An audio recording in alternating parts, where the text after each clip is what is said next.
Moi bo día a todos e a todas. Benvidos e benvidas os membros da Corporación Municipal, personal municipal, funcionarios e funcionarias que nos acompañan, xornalistas acreditados, así como todas aquelas persoas que nos siguen a través do sinal do streaming. Damos comezo a esta sesión do Pleno Ordinario do mes de xuño. Asunto número 1, señor secretario. Comunicacións da Alcaldía. Ben, no pleno do pasado 14 de setembro de 2015, como saben, aprobouse por unanimidade unha moción conxunta sobre a violencia de xénero e o interese común en avanzar na Coruña cara a unha realidade sen violencias machistas e dentro daqueles compromisos adquiridos estaba o de iniciar cada pleno ordinario agardando tantos minutos de silencio como persoas fosen asasinadas polo machismo desde o anterior pleno. Segundo as cifras oficiais, comunícase que deberán gardarse 2 minutos de silencio polas vítimas que, a continuación, se relacionan. Infórmase así mesmo que no total do ano 2020 ata a data deste pleno de 4 de xuño, as cifras oficiais de asasinatos é de 22.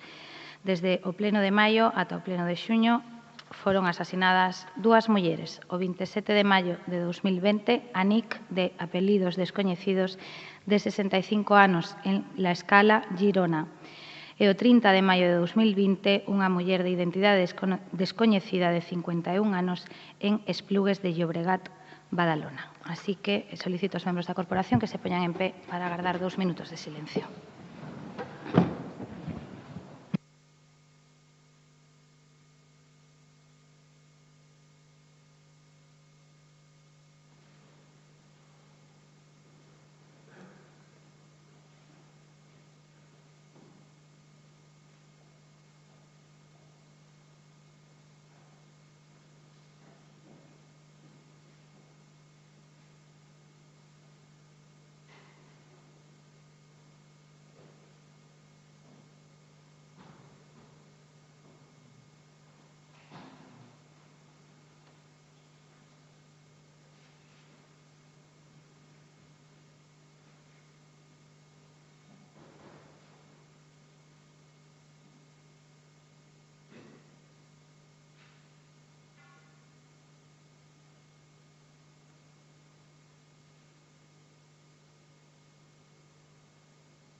Moitas grazas.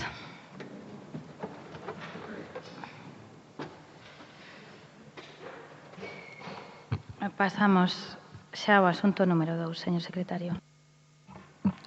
Sí, perdón, non sei se podía solicitar unha cuestión de orde antes de empezar o pleno. Bueno, dende a Marea Atlántica queríamos deixar constancia de que non nos parece recibo o trato recibido ás portas do Concello por parte de persoas que están agardando por unha cita con os servizos Señora sociais. García, non é unha Entonces, cuestión de... Señora García, pode vostede simplemente falar deixar para de plantexar... manifesto que creemos que Señora son García, xente agarde un momento. que está pasando Señora unha García, situación vital señora García, non ten a complicada. palabra. Señora García, non ten a palabra. E que Señora necesitarían García, atención. non ten a palabra. Miren, o regulamento é claro respecto das cuestións de orde. O que vostede acaba de facer non é unha cuestión de orde, é unha cuestión de carácter político. É unha intervención de carácter político que non ten nada que ver coa orde do día do pleno para o cal pode vostede intervir para facer unha cuestión de orde. Iso que acaba de facer non é unha cuestión de orde. Asunto número 2, señor secretario. Aprobación definitiva do documento, estudo de detalle de ordenación de volumes na Fundación Azcor, maio 2020, maioría simple. Ben, para este asunto ten a palabra o señor Díaz Villoslada por parte do Goberno Municipal para a exposición inicial e tal e como se acordou na Comisión de Voceiros e Voceiras haberá unha única quenda de 3 minutos por grupo. Adiante, señor Díaz Villoslada. Sí, gracias, señora alcaldesa. Bo día a todos os componentes do Pleno e os medios e o persoal que nos acompaña para expoñer en primeiro lugar un dos tres asuntos que en materia de urbanismo traemos a esta parte resolutoria do Pleno que celebramos o día de hoxe. Este primeiro asunto, pois, trátase da aprobación definitiva do estudio de detalle para a ordenación de volumes solicitado pola Fundación Azcor para a súa sede no polígono do Rosales. Como sabemos, en febreiro de 2008, a alcaldía desta cidade formalizara a concesión de manial gratuita en favor da Fundación Azcor, que fora outorgada pola Xunta de Goberno Local en marzo de 2007, e o estudio de detalle respecto desta parcela na Estrada dos Fortes, número 14, ten como finalidade, daquela ampliar unha serie de volumes para a residencia que, como todos sabemos tamén, trata de mellorar no día a día as posibilidades sociais, sociolaborais das persoas con discapacidade intelectual e apoiar as súas familias. Esta solicitude por parte da Fundación Azcor entrara no Concello no mes de decembro de 2018 durante o mandato municipal anterior e fora tomada en consideración e tomado acordo de aprobación inicial por parte da Xunta de Goberno Local o pasado 6 de novembro de 2019, conforme ao procedemento previsto para a aprobación dos estudios de detalle no artigo 82 da Lei 2/2016 do Solo de Galicia.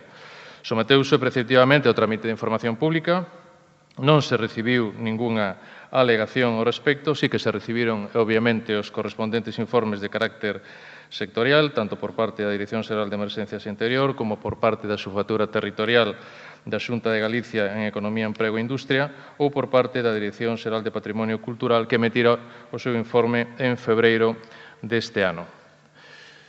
O 21 de maio, evidentemente pasadas unhas semanas durante todo este proceso de crise sanitaria que obrigou a unha certa minoración de algún ritmo de traballo en estes temas de instrumentos de planeamento, o Servicio de Planeamento e Xestión do Solo emite o correspondente informe técnico xurídico de carácter favorable. Como sabemos, a parcela está clasificada no vixente Plan Xeral de 2013 como solo urbano consolidado, coa cualificación urbanística de equipamento público local. Está ordeado mediante a norma zonal 8 de equipamentos.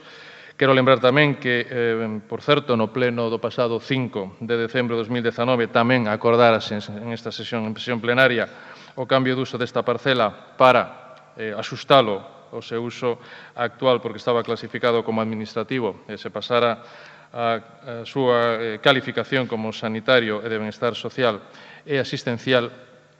E en este estudio de detalle a Fundación Azcor precisa e proxecta dous novos corpos de edificación.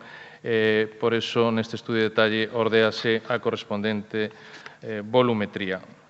Os datos concretos desta nova volumetría, das alturas máximas posibles que se podan precisar pola Fundación Azcor, están contidas no expediente, na correspondente memoria que se presentara pola Fundación Azcor con este estudio de detalle, e, en este sentido, precisando a maioría simple deste acordo, desta corporación, deste pleno, para a aprobación definitiva deste estudio de detalle, por iso o sometemos para poder facilitarlle á Fundación Azcor precisamente que poda levar adiante os seus obxectivos sociais e sociosanitarios da mellor maneira posible. Máis nada, gracias.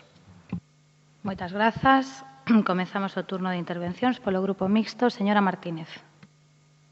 Moitas grazas, señora alcaldesa. Unha das conclusións que se sacan destes tempos que estamos vivindo é a necesidade imperiosa de cambiar o modelo das residencias e centros de avós. Esta pandemia que deixa datos como que o 30% dos falecementos na área sanitaria da Coruña eran usuarios de centros residenciais de maiores, marca, sen dúbida, un antes e un despois para a atención dos avós, polo que a ampliación que o Centro Azcor plantexaba faixe agora máis necesario se cabe. Primeiro, aprobamos o cambio de uso da parcela municipal onde está o equipamento de Azcor, cambio necesario para xeitalo ao uso real que ten na actualidade e que así se poida facer esa ampliación que o centro necesita. Agora, apoiamos tamén a aprobación do estudo de detalle de ordenación de volumes para que este centro residencial para maiores en situación de dependencia, construída hai 8 anos, faga esa necesaria ampliación. Xa cando foi construída falábase de que o espazo sería limitado porque a demanda era entón xa alta e na cidade non existía ningún centro con estas características. 8 anos despois a demanda segue medrando e como estamos a comprobar o espazo é máis necesario que nunca. Así que imos a votar a favor. Nada máis. Moitas gracias. Moitas grazas, señora Martínez. Polo Bloque Nacionalista Galego, señora Beira. Sí, bo día a todos os membros da Corporación Municipal, o persoal municipal que nos acompaña, os medios de comunicación e, por suposto, tamén a xente que nos segue por streaming ou a que vai a entrar ou poida entrar no salón de plenos. En primeiro lugar, desde o Bloque Nacionalista Galego queremos sinalar que imos votar a favor deste punto da orde do día, deste estudo de detalle de volumes na Fundación Azcor, nas instalacións da Fundación Azcor, que permitirán efectivamente o aumento dos servizos desta entidade que realiza un labor fundamental de integración de cara ás persoas con discapacidade intelectual.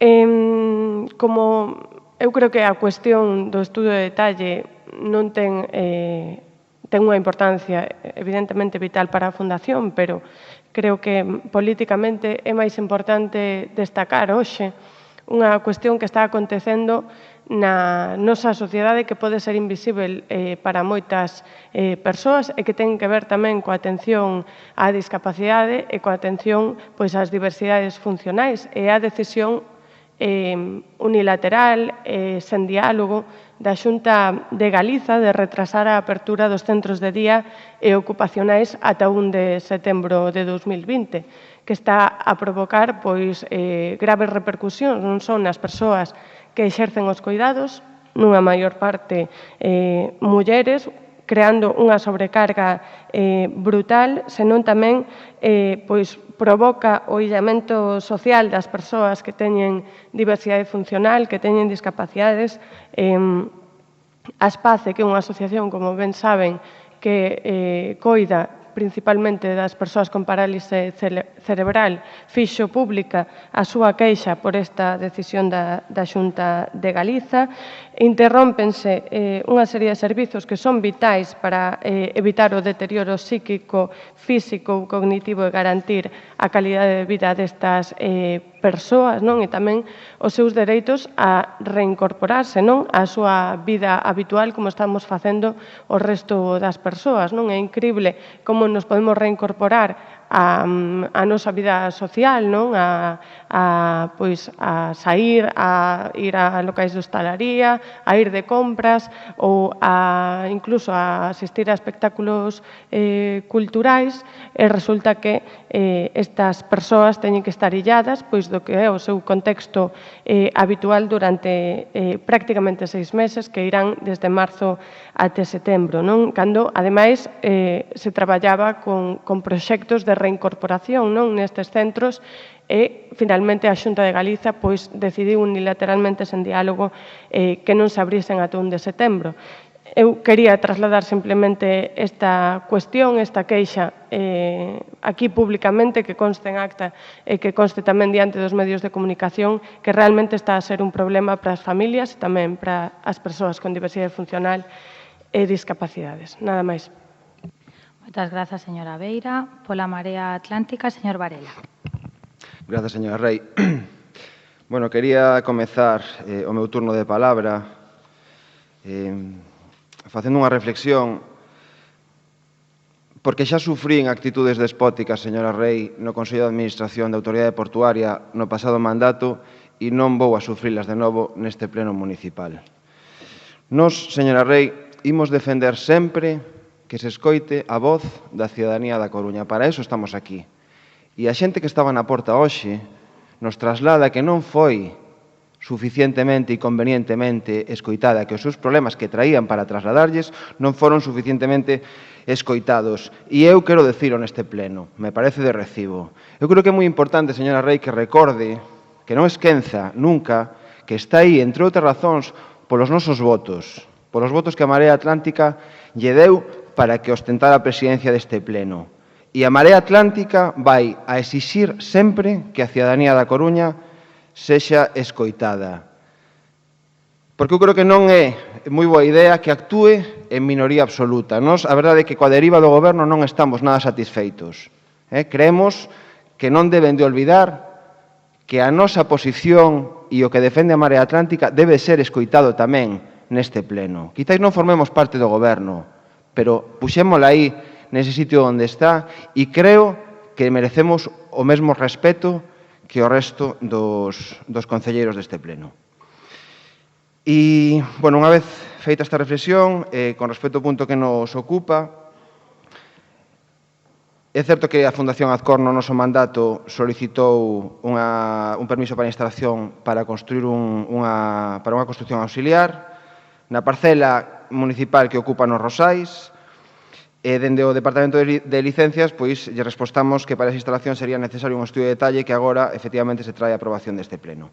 O estudo de detalle, como xa comentou o concelleiro de Urbanismo, ten por obxecto a construción desa construción auxiliar, pero vimos con sorpresa que, ademais, implica un aumento de edificabilidade moi significativo, de 2.800 metros cuadrados a 4.200 metros cuadrados, propoñendo incluso unha ampliación dunha nova planta do edificio para nós sin a xustificación suficiente. Hai unha mera mención no estudio de detalle a ese aumento de superficie e edificabilidade, pero entendemos que non está suficientemente xustificado. Especialmente entendendo que debería de estar aínda se cabe máis xustificado tendo en conta que a parcela é de cesión municipal e que esa cesión é gratuita e sen contrapartida.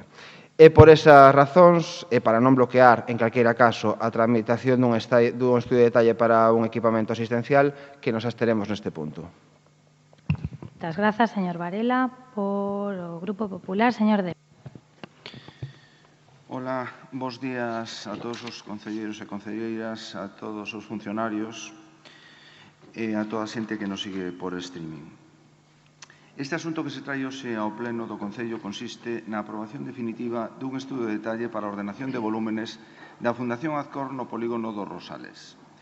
Con anterioridade a esta data, no Pleno do mes de decembro, tramitouse o cambio de uso da parcela onde a Fundación ten o seu centro, de equipamento administrativo público a asistencial sanitario.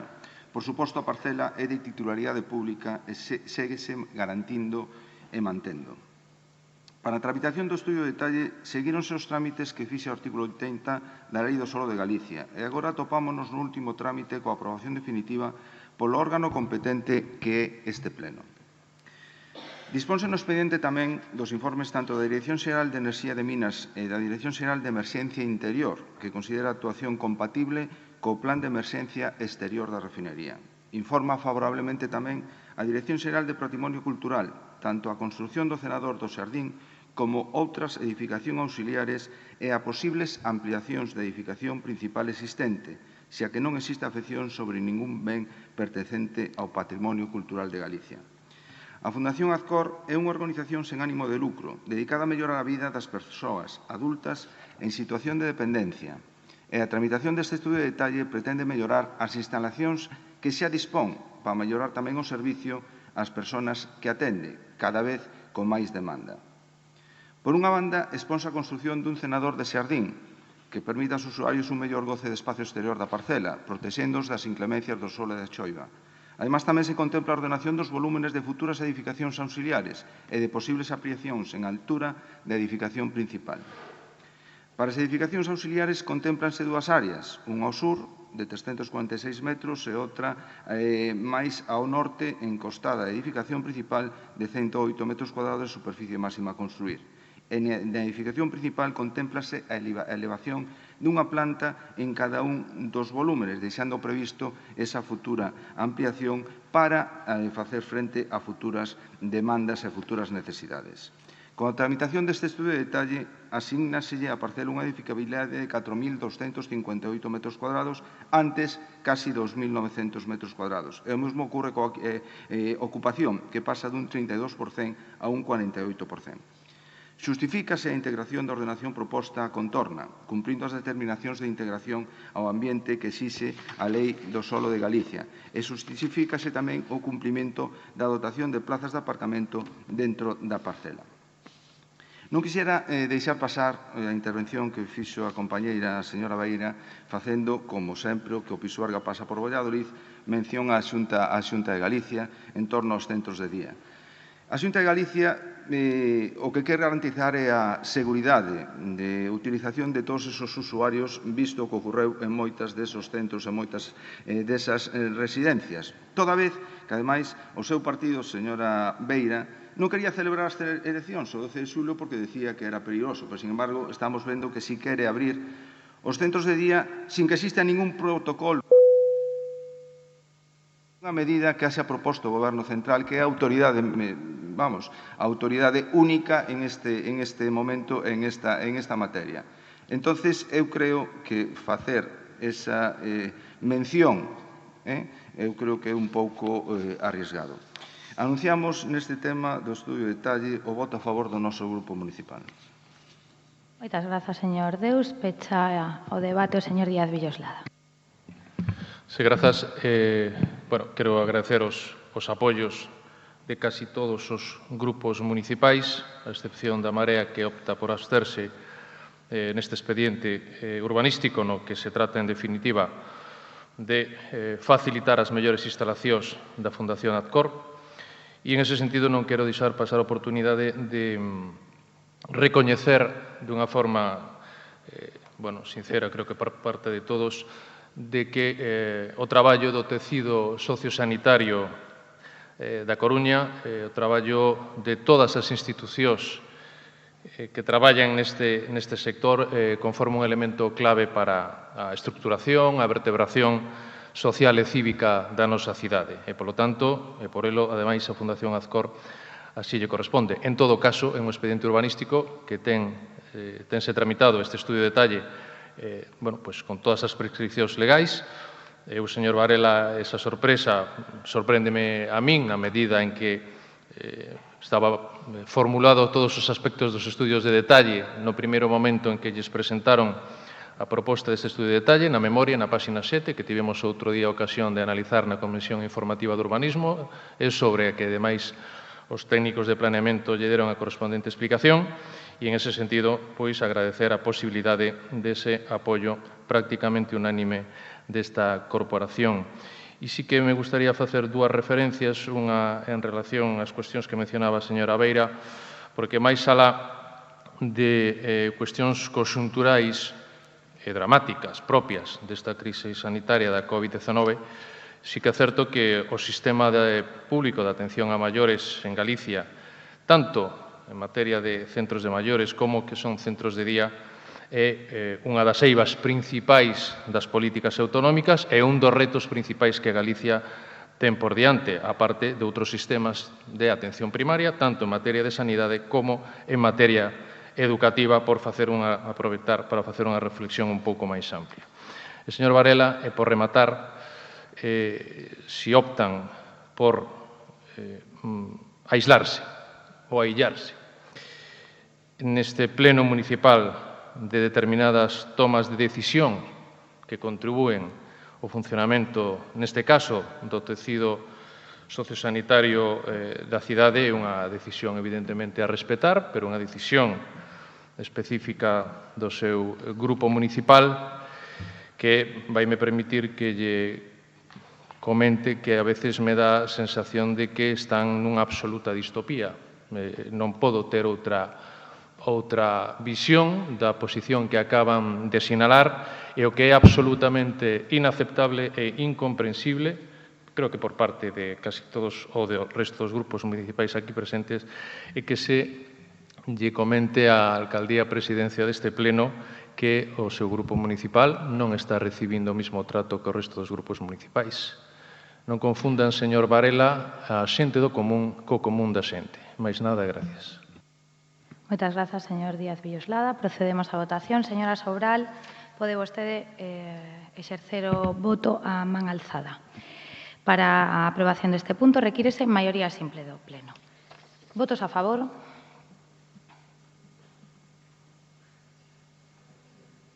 Votos a favor, por favor. Moitas grazas. Votos en contra? Abstencións? Moi ben, queda aprobado. Asunto número 3, señor secretario. Aprobación inicial do documento denominado Modificación puntual do Pexón no polígono 29, a Sardiñeira da Coruña, maio 2020, requiere maioría absoluta legal.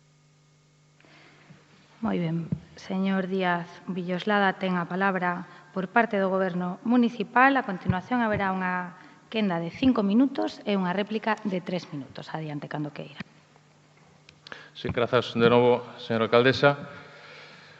Este asunto que tramos a aprobación inicial deste pleno, que é a modificación puntual do Plan Xeral de Ordenación Municipal da Coruña no polígono 29 da Sardiñeira, é, como coñecemos todos, un punto importante, eu diría que clave estratégico, para impulsar, evidentemente, unha infraestructura de futuro na cidade como ten que ser a estación intermodal. En este sentido, o expediente iniciárase, por facer un relato algo sintético destas actuacións, iniciárase xa en outubro de 2016, contratáranse os necesarios traballos técnicos de apoio de planeamento en marzo do ano 2019 para principalmente resolver os accesos á nova estación intermodal, a estación de ferrocarril coa implantación da estación de autobuses no ámbito de San Cristóbal e introducir no plan xeral os necesarios axustes para dar respostas ás necesidades actuais e, sobre todo, futuras a corto, medio e longo plazo do ADIF de conformidade cos directrices marcadas polo Concello e, unha vez que se chegara a acordos sobre a estructura de accesos á estación intermodal tanto por parte da Avenida da Sardiñeira como por parte da Avenida do Ferrocarril. A Xunta de Goberno Local do pasado 25 de setembro de 2019 acordara aprobar a documentación necesaria para enviarlle todo o expediente á Dirección Xeral de Calidade Ambiental e de Cambio Climático, que emitiu o Informe Ambiental Estratégico con data 29 de xaneiro deste ano. Nese Informe Ambiental Estratégico conclúe que non é preciso levar adiante unha avaliación ambiental estratégica ordinaria por considerar que as previsións desta modificación puntual non conteñen efectos significativos sobre o medio ambiente. Despois do trámite de información ambiental, o 22 de maio pasado, emitíronse os correspondentes informes técnicos xurídicos favorables a esta modificación puntual.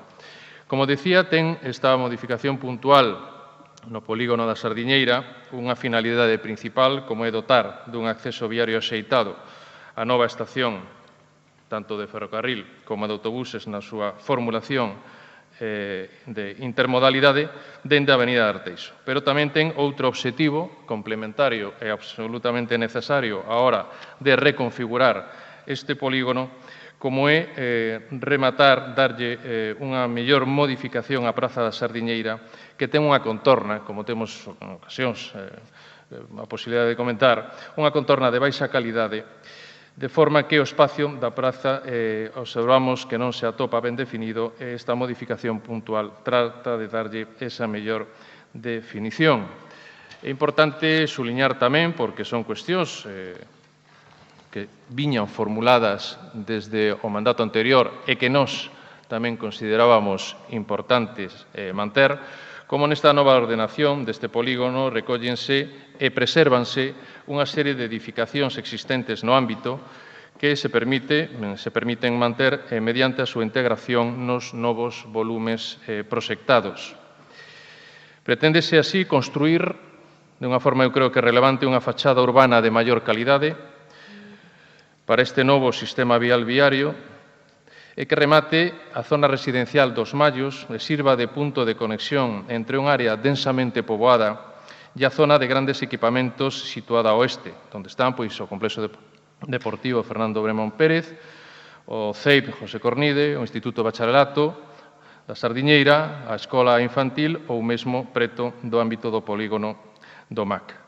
Neste ámbito, pois, a Praza da Sardiñeira debe actuar, figura así no expediente, e así o vemos como un gonzo entre estes dous tecidos de características formais tan diferentes.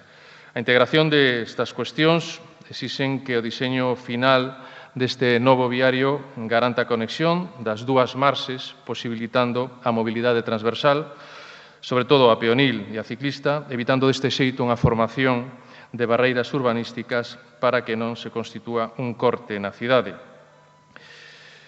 Parece, neste sentido, tamén conveniente a inclusión da rotonda completa situada ao leste da Avenida de Arteixo, que resulta dentro desta nova proposta. A superficie final tratada neste polígono pasa de 32.500, en números redondos, metros cadrados a 33.000 metros cadrados. Prácticamente a superficie non ten apenas ningunha variación. O interese público desta importante modificación puntual do Plan Xeral da cidade ven así claramente justificado pola necesidade de dotar deste novo acceso eficaz e axeitado aos autobuses do transporte público, sobre todo interurbán, que entrará na nova estación intermodal. E máis a realización, non queremos deixar este segundo obxectivo en un segundo lugar, sino que é un obxectivo tamén prioritario, unha nova ordenación de volumes da edificación, dos equipamentos e dos espacios públicos en todo este polígono da Sardiñeira. En ese sentido, a edificabilidade, os parámetros de edificabilidade mantense prácticamente idénticos, son 12.900 metros cadrados no plan xeral, 12.915, 3 metros cadrados menos na nova modificación puntual. Sin embargo, os sistemas xerais do viario sí que crecen en 7.527 metros cadrados, como obviamente precisa este novo equipamento de viario para a estación intermodal. Debo lembrar que neste ámbito, ademais, está prevista unha reserva de vivenda para protección oficial do 40%, co cual asignará esa vivenda de protección oficial neste polígono 5.167 metros cuadrados e, en ese sentido, entendemos que, finalizo xa, que a parte do obxectivo primeiro, que é darlle articulación urbanística os novos accesos á estación intermodal desde a Sardiñeira, non é menos importante que aproveitar para deixar ben ordenado urbanísticamente e con mellor calidade urbana este polígono nunha zona importante da cidade de alta densidade e de conexión de varios ámbitos interconectados e que hoxe teñen unha trincheira importante con motivo da existencia, evidentemente, das instalacións ferroviarias. Máis nada, gracias, intentando, evidentemente, solicitando o apoio con maioría absoluta para que esta importante modificación do plan poda sair adiante en trámite de aprobación inicial. Gracias. Moitas grazas, señoría Villoslada. Comenzamos o primeiro turno de 5 minutos. Señora Martínez. Moitas grazas, señora alcaldesa. Esta aprobación inicial para a modificación do Pexón e cuxo obxecto, como se propón, para poder dotar dun acceso viario á nova estación de autobuses dende a Avenida de Arteixo, viario de conexión coa Avenida de Sardiñeira para rematar a Praza da Sardiñeira, construir unha nova fachada urbana para o novo sistema viario que finalice nos Mallos, de uso previsto residencial colectivo ao 100%, incluir unha pequena zona sen urbanizar e conseguir un novo sistema xeral que non constitúa un corte na cidade, conta con todos os informes favorables, con algunhas recomendacións para ter en conta e coa garantía de que a motivación xeral está suficientemente xustificada e que canto antes se resolvan os accesos viarios para dar resposta aos requisitos da DIF. Dentro do marco do Concello enténdese que antes avanzaremos cara á tan esperada e comprometida estación intermodal. Non repetiremos todo o que suporá para a mobilidade da cidade porque é máis que sabido, pero se hai un barrio que o espera con anhelo é o dos Mallos. Hai uns días, precisamente, mantivemos unha reunión coa Asociación de Veciños que precisamente aglutina os Mallos, Sardiñeira e estación e xusto a nova estación intermodal foi a primeira necesidade a que fixeron mención. Espérase que os efectos da modificación sexan positivos, segundo a análise dos efectos ambientais previsibles, que serán positivos para a mobilidade xeral da zona, ao aumentar a superficie do sistema viario e mellorar as conexións co resto da rede, e por iso os veciños confían en que as superficies de equipamento e espazos libres aumenten, aínda que o texto da análise só di que aumentan lixeiramente, que se considera que resultará positivo para o goce dos veciños. En cambio, no punto 4 das análises e consideracións do informe para os efectos do trámite de consultas da Lei do Solo de Galicia, asinado o 5 de decembro de 2019, menciónase unha incidencia da modificación no cumprimento das condicións de calidade de vida e cohesión social. Di que a nova ordenación proposta altera a configuración e disposición do sistema local de espazos libres e zonas verdes, fraccionando de forma que algunhas partes non se axustan ao cumprimento das condicións establecidas no artigo 70 do Regulamento da Lei do Solo de Galicia, polo que únicamente resultan computables 4.689 metros cuadrados. Esta reserva engade dá cumprimento á legalmente establecida para o polígono, pero non queda acreditado no documento o cumprimento destas condicións para o distrito. Tamén se advirte da diminución do número de prazas de aparcamento no ámbito, prazas computables que, para cumprir co estándar, deberán situarse con independencia do sistema xerais e non poderán situarse sobre o sistema xeral viario que se prevea. Tamén advirte de incluir a reserva da edificabilidade comercial do Regulamento da Lei do Solo de Galicia. Inclúense outros aspectos da proposta que han de corrixirse e, finalmente, a contestación á consulta no procedemento de avaliación ambiental conclúe que a modificación non provocará un impacto paisaxístico significativo, pero advirte de que deben tomarse en consideración as recomendacións expresadas no documento. Doutra banda, non debemos de deixar de facer mención e que como administración debemos mellorar son os eternos tempos en pasar a acción. Desde o 6 de outubro de 2016, en que se anotou o decreto de alcaldía do inicio do expediente de modificación do pexón vixente no ámbito do polígono de suelo urbano non consolidado, polígono 29 a Sardiñeira, ata hoxe, pasaron case 4 longos anos. Se cada trámite tardase o mesmo, non teríamos estación intermodal ata o próximo século. Se xa complicada de por sí a coordinación entre diferentes administracións, polo menos que facilitemos a área de urbanismo o seu labor para unha maior eficacia e tan mencionada eficiencia. Imos votar a favor desta modificación puntual do pexón, na Sardiñeira, sen dúbida ninguna, e con iso encamiñaremos o procedemento para estas conexións, fachadas e equipamentos canto antes. Moitas grazas. Moitas grazas. Polo Bloque Nacionalista Galego, señora Beira. Sí. En primeiro lugar, facer unha aclaración.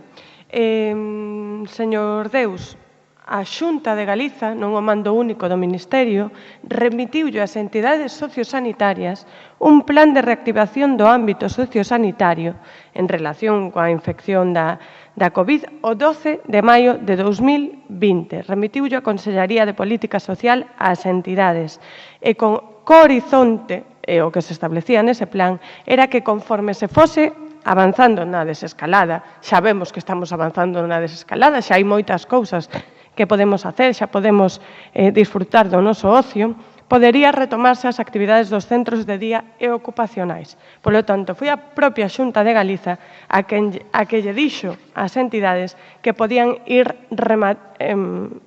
traballando con ese horizonte de desescalar a medida que fose desescalando a sociedade. E resulta que, ao final, pois non. A cidadanía con diversidade funcional, a cidadanía que acude aos centros de día, é diferente e vai ter bastantes menos dereitos que o resto da cidadanía, porque o resto podemos desescalar, pero eles non.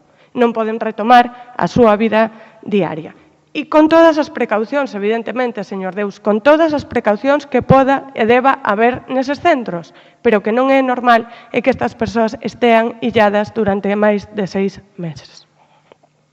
Canto o cambio do pexón que nos ocupa neste punto da orde do día, e descúlpenme que derivase na contestación ao señor Deus.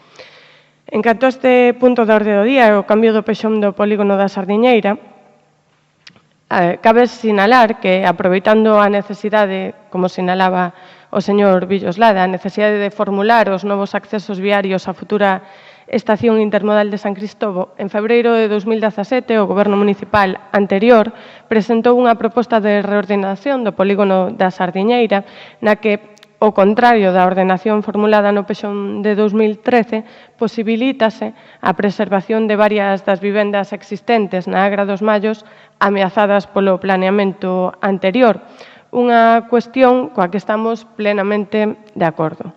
A proposta de modificación puntual do Pexón que imos votar hoxe mantén a proposta do Goberno anterior e gústanos porque ten en conta unha parte do tecido preexistente que queda incluído dentro da nova ordenación. Entendemos que cunha maior calidade urbanística, orientándose cara aos servizos públicos dos que está dotada a zona e cunha ampla zona verde. Obtemos así unha ordenación do polígono que hoxe en día ten unha baixísima calidade urbanística, unha ordenación máis lóxica e armoniosa, máis centrada no obxectivo público do urbanismo, neses servizos públicos da zona e nas zonas verdes, mantendo esas vivendas e, polo tanto, cun desenvolvemento do polígono que non vai ser un arrase, como habitualmente ten acontecido no urbanismo da nosa cidade, e proxectando, sí, novas edificacións, máis cunha porcentaxe dun 40% de vivendas de protección oficial nada desdeñables. Desde o BNG imos votar a favor deste cambio no Pexón, non sen antes facer unha pequena referencia ao barrio en que se desenvolve este polígono que é o dos Mallos. Nos Mallos segue a existir unha necesidade social enorme de intervención urbana. Non só no espazo público, onde xa é inminente algunha actuación, na rúa Ramón Cabanillas, por exemplo, aínda que compre vixiar a calidade dos espazos que se teñen gañado neste barrio ao peón, como a rúa Ángel Senra, onde compre vixiar con maior intensidade o aparcamento indebido, que é diario, e a expansión das terrazas. É preciso intervir tamén no ámbito das propias edificacións. Estamos a falar dun barrio onde os edificios, froito dos tempos en que se construíron, teñen moitos déficits para as persoas con mobilidade reducida e para as persoas maiores, sen ascensores, con dificultades para poder instalalos e que obrigan a moitas persoas a viviren confinadas nas súas casas. Eu creo que a estas alturas, moitas das persoas que non eran quen de entender o que isto pode supor, agora xa saben o que é. Xa saben o que é estar encerradas nas súas casas. Creo que é vital que se atenda isto. Tamén creemos fundamental que se analice o nivel de ocupación das vivendas do barrio, das xa existentes, e implementar medidas de rehabilitación particulares para este barrio co correspondente control dos alugueiros, tal e como se establece na ordenanza de rehabilitación que aprobamos recentemente. Nada máis pola miña banda. Moitas grazas, señora Beira. Pola Marea Atlántica, señor Varela. Grazas. Señor Villoslada, por alusións con respecto ao punto anterior do estudio de detalle, o noso voto non é caprichoso, señor Villoslada. Eu non sei se vostede pensa que estamos aquí para aplaudirlles, pero non é o caso. Na memoria do estudio de detalle, como xa dixen efectivamente na comisión, a única mención que figura a un aumento de superficie de 1.400 metros cuadrados, o equivalente a 14 vivendas, eu creo que é suficientemente relevante, é para unha posible ampliación de la edificación principal se estudia la elevación de alturas. Bueno, a min eso non me parece suficiente. Entendendo, non me parece unha xustificación suficiente. Eu creo que é un aumento de edificabilidade moi relevante e debería de estar mellor xustificado. En calquera caso, nos abstivemos por responsabilidade e por non dificultar o estudio de detalle para un equipamento, sabendo ademais que é algo que o seu grupo non facía no pasado mandato, sabendo ademais que tiña os votos necesarios para a súa aprobación. E con respecto ás reflexións que fixo, non as podo deixar pasar. Vostede fala de aillarse. Sabe vostede cantas veces votei en soidade eu na autoridade portuaria no pasado mandato? Cantas veces me dixeron esa frase de que estaba indo no sentido contrario pola autoestrada? Moitas. Pois as nosas teses se demostraron as correctas. Vostede considera que iso é aillarse? Eu creo que non. Aillarse é votar en minoría, como fixeron vostedes nun dos últimos plenos, en contra da posición do resto do pleno na cuestión de Traxa. Eso é aillarse. E distopía, fala vostede de distopía. Bueno, distopía é non contar con 14 votos e comportarse como se estiveran. Eso sí que é unha distopía. E con respecto á modificación, nos vamos a votar, neste caso, a favor, por suposto, porque se trata, unha vez máis, dunha modificación comezada por nós no anterior mandato, como na cuestión da Solana, non? que trouxeron a pleno e se aprobou neste pleno municipal. A miña dúbida é por que tardaron 12 meses en traelo a aprobación inicial neste pleno, cando a modificación se presentou, como decía a señora Martínez, en febreiro de 2017 e os proxectos de trazado o ano pasado, en febreiro de 2019, o cal posibilitaba avanzar na modificación. Entendemos que é tempo suficiente para ter traído esta modificación a aprobación inicial no pleno. En este respecto, un recordatorio, señores e señoras do Partido Popular. Parece que, finalmente, se vai a cumprir o que tantas veces dixemos no pasado mandato, e é que o Concello vai a facer os seus deberes na cuestión urbanística, a pesar de todos os atrancos que puxeron dende a Xunta no pasado mandato, antes que a Xunta de Galicia. Eu creo que é un tema a recordar e a ter en conta. Con respecto á ordenación, estamos completamente de acordo co que decía a señora Beira, nos congratula que o celebren e que estén de acordo cos criterios da modificación, porque, así o vemos nós tamén. A modificación parte dunha transformación ou dunha modificación do sistema circulatorio, como xa dixemos no seu momento. A estación intermodal inicial, cando chegamos ao goberno, contemplaba o acceso dende Salgado Torres a través de Joaquín Planels, introducindo casi un bus por minuto por esa vía que é tremendamente estreita, para despois pasar por enriba da praia de vías da estación de trenes, o cal implicaría un percorrido absolutamente laberíntico dos autobuses. Nós creíamos que, tendo xa executado a C14, o ideal era apoiarse nesa infraestructura, o cal sería moito máis eficiente, e por eso fixemos esta proposta de modificación entrando a través de Avenida de Arteixo á estación intermodal e atravesando o polígono que hoxe nos ocupa. Eu creo que isto foi unha decisión correcta, o cal mellorou moito a eficiencia do trazado e da ordenación da zona e permitindo reducir sensiblemente os gastos de urbanización do polígono e do ámbito, casi 20 millóns de euros. E, ademais, ao mesmo tempo, aproveitamos para mellorar a calidade da ordenación, mellorar os espazos verdes, facendo máis compactos, reducindo a segregación polas vías que antes o fragmentaban.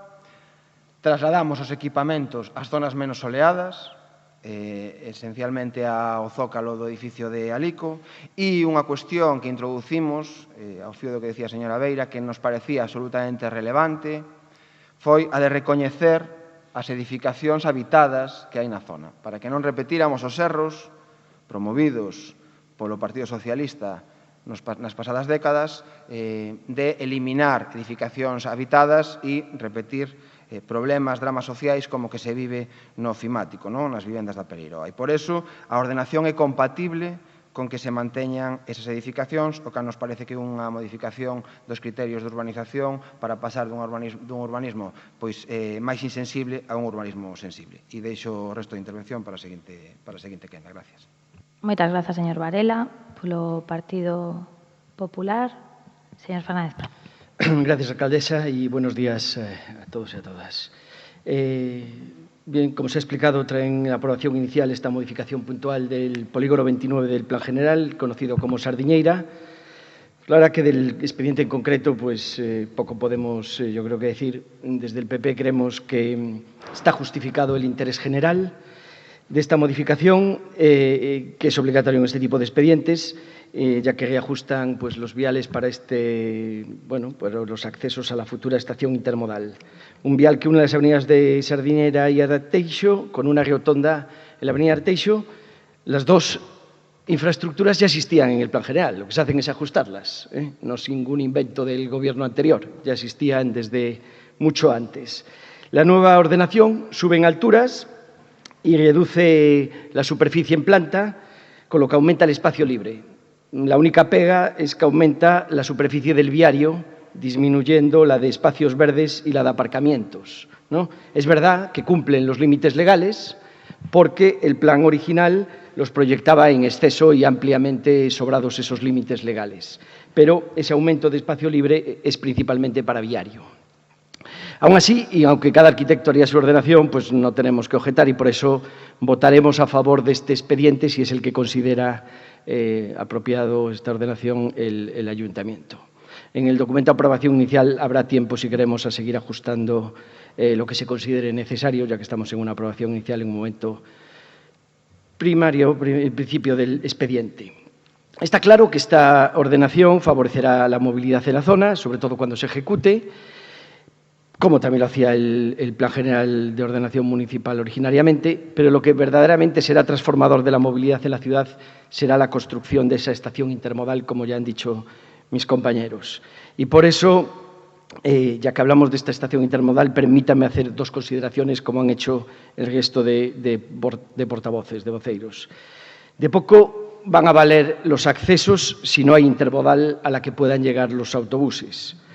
Y quiero ser totalmente constructivo. La voluntad que tenemos en este expediente, como en otros de obras tan significativas, es ayudar al Gobierno municipal y que cuenten con nosotros para esta obra. Pero siempre hemos conseguido una obra importante y siempre hemos querido apoyarla. Recogimos en el Plan General el protocolo que tenía el Gobierno anterior, trabajamos para llevarlo a su puesta en ejecución, dejamos más avanzado de lo que está hoy el proyecto, pero el Gobierno anterior de la Marea pues, se encargó de demoler todo lo que se había trabajado y de reducir la inversión. Es el primer Gobierno en la historia de la ciudad, y yo creo que de España, que un Gobierno municipal le pide a otra administración que haga menos obra y que la haga con menos aparcamientos, con menos plazas de aparcamiento, con menos tamaños, con menos servicios, con menos cosas. Pero, bueno, después de marear y con tanto atranco, porque los únicos atrancos, señor Varela, fueron de la Marea, la Xunta ha querido siempre colaborar en este tema. De hecho, como hay, y se ve, y creo que le podrán, colaborará en los temas urbanísticos también, porque tiene voluntad, tiene ganas de hacerlo como hizo en las otros restos de ciudades. La única diferencia que hay es que aquí hubo un Gobierno de la Marea que paralizó todo y que dinamitó todo durante 4 años.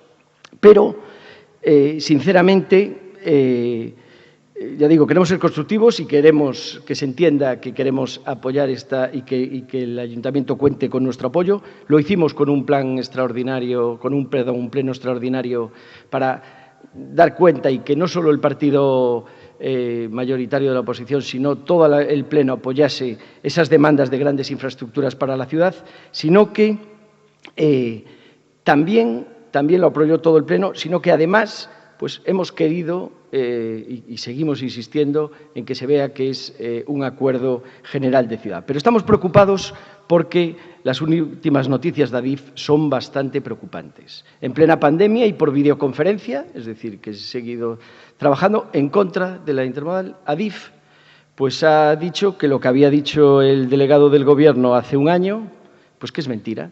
El delegado del Gobierno nos mintió hace un año y nos mintió a todos. Nos dijo que en unos meses iba a estar, dijo, inminente, la licitación de las obras eran inminentes y que estarían en obras al principio del 2020. Como vemos, es mentira. Y lejos de eso, lo que nos ha dicho Adif estos días, hace unas semanas, es que quiere cambiar el proyecto porque quiere cambiar una ordenanza cuando ya estaba aprobado, cuando podía haberse licitado, porque les recuerdo que hace un año ahora ya aprobó el Consejo de Administración de Adif esa licitación. Por lo tanto, podía estar licitado, podía estar ya en obras, y ahora nos encuentran una disculpa para decir que hasta el 2021 no van a aprobar el proyecto. Yo, de verdad, creo que tenemos que presionar en este momento. Vienen tiempos muy duros socioeconómicamente. Gracias, acabo ya, dejaré para la siguiente el resto, pero vienen tiempos muy duros económicamente. Europa le estamos pidiendo dinero, le llamemos como le llamemos, nos va a pedir garantías y nos va a poner. Cada mes que pase es más difícil conseguir las inversiones y cada vez que pase en el momento socioeconómico que nos espera va a ser más difícil conseguir esa inversión. Por lo tanto, tiene todo nuestro apoyo para intentar cerrar cuanto antes ese convenio imprescindible y que licite la obra Adif. Seguiré después. Moitas grazas, señor Fernández Prado. Señor Díaz Villoslada. Sí, por seguir as ordes de intervención de cada grupo, tamén agradecer os apoios en esta ocasión unánimes deste pleno, esta aprobación inicial, que efectivamente trátase dunha aprobación inicial que nos permitirá ir mellorando aqueles aspectos que podan surdir nos trámites de información pública que podan darnos algún coñecemento adicional que, como digo, nos permitan mellorar, se hai que facer algún axuste, esta modificación puntual de cara á súa aprobación definitiva. Efectivamente, señora Martínez, poña en valor a necesidade de articular a mellor coordinación institucional posible para levar adiante a estación intermodal, sería unha referencia máis amplia respecto ao fío da intervención do señor Fernández Prado. E, efectivamente, tamén, señora Beira, agradecendo o voto tamén a favor do seu grupo, para nós era importante, para o Goberno municipal anterior tamén, por iso nós pusemos en marcha esta modificación puntual, non só artellar o mellor viario de conexión da Sardiñeira coa Avenida Finisterre, polo tanto da intermodal, sino deixar unha ordenación urbanística deste polígono o máis axeitada posible para darlle mellor calidade urbana. E é certo que unha das zonas afectadas, como os Mallos, é unha das deses barrios nos que temos que traballar para mellorar tamén esa calidade urbana. Creemos que a implantación da estación intermodal vai supoñer un plus de dinamización de todo ese ámbito. É certo, indo a unha cuestión puntual que comentaba, que hai unha serie de abusos en Ángel Senra a hora de aparcamentos, etcétera, que estamos tratando de paliar, que a Policía Local está atendendo. Nós estamos tratando, ademais, a hora de darlle continuidade a esa peonalización, humanización de cara a completar Ramón Cabanillas, que decir, estamos tecendo todo esa arteria importante ali para unha mellor calidade urbana, pero, hai moitos deberes que facer tamén nos Mallos. Señor Varela, eu, con toda a amabilidade, agradezolle a coherencia de votar a favor dun expediente que vostedes formularon no Someirán de parte nos termos que os traemos a aprobación inicial. Digo coherencia porque eu lle dicía que estaban nunha dinámica de illamento que podemos entender ou podemos non entender, non só desde o noso grupo municipal, sino do conxunto da cidadanía. Fíxese que trouxemos este pleno a aprobación da nova calificación do solo da Solana, como acordáramos. Traemos este expediente dentro deses acordos.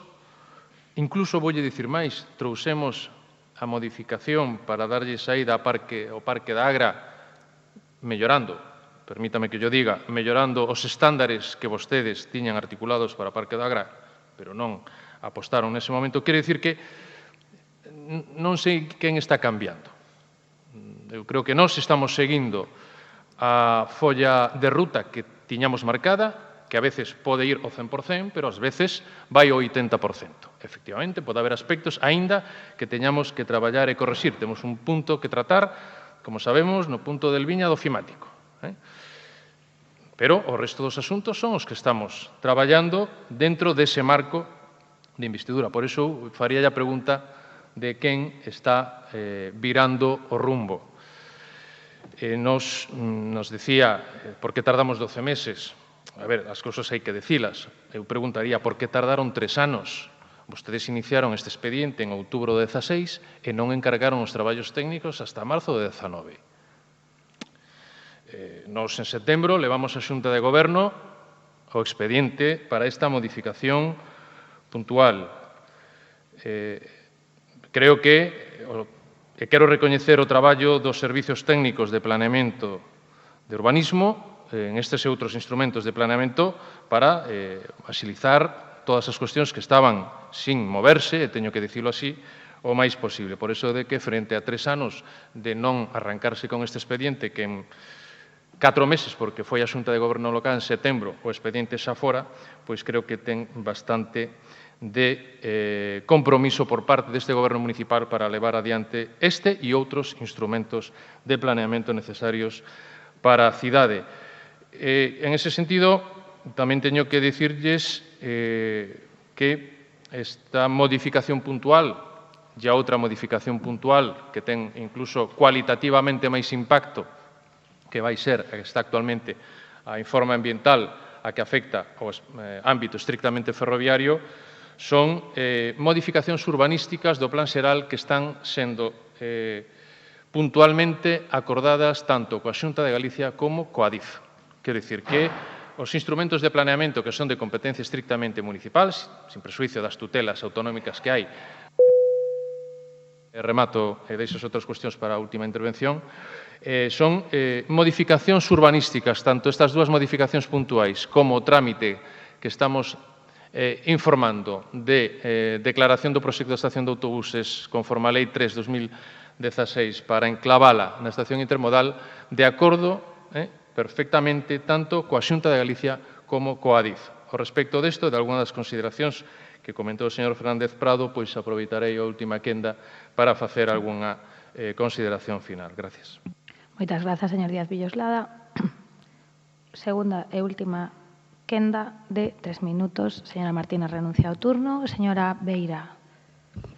Só unha puntualización, porque non deixa de alucinarme non o partido de tenis entre aspas, non das culpas a respecto dos retrasos da intermodal. Eu quero recordar que no Estado, que é basicamente o goberno do Estado quen dirixe o ADIF, ven estando en mans do Partido Popular e do Partido Socialista desde que, digamos, se puxo en riba da mesa a estación intermodal. Algo semellante pasa na Xunta de Galiza, só que a Xunta de Galiza que en mans de que en máis tempo estivo, desde que se puxo a intermodal en riba da mesa, foi o goberno do Partido Popular. Foi quen máis tempo tivo o poder da Xunta de Galiza desde que se puxo en riba este proxecto e, polo tanto, non deixa de sorprenderme este toma e daca entre o Partido Popular e o Partido Socialista sobre os retrasos da intermodal. Polo tanto, eu o que pido son compromisos reais de ambas organizacións políticas en que isto se vai impulsar. Iso é o que pedimos desde o Bloque Nacionalista Galego e, sobre todo, que haxa servizos dentro da intermodal, porque é importante o envoltorio, pero tamén é importante o que hai dentro. Que servizos ferroviarios vai haber aí dentro, agora que acabamos de saber de que se anulan os servizos de tren-hotel a Barcelona e a Madrid, por exemplo, non?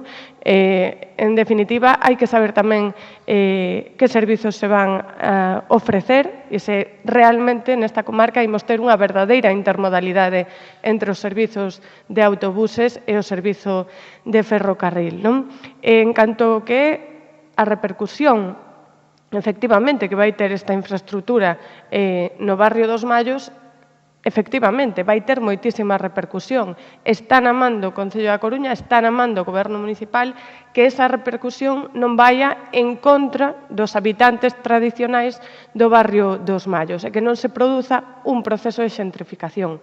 Para iso que temos que dotar o barrio dos Mallos é dun maior benestar habitacional e, polo tanto, traballar en proxectos de rehabilitación concretos para este barrio para que as persoas que xa viven nel poidan permanecer co control de alugueiros mediante a ordenanza de rehabilitación e tamén coa cuestión dos ascensores que, como digo, mantén confinado, pese ao proceso de desescalada, mantén confinado a moita poboación neste barrio. Pola nosa banda, nada máis. Moitas grazas, señora Beira. Pola Marea Atlántica, señor Varela. Grazas. Señor Villoslada, citaba vostede o Parque do Observatorio. Bueno, xa o dixen na miña intervención anterior, pero repito por se acaso non quedara suficientemente claro. O noso apoio non é unha carta blanca, señor Villoslada. Non sei se en algún momento pensou que o iba a ser, pero bueno, se o fixo, aclarollo porque non o é. E, de feito, citou algún dos acordos de investidura que están incumplindo. Bueno, despois falaremos deles na moción de vivenda, pero eso é algo que nos preocupa radicalmente. E no Parque do Observatorio, como faremos con calquera outra xestión urbanística que teñamos comezado nós e que non se adapte á evolución que nós consideramos que é a correcta, non responderon, e así o dixen no debate, considerábamos que non responderon correctamente ou suficientemente ás alegacións. Un proceso urbanístico ten distintas fases precisamente para dotalo de seguridade xurídica e melloralo nese proceso. Bueno, pois nos considerábamos que non houbera a mellora suficiente atendendo as alegacións que se presentaran e por eso votamos como votamos. E o faremos de novo cando toque. Señor Fernández Prado, de que proxecto fala vostede, señor Fernández Prado? Do proxecto que non cadraba coa estación de trenes de Adif? Na que Adif, a cal Adif o escribiu, o puxo negro sobre blanco nun informe, que o proxecto da Xunta de Galicia non cadraba, non era axeitado e non se conectaba de maneira adecuada co proxecto da Adif, a ese proxecto. O proxecto que construía unha rotonda na Avenida Sardiñeira, que transformaba a Avenida Sardiñeira nun vial, nese proxecto. O proxecto que se baseaba, como xa dixen na miña anterior intervención, no modelo de mobilidade rodada anterior, ese proxecto, porque, como xa dixen, non cadraba cos criterios de mobilidade que entendemos que eran os correctos e eficaces. Por certo, negociados coa señora Ana Pastor, non a periodista, a ministra do seu partido, ou a exministra do seu partido. Bueno, pois ese proxecto, señor Fernández Prado, era unha auténtica chapuza. Que estivera feito non quere decir nada, porque era unha auténtica chapuza e non respondía ás necesidades do barrio, como xa dixo a señora Beira. Efectivamente, nós, e rematarei con eso Bueno, e non esquenzamos tamén, porque eu creo que compre lembralo, das súas mentiras con respecto ás subvencións europeas. A señora conselleira do ramo dixo que perdían as subvencións europeas polo retraso e se demostrou mentira. E, ademais, tiveron máis de 12 meses parados a licitación da nova estación de autobuses. Non nego a cabeza, porque é unha realidade. O sea, non hai máis que ver o perfil de contratante da Xunta de Galicia. 12 meses parados. Bueno, pois, efectivamente, unha das nosas preocupacións, e por eso, bueno, polos seus problemas, polos seus atrancos no procedimento, foi que a estación intermodal todavía, a día de hoxe, non está construída, pero ademais porque tivemos que elaborar os proxectos de trazado para o resto, para o ámbito da intermodal, que quedaron esbozados, o comentaba con o señor Villoslada, e xa remato, onte na comisión. Si, xa remato, disculpe. Teñen vostedes listos os proxectos de trazado, tanto da Avenida do Ferrocarril como da Avenida da Sardiñeira, e esa foi unha das preocupacións, o que comentaba a señora Beira, da mellora do espacio público dos Mallos, tan necesario para os habitantes dos Mallos, unha das preocupacións na redacción desos proxectos de trazado. E conseguimos, eu creo, se verá cando este executado, que a Avenida da Sardiñeira se converta nun bulevar para o barrio, non? De casi 400 metros lineales de posible paseo. Bueno, eso é o que nos preocupa agora, non? Nos os empurramos para que, efectivamente, rematen os proxectos construtivos e os liciten canto antes, porque eu creo que o barrio necesita. Grazas. Moitas grazas, señor Varela. Polo Partido Popular, señor Fernández Prado. Gracias, alcaldesa. Señora Beira, mire,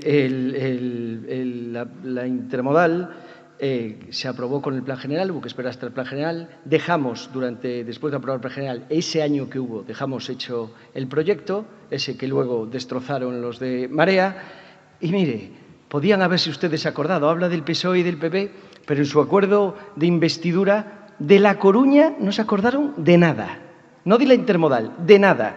Y no les cumplieron en ese acuerdo ni la primera línea y había cosas para cumplir en un mes. Como siempre, les han dado su voto por nada y al final pues siguen siendo gente poco útil para los gallegos, porque al final, cuando firman esos acuerdos, se los incumplen y ustedes siguen apoyándolo en todo. Señor Varela, del proyecto que le hablo es del proyecto que metía un bulevar mucho más amplio, muchas más zonas verdes y zonas ajardinadas en la Sardiñeira. Era el que comunicaba la Sardiñeira peatonalmente con una pasarela con la Joaquín Planels. Era el que tenía otra planta entera de aparcamientos para un barrio como Los Mallos y la Sardiñeira, que van a quedar con menos plazas todavía de las que tienen ahora, que ya son pocas. Y era un proyecto que incorporaba la misma rotonda que tiene ahora lo que estamos aprobando ahora mismo, que habla de la rotonda de Sardiñeira. Si el esquema estaba todo. Y era el proyecto que se había hecho en un concurso internacional.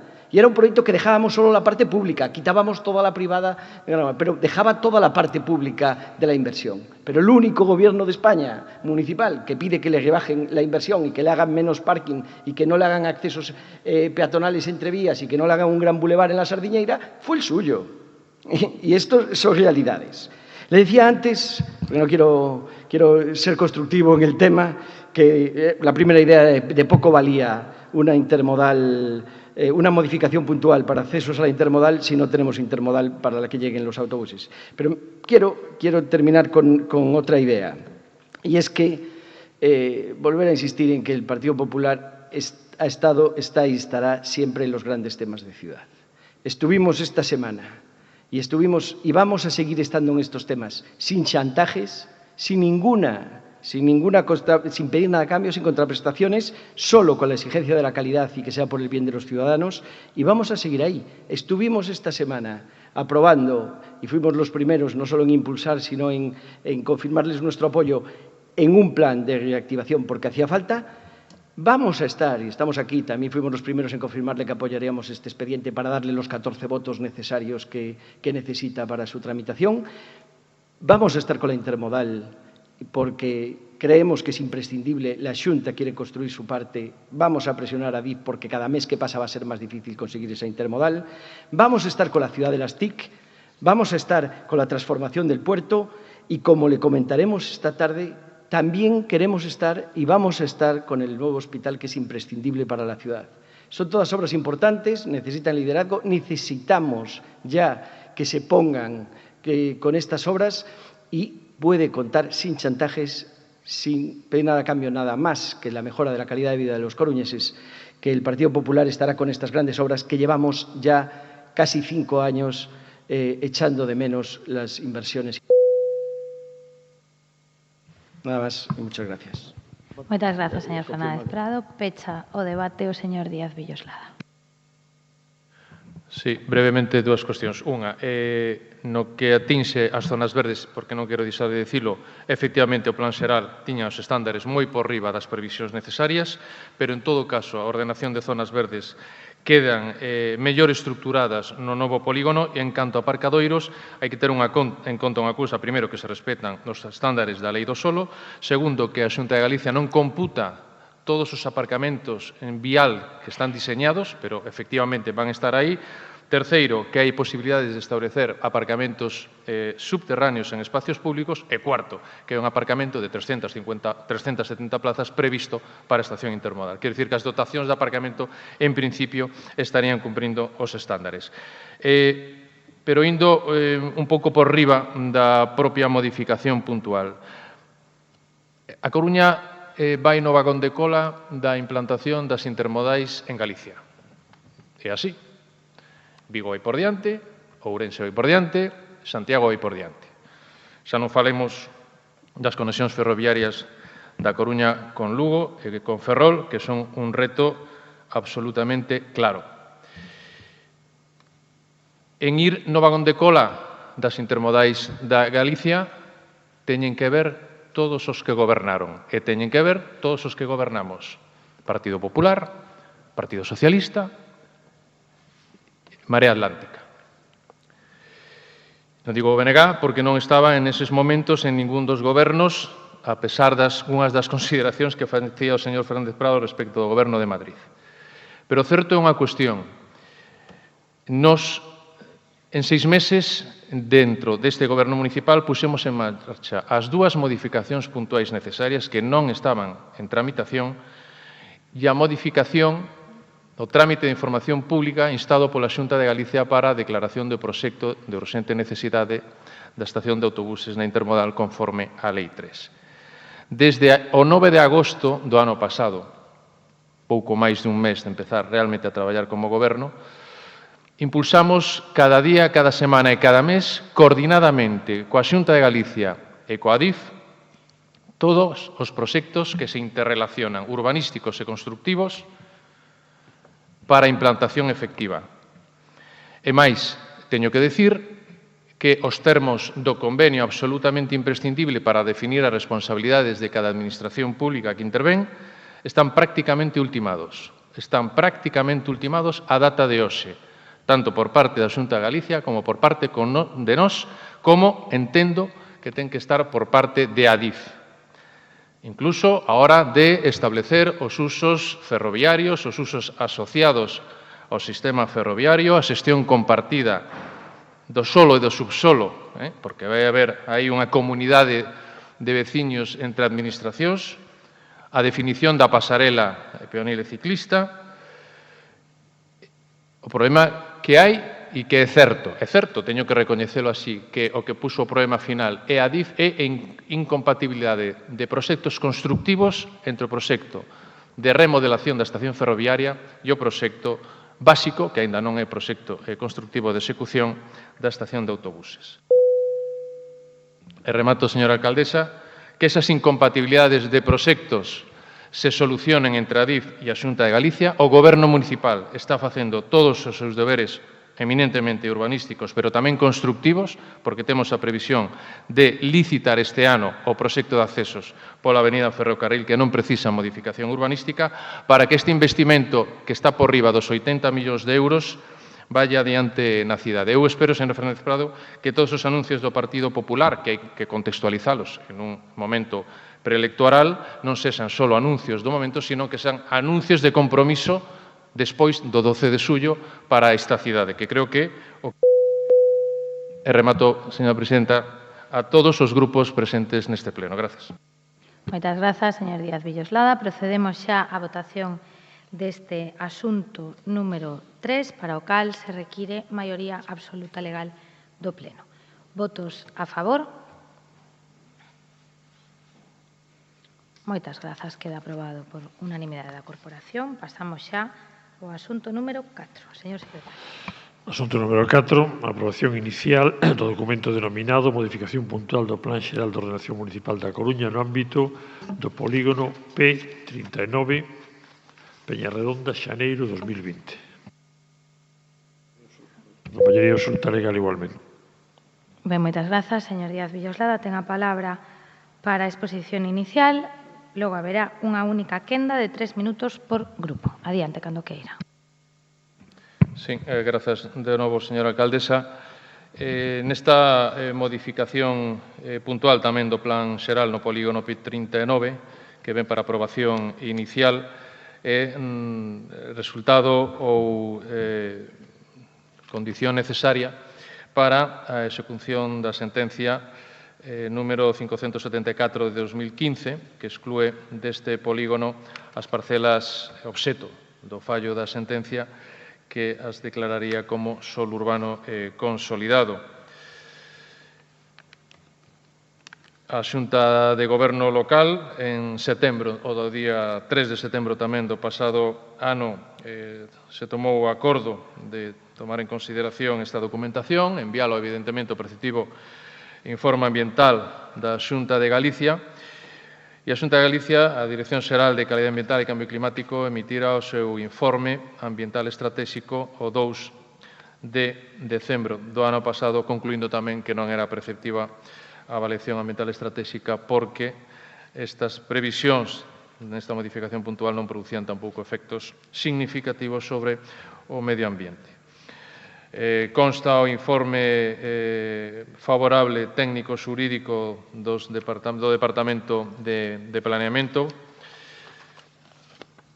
e, en este sentido, obxeto basicamente da execución de sentencia, como outras sentencias que temos traído tanto a Xunta de Goberno como a este pleno para aprobación inicial ou definitiva, o que basicamente declara que, en relación coa clasificación como solo urbano non consolidado destas parcelas, pois se anulaba o plan e, por suposto, o que dá lugar é a que estas parcelas se manteñan coa clasificación de solo urbano consolidado. Nesta modificación puntual que agora traemos para aprobación inicial, a parte da supresión total deste polígono por parte do ámbito delimitado na propia sentencia, se suprime, evidentemente, un viario que estaba previsto de nova apertura, que se proxectaba sobre estas parcelas, e se proxectan outros novos accesos que veñen desde a Avenida de Nova York, as parcelas interiores desta mazá,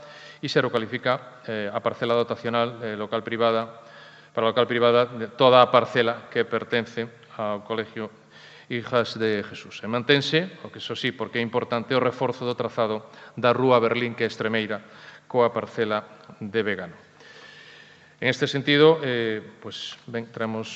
conclúo así, esta modificación puntual en execución de sentencia para excluir do polígono a esas parcelas, porque son solo urbano consolidado, facendo as necesarias modificacións de viario e as correspondientes alineacións. Mais nada, gracias. Moitas grazas. Un único turno, como dicía, de 3 minutos. Señora Martínez. Moitas grazas, señora alcaldesa. Atopámonos ante a execución dunha sentenza firme que hai que cumplir e que conleva a aprobación inicial da modificación puntual do Pexón en Peñarredonda.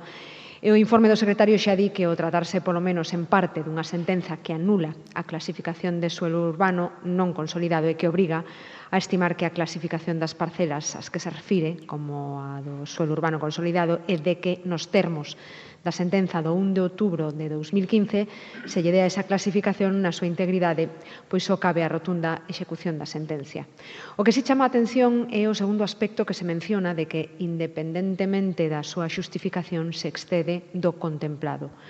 Si, según nos informa, isto debería motivarse con maior extensión con algún tipo de estudio técnico que o xustifique e cunha valoración xurídica parecenos sumamente importante polas consecuencias que se prevén no informe, que é evitar un novo recurso ou incidente de execución da sentencia e que por non haber motivación xurídica tampouco se pode informar moito máis. Polo que nos gustaría solicitar, a marxe de que vamos a votar a favor, eses informes onde se distinguen os motivos e a modificación técnico-xurídica que subliña o informe. Nada máis. Moitas gracias. Moitas grazas. Polo Bloque Nacionalista Galego, señora Bey. Sí, desde o Grupo Municipal do BNG, en primeiro lugar, gustaríanos anunciar que imos absternos neste punto da orde do día, porque se ven é unha execución de sentenza, entendemos o que iso supón. Creemos que é importante facer unha reflexión, a respecto do urbanismo que se fixo nesta cidade durante moito tempo, que foi o de ti vai facendo e logo xa veremos, non? Entón, isto a que nos leva? A que logo, efectivamente, cando queremos intervir ou cando se quere intervir a través do Plan Xeral de Ordenación Municipal e quere clasificarse, neste caso, como solo urbano non consolidado unha parcela, unha zona, ven a xustiza, non? E di que é solo urbano consolidado cando o que se quere é realmente reordenar dunha mellor maneira pois un polígono resulta que non se pode porque o ti vai facendo ten estas consecuencias. Polo tanto, a nosa abstención vaya para facer unha reflexión sobre o que foi o urbanismo na nosa cidade durante moitos anos para que, evidentemente, non se repita. Nada máis. Moitas grazas, señora Beira. Señor Varela, adiante. Moitas gracias. Bueno, eu creo que é importante, efectivamente, ao fío do que comentaba a señora Beira, neste punto, facer memoria e lembrar como se urbanizou a zona da Zapateira, non? Nos anos 70, principalmente 80 do século pasado, con esa filosofía da que falaba do ir tirando, do ir facendo, non? Con un descontrol urbanístico absoluto. E con un modelo tamén de construción dispersa que non se fai cargo dos servizos e cesións necesarias nun novo desenvolvemento. E froito de aquel modelo descontrolado, agora temos na Zapateira un tecido disperso, de viales estreitos e sen rede de saneamento. Nos últimos tempos se teñen realizado distintas actuacións de saneamento, pero é abraiante que nun tecido que arranca nos anos 70, pois non haxa a día de hoxe rede de saneamento, o que iso implica tamén para os verquidos na cidade. E, efectivamente, como dixo o señor Villoslada, no Pexón se plantexaba un polígono nesta zona que permitiría abrir un vial que entendemos que sería necesario para reordenar este ámbito. Pero, por desgracia, temos neste caso, o señor Fernández Prado marchou agora, quería facerlle unha referencia, pero temos un caso máis, dos máis de 20, das máis de 20 sentencias judiciais contra o Pexón, todo un éxito, e isto é satírico, lóxicamente, unha sentencia máis que, neste caso, muda a clasificación dese suelo de non consolidado a consolidado. E nos entendemos que esta modificación, esta sentencia, é un empeoramento da situación que plantexaba o Pexón, porque, efectivamente, non vai a mellorar e a resolver esas problemáticas que indicaba ao principio da intervención. Claro, a nosa dúbida é se esta é a mellor maneira de afrontar a sentencia. Nos coñecimos a modificación cando xa estaba rematada, non participamos, non fomos partícipes da xestación e do plantexado, das posibles alternativas que habería frente a un empeoramento, como digo, da situación plantexada polo PXOM e, polo tanto, pois, como os señores do BNG, pois, vamos a absternos neste punto. Gracias. Moitas grazas, señor Varela. Señor Deus, polo Partido Popular. Moitas grazas, señora alcaldesa. A necesidade de tramitación desta modificación xustifícase pola necesidade de dar cumprimento a unha sentenza do Tribunal Superior de Xusticia de Galicia que anula parcialmente o Plan Xeral de Ordenación Municipal en relación á clasificación como chan urbano non consolidado dunhas parcelas do devandito polígono, obrigando a que sexan incorporadas como consolidado. Efectivamente, señor Varela, houve 21 recursos contra a aprobación, máis de 21. A maioría deses recursos se ganaron. E os que hai que se perderon e hai que reaxustar o plan xeral se realizaron sin coste ningún para o Concello, para as arcas municipales. É unha gran diferencia para o que tiñamos acostumbrado. Trátase dun polígono dunhas características singulares pola presencia de vivendas unifamiliares xa edificadas na maioría das parcelas do ámbito delimitado. Estas parcelas, moitas delas, contan tamén con todos os servicios urbanos. Quizá a dificultade máis importante da zona que nos estamos referindo é a rede viaria existente. Trátase de viais de pouca anchura, algúns asfaltados e outros aínda de terra, mesmo algúns que conducen a parcelas edificadas que forman un fondo de saco. O polígono delimitado no plan xeral incide na necesidade de propoñer a apertura dun novo tramo de vial e na mellora do trazado de algún camiño existente. A modificación proposta conta cos trámites, cos informes favorables dos departamentos correspondentes da Xunta de Galicia. Na memoria, recoñécese a naturaleza do chan urbano consolidado das parcelas descritas na sentenza, eliminando o polígono P39 e mantendo as ordenanzas e as alineacións fixadas polo plan xeral, eliminando o viario, o xeto do recurso e incorporando novas alineacións en camiños públicos da contorna. Se dá aplicación a ordenanza 5.1 de vivenda unifamiliar, ampliando ademais as superficies dotacionais, e con esta modificación non se produce incremento da superficie destinada a uso residencial. Creo necesario ter en conta algunhas consideracións que realiza no seu informe o secretario do Pleno, relacionadas cos fins da modificación puntual que non só recollen a eliminación do viario xeto recurso e o mantemento, en todo caso, do resto de propostas viarias contidas no devandito polígono, ampliándoas con novas alineacións nos camiños públicos da contorna con fin de garantir unha mellor accesibilidade ao ámbito. Nese sentido, introdúcense agora novos elementos no ámbito que poden exceder do contemplado na sentenza. É dicir, non se poden impoñer novas cargas urbanísticas. Se a Administración precisa novos terreos para destinos públicos, deben obterse polos mecanismos previstos legalmente e non a cargo dos propietarios dos terreos. Ao atoparnos no ámbito de aprobación inicial, os propietarios afectados poden entender que se dispoñen novas cargas urbanísticas e poden presentar alegacións, polo que é preciso realizar unha xustificación técnica fundamentada destes aspectos. Do contrario, nunca habería a cesión obrigatoria e gratuita destes terreos para ampliación dos viais. A pesar desta obxección que realizamos e que haberá de resolverse antes da aprobación definitiva, anunciamos o voto a favor do noso Grupo Municipal do Partido Popular. Moitas grazas, señor Deus. Adiante. Señor Díaz Villoslada, para pechar o debate. Sí, grazas. Brevemente, é certo, aí creo que podemos todos concordar tamén que implantación, por decirlo de alguna forma, non?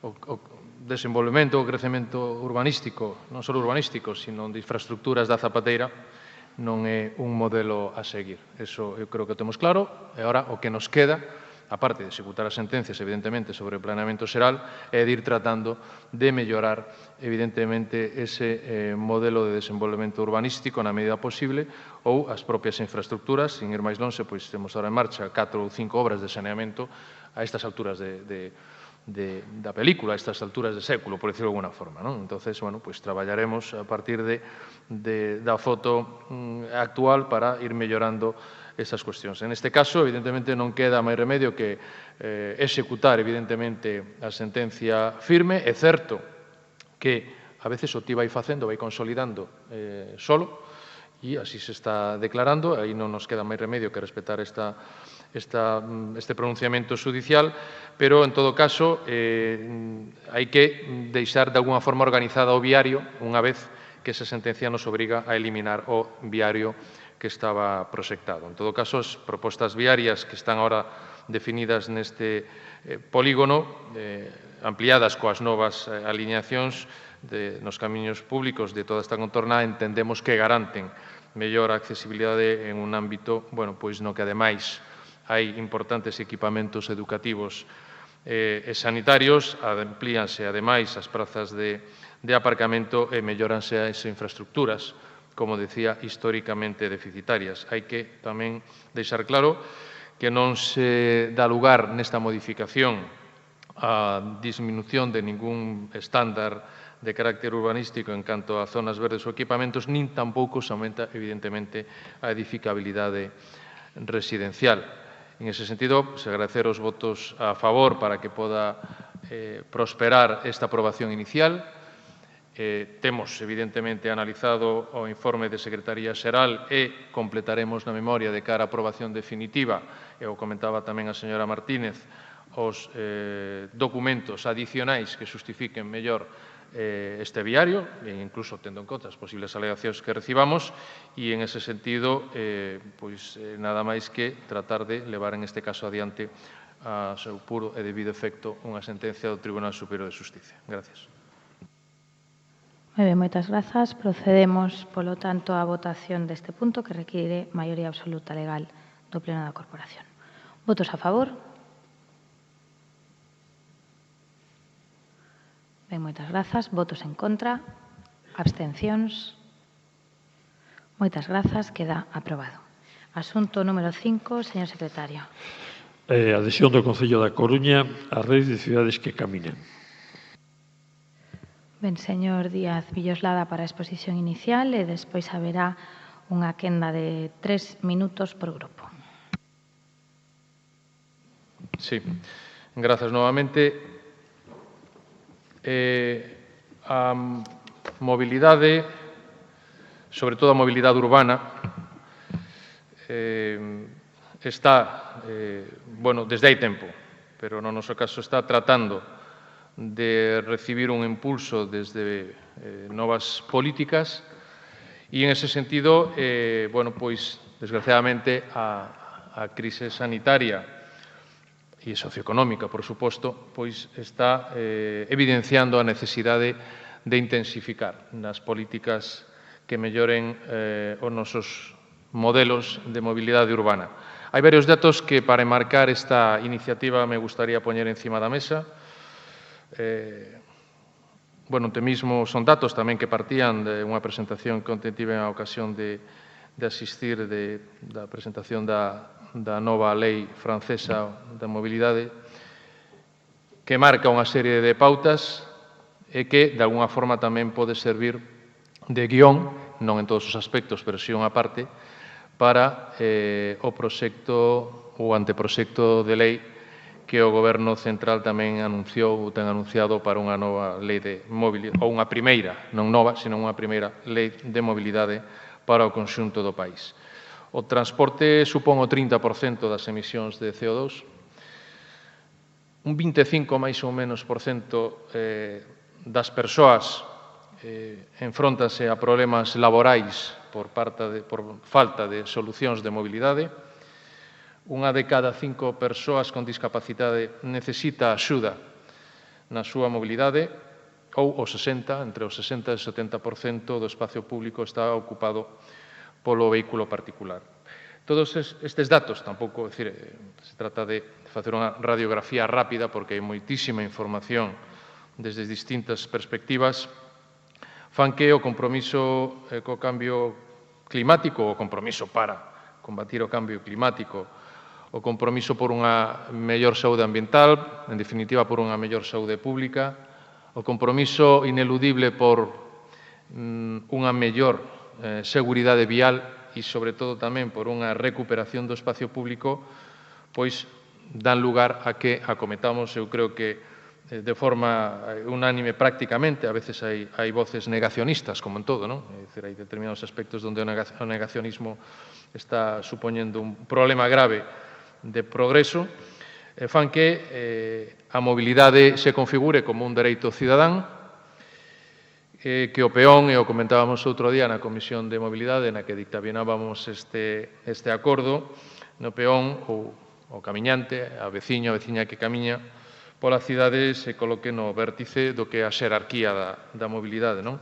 Por iso, nos, desde o Goberno municipal, veamos que un elemento, entre outros, evidentemente, este é máis institucional de alguna forma, nos parecía importante adherirnos á asociación ou á rede das cidades que camiñan, dentro do marco daquela declaración institucional da Coruña por unha mobilidade máis sostible que presentáramos conxuntamente neste pleno pasado 3 de outubro, na procura de solucións e estrategias que nos axuden a mellorar, como digo, o espacio público como un lugar de camiñar, de estar, de socializar, abordando proxectos para fomentar a camiñabilidade e en relación, como decía, coa mobilidade sostible, a accesibilidade universal, porque é un parámetro fundamental, a seguridade viaria, a calidade do medio ambiente, a autonomía infantil, e son todos estes aspectos que consideramos que a propia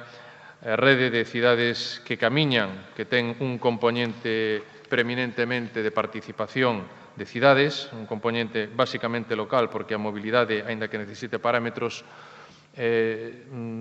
estatais ou autonómicos en materia urbana, é un elemento crítico para que se desenvolvan políticas locais, nos parecía que a adhesión a esta asociación era importante para coñecer outras experiencias, para copiar o que se fai ben e para precisamente desbotar aquelas prácticas ou experiencias que non funcionan ben en algún dos modelos desenvoltos. Temos en conta, evidentemente, os principios da Carta dos Dereitos do Peón que se adoptara polo Parlamento Europeo en 1978 ou da Carta Internacional do Camiñar de 2006. O decálogo de principios, e remato con isto, eu creo que nos dan pistas de por que a Coruña tamén debe formar parte desta rede, que nos dará información, nos dará experiencia, trataremos de aportar a nosa experiencia.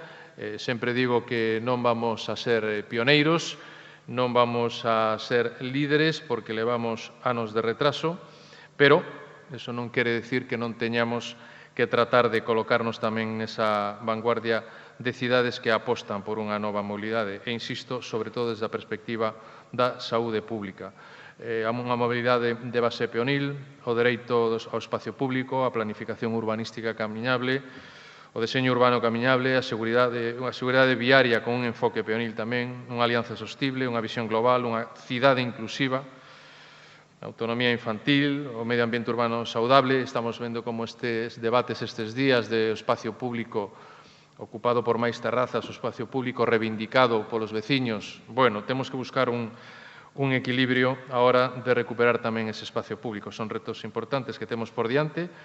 Esta pandemia nos está abrindo os ollos en moitas cuestións nas que tiñamos que ter traballado, pero, nunca é tarde se conseguimos dar este paso. Por iso, remato, propoñemos adherirnos a esta rede porque, insistimos, hai un compromiso de moitas cidades e a Coruña entendemos que debe estar nese compromiso. Gracias.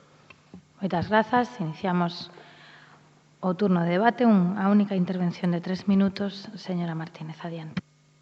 Moitas grazas, señora alcaldesa. El planeta nos pide caminar. Foi o lema do 7º e último Congreso das Cidades que Camiñan, celebrado xusto unha semana antes de que se decretase o estado de alarma, estado no que se está confirmando esa necesidade. E máis, coido que nos demos conta de que camiñar se converteu en todo un luxo. Decía o señor Xoa Varela outro día na Comisión de Mobilidade este pasado luns que poucos temas como este suscitan tanta unanimidade entre todos. Estou totalmente de acordo. Todos queremos unha cidade con menos caos de tráfico, queremos que o peón, o veciño, sexa o protagonista. Queremos unha cidade cunha mobilidade sostible, responsable e segura. Ninguén dubida a estas alturas da necesidade imperiosa de afrontar o cambio de modelo da mobilidade e accesibilidade, aspectos que unidos á seguridade vial deben quedar á marxe completamente de calquera ideoloxía política, como así o demostramos. Como facía referencia o señor Villoslada, en outubro do ano pasado todos nos puxemos de acordo para elaborar unha declaración institucional por unha mobilidade máis sostible, unha declaración de intencións que nos recordaba que nesta cidade sí fomos pioneiros en Galicia, como firmantes da coñecida Carta de Aalborg, a Carta das Cidades Europeas hacia a Sustentabilidade, xa en maio de 1994, aínda que tantos anos despois o coche segue sendo máis protagonista do que quixéramos. Certo é que si se están dando pasos cara a unha cidade que debería xirar en torno ás persoas que ocupan, tamén como decía o señor Villoslada, o vórtice da pirámide de mobilidade, como coa declaración da Coruña como cidade 30, a regulación dos vehículos de mobilidade persoal ou a progresiva ampliación de zonas peonís gañándolle espacio aos coches. Medidas que axudarán a garantir o dereito fundamental e universal de camiñar, ademais de a descarbonizar o ambiente. Como dicía ao inicio, estes meses démonos conta de que camiñar é un luxo, un privilexio. Creo que debemos, ademais, aproveitar este sentimento que temos agora mesmo, esta necesidade que nos xerou esta crise, e aproveitemos para reconstruir os espazos, para converterlos en novos espazos urbáns nos que, por fin, de verdade, os protagonistas sexan os peóns, os veciños que elixen camiñar como medio de desplazamento nunha cidade que, ademais, ten moi boas condicións para iso. O pertencer á rede de cidades que camiñan darános a posibilidade de coñecer o que se está facendo noutros lugares, coñecer outras experiencias das que podemos tomar boa nota para seguir traballando e fomentar o camiñar como medio de desplazamento habitual e polo dereito ao espazo público, facéndolle ademais un gran favor á sanidade. En termos de medicina preventiva, camiñar é unha mellora do sistema sanitario público. A rede de cidades que camiñan pide nun dos seus documentos valentía política para acometer os cambios necesarios. Creo que aquí non falta, así que benvida sexa esta adhesión á rede, a seguir aprendendo dos que xa están máis adiantados e con resultados probados. Nada máis, moitas grazas. Moitas grazas, señora Martínez. Polo Bloque Nacionalista Galego, señora Beira. Sí, moitas grazas, señora alcaldesa. Desde o BNG imos votar a favor desta adhesión, como non podía ser doutro xeito. Na miña intervención podería dicir só unha palabra, un topónimo, e quedaría clara a nosa opinión, a opinión do BNG sobre a mobilidade peonil. Podería dicir Pontevedra, mas tamén Allariz, Carballo ou outros tantos topónimos que reflicten un modelo claro para o espazo público. E temos clara a transformación que iso supón.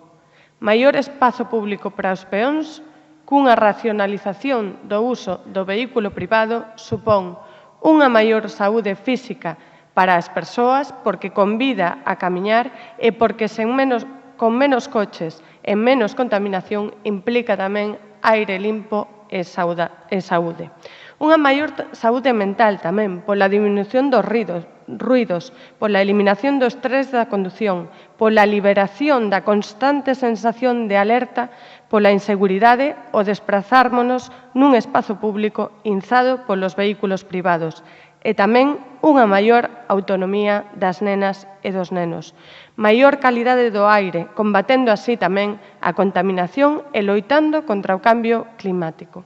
Creo que, a pesar dos negacionismos, é unha evidencia a natureza estános dicindo que hai que mudar de rumbo. Tamén supón unha maior inclusión social. Só a recuperación do espazo público de calidade para o peón consegue que todas esteamos no espazo público en pé de igualdade.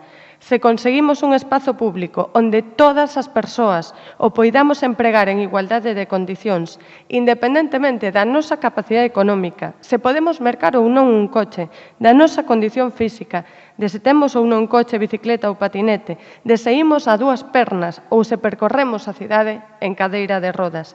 Neste punto comeza o dereito á cidade. E tamén é bo para o comercio local, para a economía local, maior espazo para as persoas e tamén mellor para dinamizar a actividade económica, porque convidamos a pasear, convidamos a quedarnos nos barrios, a entrar nas tendas. Xa se sabe que son as persoas as que entran nas tendas e non os coches. Coa adhesión a esta rede, o Concello da Coruña poderá intercambiar experiencias co resto dos concellos, tomar nota do que se fixo ben e do que se fixo mal, e aplicalas coas particularidades da nosa propia cidade, que efectivamente ten un tamaño ideal para poñer en marcha medidas de peonalización. Para isto é fundamental o diálogo coa nosa sociedade. Mais tamén é precisa a firmeza e a convicción de que o camiño, nunca mellor dito, é o aumento do espazo público para as persoas, para os peóns e a racionalización do uso do vehículo privado. Apoiamos esta adhesión tamén coa confianza de que a Coruña, de que as coruñesas e os coruñeses podemos tamén ser un referente de transformación urbana e de democratización do espazo público. Nada máis. Moitas grazas, señora Beira. Pola Marea Atlántica, señor Varela, adiante. Grazas. Bueno, creemos que poñer as persoas que camiñan no centro das políticas de mobilidade é clave para conseguir unha cidade máis amable, máis segura, pero, sobre todo, máis xusta. Con esa convicción actuamos no pasado mandato e, por iso, votaremos a favor desta proposta, como xa dixemos na comisión. Eu creo modestamente que no pasado mandato puxemos os alicerces de moitas das cuestións que agora se están levando a cabo e que van nesta liña da mobilidade sostible e de poñer as persoas no centro das políticas de mobilidade. Porque, por exemplo, penalizamos zonas da cidade, como a Cidade Vella, que era unha demanda histórica desta cidade. Esta é a Cidade Vella, nós tínhamos a Cidade Vella das cidades de Galicia, a única que non estaba penalizada.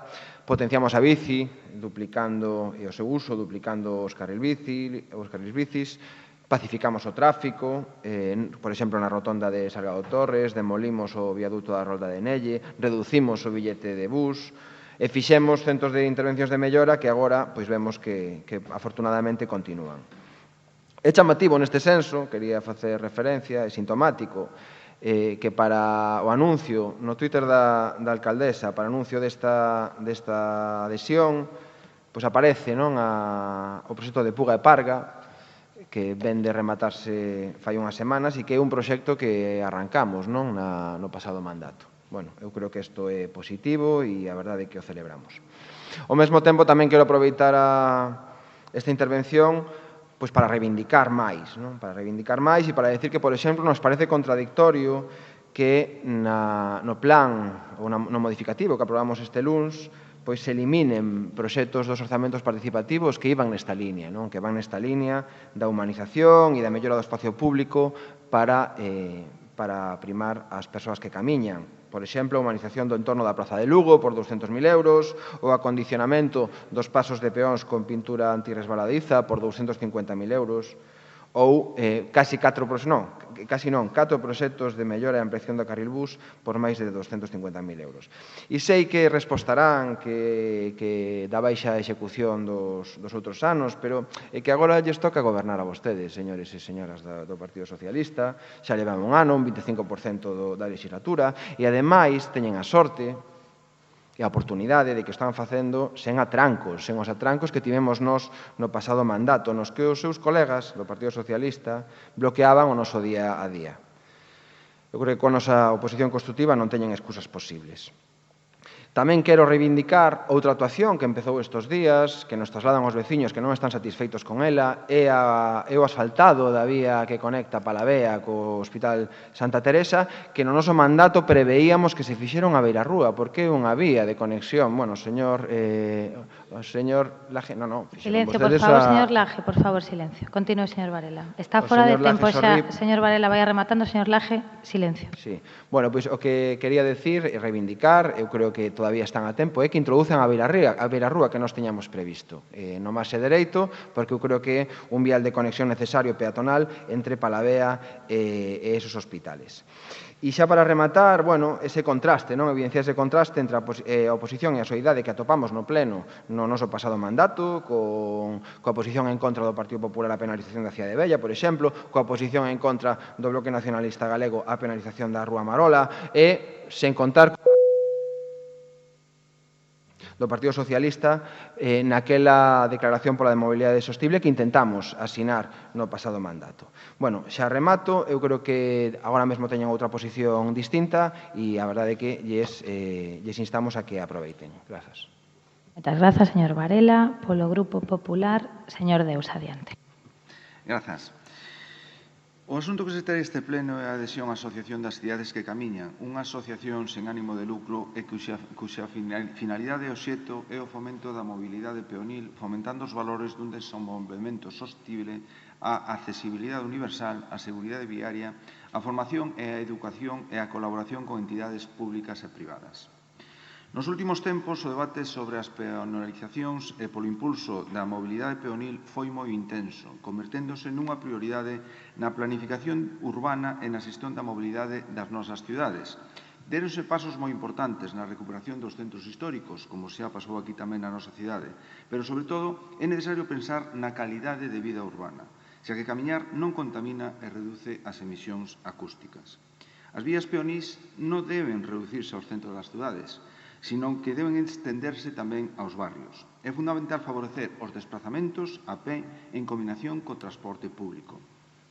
O PEMUS da Coruña, o Plan de Mobilidade Urbana Sostible, senta as bases para lograr unha mobilidade sostible na cidade. A Coruña é unha cidade cun movimento peonil considerable. Temos unha cidade que se pode gozar andando. Esta mobilidade debe respectarse e promoverse, potenciando a mobilidade non motorizada. Unha adecuada regulación das rúas e os espacios peonís redunda na calidade dos espazos urbanos, evitando conflitos con aqueles elementos que limiten a mobilidade peonil. Inclúense no PEMUS unha serie de medidas para o fomento da mobilidade peonil, entre elas, rede de itinerarios peonís, aumentando o atractivo das rúas e espacios peonís da Coruña, sinalización dos itinerarios peonís que fagan seguro e agradable o desplazamento pola cidade, o Plan de Accesibilidade Municipal, supresión de barreiras, regulación das rúas e espacios peonís, fomento e formación do camiño escolar, xestión de excesos e zona de tráfico restringido. O diagnóstico témolo a nosa disposición no PEMUS e as medidas que hai que ir adoptando tamén. Algúnas xa se foron implantando, aínda que hai que recoñecer que dunha maneira un pouco anárquica, e o resto depende da vontade e do consenso coas entidades sociais, os veciños e cos comerciantes. Para a maior parte da xente, camiñar é o medio de transporte máis accesible e é unha forma sinxela, económica, eficaz de practicar exercicio biosaludable.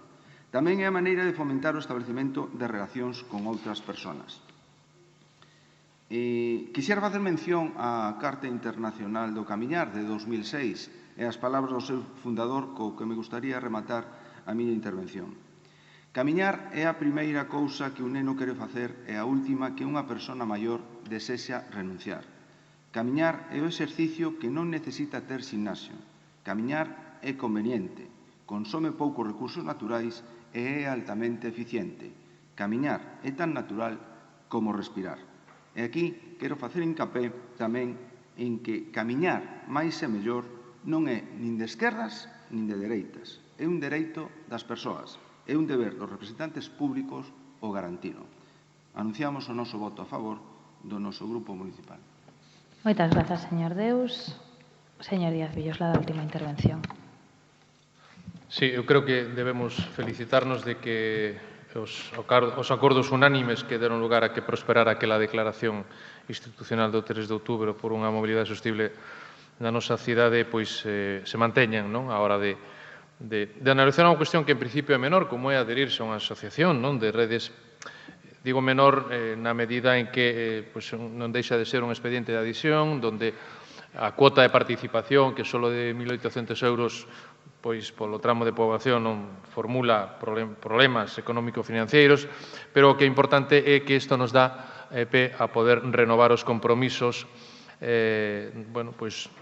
non só do Goberno municipal, sino do Pleno municipal da cidade da Coruña por unha mobilidade máis sostible. É certo que Pontevedra é unha referencia. Pontevedra acaba, ademais de recibir algunha consideración nova por parte das institucións europeas, e é certo que Pontevedra ten outra escala. É unha cuestión de escala. É dicir, a escala da Coruña respecto de Pontevedra é distinta. Temos que formular políticas que poden coincidir, pero hai outras políticas, sobre todo nos aspectos tamén máis metropolitanos, que son distintos. Pero hai unhas referencias aquí mesmo que temos que aproveitar e temos unha fluida relación de colaboración e de intercambio de información. Sí que é certo, como decía a señora Beira, que a transformación urbana, a democratización do espacio público, é dicir, está todas esas cuestións están en este debate sobre un novo sistema de mobilidade, non? Que, ademais, antes se encontraba coa reacción de determinadas formas de pensar a convivencia vecinal ou determinadas formas de pensar como podía prosperar o pequeno comercio que van mudando en ese sentido ou se existe unha demanda da propia cidade en este sentido, non? Todos os gobernos deron pasos, todos os gobernos demos pasos, foron, a parte da adhesión àquela Carta de Aalborg que marcou, eso sí, en materia medioambiental, unha aposta un liderazgo importante por parte desta cidade, pero logo as diferentes medidas, algunhas contradictorias con outras, non foron adiante co impulso necesario para ahora estar traballando, como pode estar traballando a parte de Pontevedra, Vitoria, Zaragoza, Barcelona, Pamplona, Valencia, etc. Quer dizer, a Coruña ten tradición e ten un componente cidadán, unha conformación que nos ten que permitir ter unha cidade máis saudable e tamén máis cívica. Eu, en este sentido, creo e quero recoñecer os primeiros traballos da Mesa pola Mobilidade Sostible, que naceu daquela declaración, como órgano de participación e órgano onde tamén interveñen expertos e técnicos, que deu lugar a que se declare por fin a Coruña como cidade 30, coas primeiras medidas que temos en marcha. Esta semana tamén vimos de aprobar a regulación dos vehículos de mobilidade persoal e estamos a anunciar a necesidade de que nun próximo plenario da Mesa, que temos previsto realizar antes de que finalice este semestre, abordemos un absolutamente necesario primeiro borrador para unha nova ordenanza xeral da mobilidade urbana sostible na Coruña. A idea sería poder ter un borrador remato, señora alcaldesa, un borrador este ano porque hai que refundir e tratar moitos aspectos que hai que, sustituir de políticas anteriores e, en ese sentido, tratar de levar esta ordenanza a debate, no primeiro semestre do ano que ven, porque ten un recorrido importante. Pero, retos como ampliar Bicicoruña, ronda peatonal, pero non quero deixar, e remato con isto, señora alcaldesa, sin decirlle tamén ao señor Deus que goberne que non goberne na Xunta de Galicia, un dos grandes retos que ten a Xunta de Galicia coas cidades e coa Coruña en particular é o transporte metropolitano. Sin unha autoridade única do transporte metropolitano, no noso ámbito non conseguiremos solucionar todos os problemas de mobilidade. O Concello, solo con políticas urbanas, remato, solucionar estas cuestións. Gracias. Grazas, señor Díaz Villoslada. Procedemos á votación. Para a aprobación deste punto se require maioría absoluta legal do Pleno da Corporación. Votos a favor.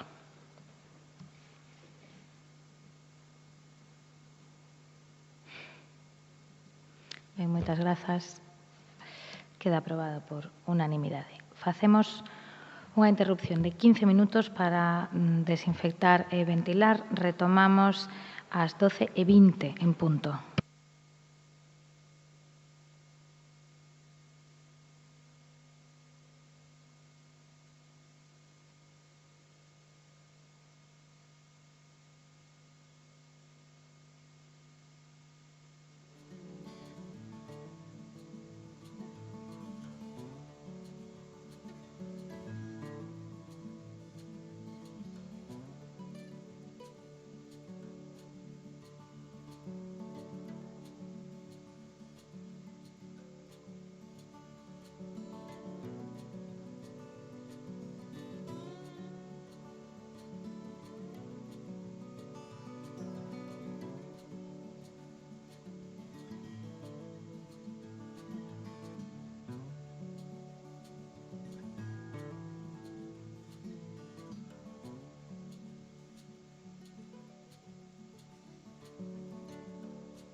Continuamos co pleno. Asunto número 6, señor secretario. Protocolo de adhesión ao Pacto de Alcaldías polo Clima e Enerxía. Acordo require maioría simple. Ben, terá a palabra a señora Fontán Prado para a exposición inicial por parte do Goberno. Despois haberá unha única quenda de 5 minutos para os grupos. Moitas gracias, señora alcaldesa. Bos días a todos e a todas. Non temos un planeta B.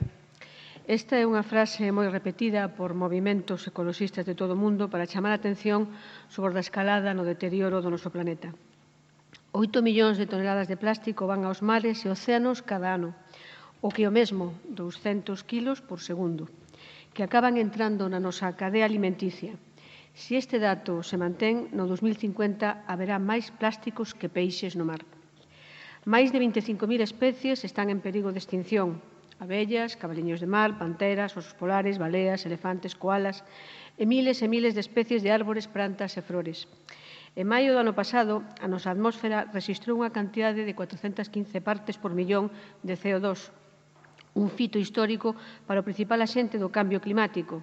De seguir así, nos próximos anos a temperatura do noso planeta subirá ata 5 graus, coas catastróficas consecuencias que elo conlevará. E podería seguir dando datos que amosan como o ser humano trata con verdadeira irresponsabilidade ata desprecio o sitio no que vivimos, sen decatarse de que, como decían os pobladores orixinarios americanos, por certo tamén bastante mermados como raza pola acción do home, a terra non é unha herdanza dos nosos pais, senón un préstamo dos nosos fillos. E eu pregúntome, de verdad queremos entregarlle este planeta aos nosos fillos? Increíblemente tivo que aparecer un microscópico bicho nas nosas vidas para que co confinamento o planeta respirara. Sí, respirara e nunca mellor dito. Os niveis de CO2 baixaron dun xeito moi importante. Non hai máis que ver os paraugas que desapareceron de Madrid ou Barcelona. O número de incendios descendeu, a capa de ozono experimentou unha melloría e ata houbo especies que tiveron a oportunidade de reproducirse despois de moitos anos sin conseguilo. Eses somos nós, señoras e señores concelleiros, o verdadeiro problema deste planeta. As Nacións Unidas marcaron unha data tope na que, de non cambiar estas actitudes, xa non poderíamos dar marcha atrás. Unha data onde os cambios nos modelos de produción e consumo xa teñen que estar introducidos nas nosas vidas ou o planeta non terá máis oportunidades, donde o ser humano xa non estará. Europa, España, Galicia e, por suposto, a Coruña non poden ser alleas a ese compromiso de reversión da situación existente para mellorar a calidade de vida do noso planeta. Precisamente, a nosa cidade leva anos comprometida nesa loita, dende o 2001, no que se firma a Carta de Aalborg, a que xa se fixo referencia aquí, pola sostenibilidade dos povos e cidades, pasando pola rede de cidades polo clima e enerxía, do que a Coruña foi membro fundador, a participación no proxecto europeo Practice Energy, ou no 2011, coa Estrategia Local contra o Cambio Climático co inventario de gases invernadoiro, a firma de adhesión ao Pacto de Alcaldes e Alcaldesas no 2012 e, por fin, no 2016, a creación de Oficina contra o Cambio Climático. Mais esta relación de feitos na loita contra o cambio climático estaría incompleta se non faláramos do aproveitamento do biogás do vertedoiro de Bens, dos proxectos de enerxía solar e eficiencia enerxética nos edificios municipais, da planta de tratamento de residuos sólidos de Nostián, dos carris bici, da infraestructura verde, do cuidado e mellora das nosas praias, da protección de espacios como Senils da Torre e San Pedro e tantas outras accións. Mais todo iso non chega. Faise necesario na actual conxuntura de crise climática afondar nos nosos compromisos. En esa liña propoñemos impulsar a Estrategia Local contra o Cambio Climático, tal como ven recollida nos orzamentos para este ano 2020, procedendo á súa actualización no marco do Pacto das Alcaldías para o Clima e a Enerxía, que nos leve á elaboración dun plan de acción que abordará asuntos tan centrais nesta problemática como a mobilidade, a economía circular, o residuo cero, a protección á biodiversidade, a enerxía, a infraestructura verde e todos os programas que a nivel internacional conduzan a acadar os obxectivos da COP25. E mentras non teñamos ese documento en marcha, este Goberno comprométese, entre outras medidas que presentará máis polo miúdo mañán a nosa alcaldesa, coincidindo co Día Internacional do Medio Ambiente, a constituir un operador enerxético municipal, a fomentar unha mobilidade alternativa, a avanzar no plan de infraestructura verde, a continuar na estrategia de residuo cero, a impulsar a neutralidade na huella de carbono na cidade, a impulsar a alimentación de proximidade, a avanzar na constitución dunha área metropolitana como modelo eficaz para compartir servicios, aforrar custos e recursos ou mesmo ordenar o territorio dun xeito máis eficiente e, por suposto, asinar o novo pacto das alcaldías polo clima e enerxía. Señora alcaldesa, señoras e señores concelleiros, xa non podemos mirar para outro lado. Agora toca o compromiso, pero tocan tamén os feitos. Non podemos agardar ni un minuto máis porque os ollos das futuras xeracións están postos en nós. Decía Barack Obama, somos a primeira xeración en padecer os efectos do cambio climático e a derradeira que pode facer algo ao respecto. Fagámolo. Moitas gracias. Moitas grazas, señora Fontán. Señora Martínez, 5 minutos.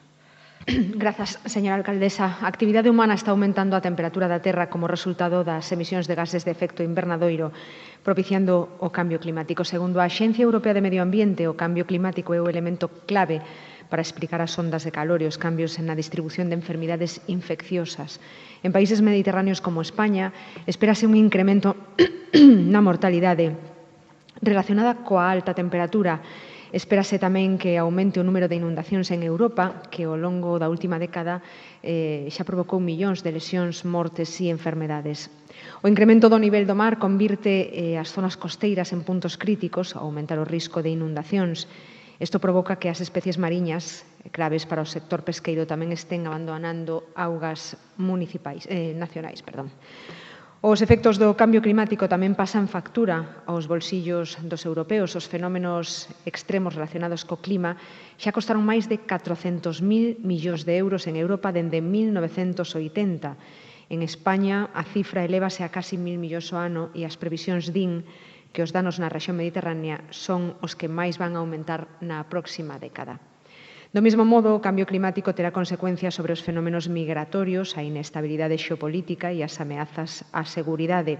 Igualmente, hai que destacar os graves efectos sobre a sequía. Pero, ademais, afecta o cambio climático o grave problema da contaminación do aire das nosas cidades.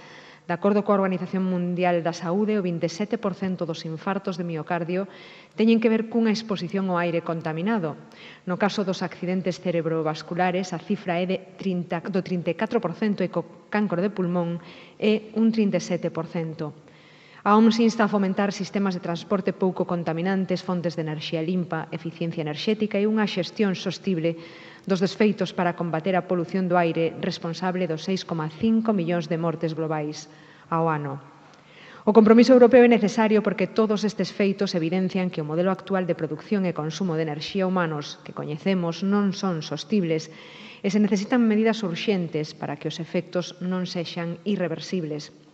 Por iso, a comunidade internacional firmou numerosos acordos, entre os que se inclúen os compromisos da Unión Europea en materia de enerxía e clima e este Pacto dos Alcaldes polo Clima e Enerxía que firma a señora alcaldesa e que vamos a apoiar con noso voto a favor, que tamén forma parte do compromiso de Coruña como cidade. A Coruña non se pode permitir quedarse atrás, son necesarias políticas e obxectivos de reducción de emisións máis ambiciosos para o transporte.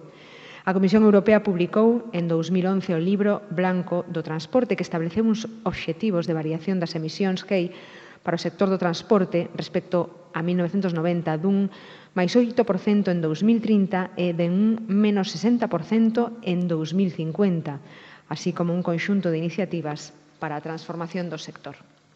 A aposta pola transición renovable debe facerse a partir dun esforzo analítico e un compromiso político amplo e racional. E os alcaldes deben de ter un papel cada vez máis importante no noso país e Europa a través das medidas progresivas que prioricen o fin das tecnoloxías máis contaminantes e garantan o obxectivo da sostenibilidade medioambiental, a competitividade e a seguridade do suministro. A tarefa de afrontar o cambio climático e a transformación dos nosos modos de crecemento e consumo dende o ámbito enerxético require dunha serie de políticas ambiciosas e disruptivas que poñan as cidades no centro da súa acción como elementos impulsores e beneficiarios dese cambio que xa está tendo lugar. O noso voto é, por suposto, favorable. Moitas grazas. Moitas grazas, señora Martínez. Polo Bloque Nacionalista Galego, señor Jorquera. Grazas, señora alcaldesa. Por se non houvese xa razóns abondo para tomar en serio o cambio climático, a pandemia do COVID-19 é unha razón máis para facelo.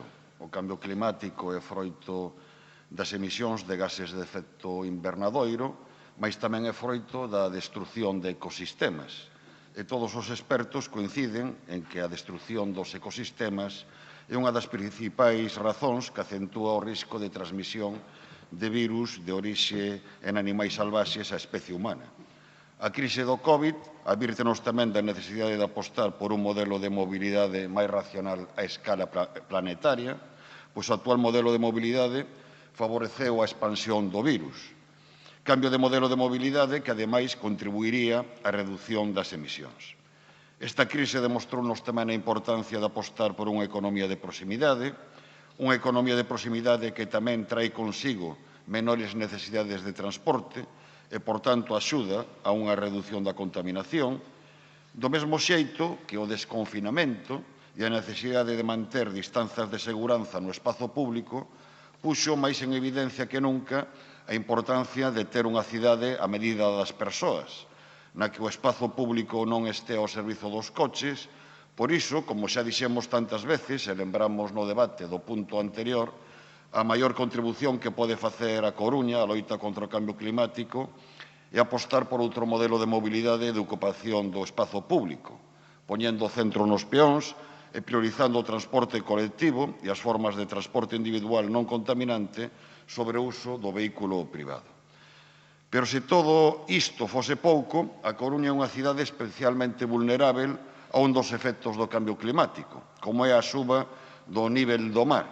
Como di Xurxo Souto, somos unha cidade barco, unha península unida ao continente por un estreito istmo, un barco ancorado á beira da costa.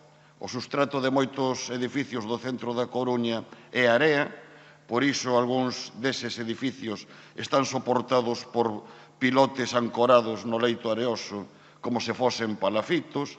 Por iso, a esta cidade vaille a vida na loita contra o cambio climático e en prepararse tamén para combatir os seus efectos. Por todas estas razóns, imos votar a favor, pero desexamos, iso sí, que a adhesión ao Pacto das Alcaldías sobre o Clima e a Enerxía vai alén do meramente declarativo. É imprescindível plasmar os compromisos en feitos para que se materialicen os obxectivos que se fixan neste pacto. E isto é de aplicación ao Concello da Coruña, é de aplicación ás alcaldías que suscriben este pacto, pero é tamén de aplicación a outras administracións. Por que fago esta reflexión? Porque presumo que o Grupo Popular vai votar a favor da adhesión ao Pacto polo Clima e a Enerxía, pero foi un goberno do Partido Popular, se non me confundo, por non lembrar o negacionismo a respecto do cambio climático do señor Rajoy, foi un goberno do Partido Popular quen decretou o parón ás enerxías renovables, se non me confundo. Porque vostedes gobernaron no Estado e aínda gobernan a Xunta de Galiza, non, señor Fernández Prado. Fago esta pregunta porque me sorprendeu o que dixo nun debate anterior o señor Fernández Prado sobre o acordo de investidura suscrito polo BNG no Congreso dos Diputados ao inicio desta legislatura. Primeiro, falta a verdade, dicindo que non hai nada relativo á cidade da Coruña. Eu imagino que as rebaixas e bonificacións na P9 e o inicio da súa transferencia á Xunta de Galiza afecta a cidade da Coruña. Imagino que a modernización da liña ferroviaria Ferrol-A Coruña afecta a cidade da Coruña. Imagino que o compromiso de acometer os accesos ferroviarios aos portos exteriores afecta a cidade da Coruña. Pero, ademais, deitou dúbidas sobre se van a cumplir eses acordos. Eu pídolle que teña paciencia. É un acordo asinado en xaneiro, despois houbo unha pandemia, ou non, que ocupou boa parte da xenda política. Polo tanto, teña un poquinho de paciencia, porque resulta que, se non me confundo, o Partido Popular gobernou no Estado dende o ano 2011 ao ano 2018 e non fixo nada pola cidade da Coruña. E que teña un pouco de paciencia porque, se non me confundo, o Partido Popular, de momento, aínda sigue gobernando a Xunta de Galiza. Goberna dende o ano 2009. Por que fago este recordatorio? Porque onte me sorprendeu escoitar o señor Núñez Feixóo, ou se o prefire, Núñez Feijóo, é indiferente, bilingüismo armónico. Claro, sorprendeu-me escoitar o señor presidente da Xunta de Galiza decir que se gaña as eleccións comprométese a solucionar o problema de Alcoa. Pero o señor Feijóo non goberna dende o ano 2009. O problema de Alcoa é de onte. Non se enterou de que había un problema en Alcoa. Pero miren vostedes, o señor Feijóo non sabe que Galiza ten competencias exclusivas en materia de política industrial. Por iso, señor Fernández Prado, a hora de falar da defensa dos intereses de Galiza e a hora de falar dos intereses da Coruña, do Partido Popular...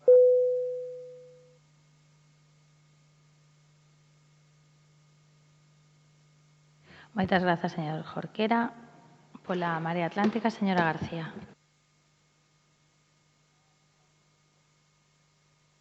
Do Concello da Coruña ao Pacto dos Alcaldes e votaremos a favor deste asunto como non pode ser de outra maneira. Agora, xurde a pregunta, cales van ser as medidas concretas que van materializar eses compromisos con eses obxectivos que son ambiciosos, porque estamos falando de reducir un 40% en 10 anos os niveis de CO2. Efectivamente, mañá é o Día do Medio Ambiente e entón nos agarda un aluvión de declaracións institucionais e de declaracións de políticos lembrándonos o importantísimo que é o medio ambiente e loitar contra o cambio climático, pero o día seguinte previsiblemente volveremos a esquecernos. Tamén pasa neste Concello. A experiencia que levamos neste ano de mandato é de apatía e de desinterese respecto a este tema e se plasma en feitos concretos. Me remito, por exemplo, ao modificativo que aprobamos o luns e que daba de baixa de maneira unilateral por decisión do Goberno proxectos xa materializados con dotación orzamentaria que vai precisamente na liña desta estrategia, proxectos de ampliación de zonas verdes, por exemplo, na Rúa Oslo, Avenida Ferrocarril, o único proxecto previsto de implantación de enerxías renovables en edificios municipais, a solución ás entradas de auga salgada no saneamento que dificultan a depuración na depuradora de Bens, os proxectos de carril bici como del Viña,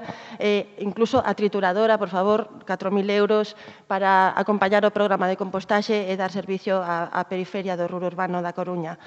Son proxectos que dan de baixa unilateralmente acordos orzamentarios. É a Marea Atlántica a que está metendo proxectos medioambientais nos acordos de investidura, nos acordos orzamentarios, precisamente para avanzar con feitos na loita contra o cambio climático. Hai outros moitos que están parados. Efectivamente, o operador enerxético municipal, non sabemos nada dende a aprobación dos orzamentos, o mapa das enerxías renovables, a prospección e formación para o emprego no eido da enerxía, a bonificación aos composteiros, esa fiscalidade verde que anunciamos a bombo e platillo cando se aprobaron os orzamentos, igualmente está parada, non se está aplicando, a ampliación das hortas urbanas nos barrios e podería continuar.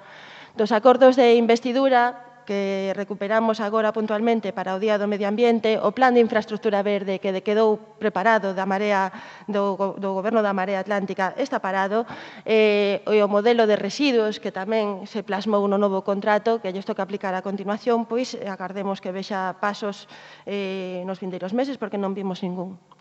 No mandato anterior tentamos avanzar con feitos na estrategia contra o cambio climático e se abordaron melloras no alumeado incrementando a eficiencia enerxética. Efectivamente, tamén é do mandato anterior a produción de biogás na depuradora, as peonalizacións e ampliacións do carril bici que xa se mencionaron neste pleno, a electricidade que consume o Concello pasou por primeira vez a ser de orixe renovable, se incrementou o número de pasaxeiros de transporte público porque se baixou o prezo, se implantaron as hortas urbanas, máis de 300 parcelas en diferentes barrios da cidade, se introduciu a compostaxe comunitaria, se crearon os mercados ecolóxicos de proximidade, se aprobou a estrategia de infraestructura verde, se incrementou o arborado urbano nun 10%, houbo récords en proxectos de rehabilitación de edificios, se declararon 2 espacios protegidos con moita lentitude, rematou de plasmarse neste mandato, se abordou o programa de vertido cero de augas residuais solucionando o 90% dos vertidos coñecidos e se introduciron os produtos da Reserva da Biosfera nas escolas infantís. Podería continuar, son algúns deses proxectos que creo que trascenden o que é o ámbito declarativo. Creo que, aínda que se fixeron moitos esforzos, concordo en que non é suficiente. Sabemos que leamos un ritmo, en xeral, a sociedade, un ritmo lento en abordar estes criterios e hai que acelerar a transición ecolóxica. A comunidade científica, e non só a científica, senón tamén a sanitaria, están nos pedindo unha saída verde á crise porque consideran que é a vindeira emerxencia que imos ter que facer fronte.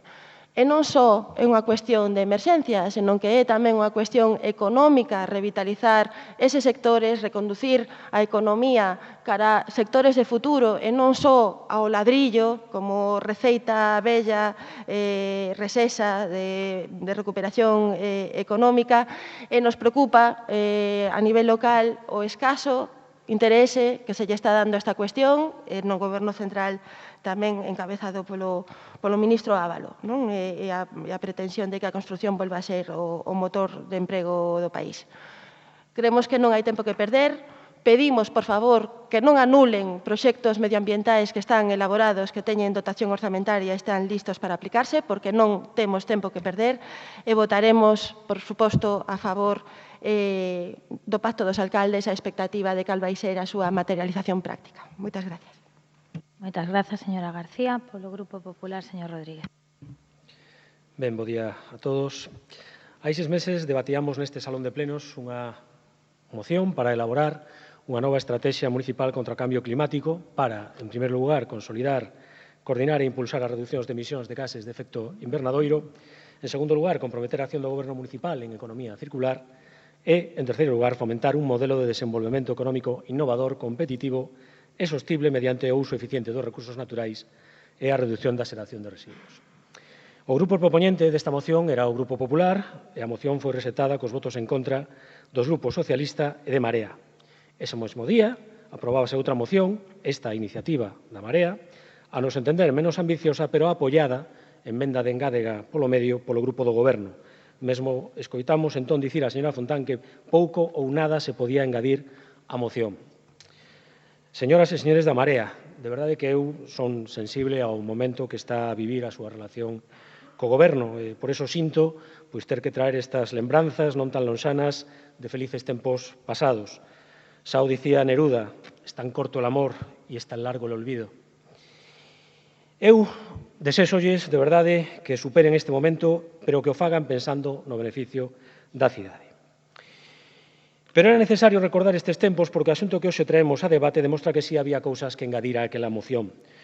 Esta adhesión ao Pacto dos Alcaldes para Clima e Enerxía, que non é senón unha renovación dos compromisos que xa acadara o Partido Popular cando estaba no Goberno, xa daquela se tiña adherido a esta iniciativa, pois trata de renovar eses compromisos e asumir os que a Unión Europea ten para o ano 2030 no relativo ás emisións de CO2 no territorio, reducíndoos polo menos nun 40% a través de medidas de eficiencia enerxética e dun maior uso de fontes de enerxía renovable, traballando, ademais, na implantación de medidas de adaptación ao cambio climático e de aumento da resiliencia fronte a este, así como unha mellora do acceso a enerxía segura, sustentable e alcanzable. Sóalles ten un parecido máis que razonable coa aquela moción rexeitada hai 6 meses. Por certo, señora García, no seu relatorio de logros da súa etapa no Goberno olvidouse de Nostián. Para alcanzar estes obxectivos, os municipios adheridos ao pacto comprométense a redactar un plan de acción nun prazo máximo de 2 anos que debe incluir un inventario de referencia de emisións e unha avaliación de riscos e vulnerabilidade ante o cambio climático. Ademais, o Concello elaborará cada 2 anos un informe de seguimento sobre a implantación deste plan de acción. Este Pacto de Alcaldes para o Clima e a Enerxía é o mellor instrumento para implicar aos concellos de Galicia na loita contra o cambio climático. Por iso, como coordinadora, a Xunta, atenda, señor Jorquera, sempre tan interesado en calquera que sea o tema no que fai a Xunta, como lógico, que para eso somos os que gobernamos, a Xunta creou a Oficina Técnica do Pacto dos Alcaldes para o Clima e a Enerxía, para informar e asesorar aos concellos sobre a iniciativa, promover a súa adhesión e axudarlles no cumprimento dos compromisos ofrecéndolle apoio administrativo, orientación e asistencia técnica para a redacción dos documentos necesarios, tamén con estrutura de apoio e soporte na busca de financiamento para eses concellos. Así mesmo, ademais, proporciona esta oficina unha avaliación previa dos riscos climáticos. Proba deste compromiso por parte da Xunta é a publicación o pasado 14 de maio da orde pola que se establecen as bases reguladoras para a concesión de axudas a entidades locais asinantes do Pacto dos Alcaldes para o Clima e a Enerxía Sostible. Coa convocatoria destas axudas, a Xunta apoia as entidades locais adheridas no cumprimento dos seus compromisos, e máis concretamente aquelas que non dispoñan de plan de acción nin redactado nin aprobado, como é o noso caso. Teño que dicirlle, señor Jorquera, que sí que é verdade que hai unha cosa na que estou de acordo con vostede. Vostede di que leccións cero. Efectivamente, penso que ese é un lema que lles ven moi acaído porque cero é exactamente o resultado que está a dar o seu pacto en Madrid. Volvo a insistir, este fin de semana volveronme a cobrar a peaxe da P9. É intolerable, de verdade. O digo xa incluso pola súa propia credibilidade, por non dicir que había outros compromisos, estes outros compromisos que tiñan un plazo de vencemento dun mes. De Alcoa tenemos ocasión de falar, sí que, dende logo, este goberno tiña coñecemento deses problemas, os tiña tamén outros gobernos autónomos, os propios traballadores, que asinaron conxuntamente as alegacións, incluso sabía a actual ministra de Traballo, Yolanda Díaz, hai que escoitar o que dicía Antón, o sabía, agora parece esquecelo. Sabe quen non se entera? O goberno que vostedes apoian en Madrid. Eses son os que non se enteran. Remato xa. O éxito na loita do cambio climático precisa da participación activa de todos os asentes económicos e sociais en base a unha responsabilidade compartida pero diferenciada. Por iso as corporacións locais desempeñan un papel clave na transición enerxética e na loita contra o cambio climático, xa que gobernan máis preto da cidadanía. A adhesión a este pacto, polo tanto, é a mellor forma de demostrar o compromiso dun Concello, implicando directamente actuacións referentes ás reduccións de emisións, eficiencia enerxética e enerxías renovables. Por iso, votaremos a favor da adhesión a mesmo. Pensamos que con este segundo voto favorable en tan curto espacio de tempo, para a próxima vez que faremos este tema non teña que tirar do primo do señor Rajoy, ou senón podemos tamén facerlle un oco cos...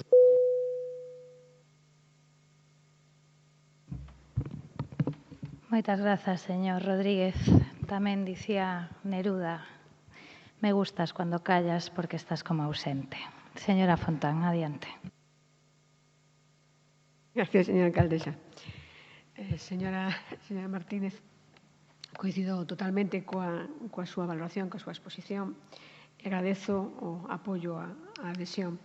Señor Jorquera, evidentemente, esta asignatura ten que levar unha serie de compromisos, están explicitados no propio documento, dende reducir as emisións de CO2 no noso territorio en un 40%, aumentar a resiliencia, a adaptación e a repercusión do cambio climático, actualizar o noso inventario de emisións de referencia, presentar un plan de acción para o clima e a enerxía sostible en un plazo de 2 anos a partir da data da decisión do Concello, elaborar un informe de situación polo menos cada 2 anos a partir da presentación do plan de acción para o clima e a enerxía sostible con fins de evaluación, seguimento e control, e non nos quedaremos aí. Hai que seguir porque o tempo se nos bota enriba. Agradezo tamén, por tanto, ao seu apoio a esta asignatura, a este plan. Señora García, mire, fala vostede de declaracións políticas que logo quedan en nada e que a avaliación que fai vostede do seu paso polo goberno non coincide ca que eu teño cando fago a chegar á Concellería a mesma avaliación. Vostedes crearon unha oficina de cambio climático e aí se quedaron. Ningún compromiso cumplido. En eficiencia enerxética, nada. Proxectos en reducción de CO2, nada. Inversión en redes de vigilancia de calidade de aire, nada. Nivel de execución de estrategia contra o cambio climático, ninguna. Implantación de enerxías renovables, nada. Apoio á rede de enerxía sostible, ningún encontro. E non vou a falar de infraestructura verde que houve que paralizar, melloras nas praias, etc. Miren, este goberno está comprometido ca loita contra o cambio climático.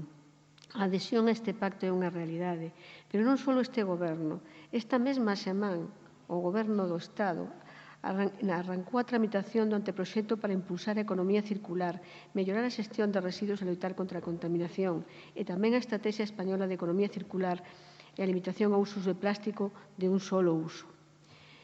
Coa unanimidade deste pleno, non obstante, queda claro que apoiando a adhesión a este pacto se garante unha cidade sostible e que novamente lidera medidas a prol da naturaleza e do planeta.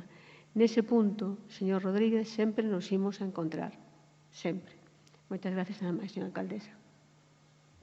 Moitas grazas, señora Fontán. Procedemos á votación deste punto. Votos a favor? Moitas grazas. Queda aprobado por unanimidade do Pleno. Rematada a parte resolutiva, pasamos xa á parte non resolutiva, control e seguimento da xestión. Señor secretario.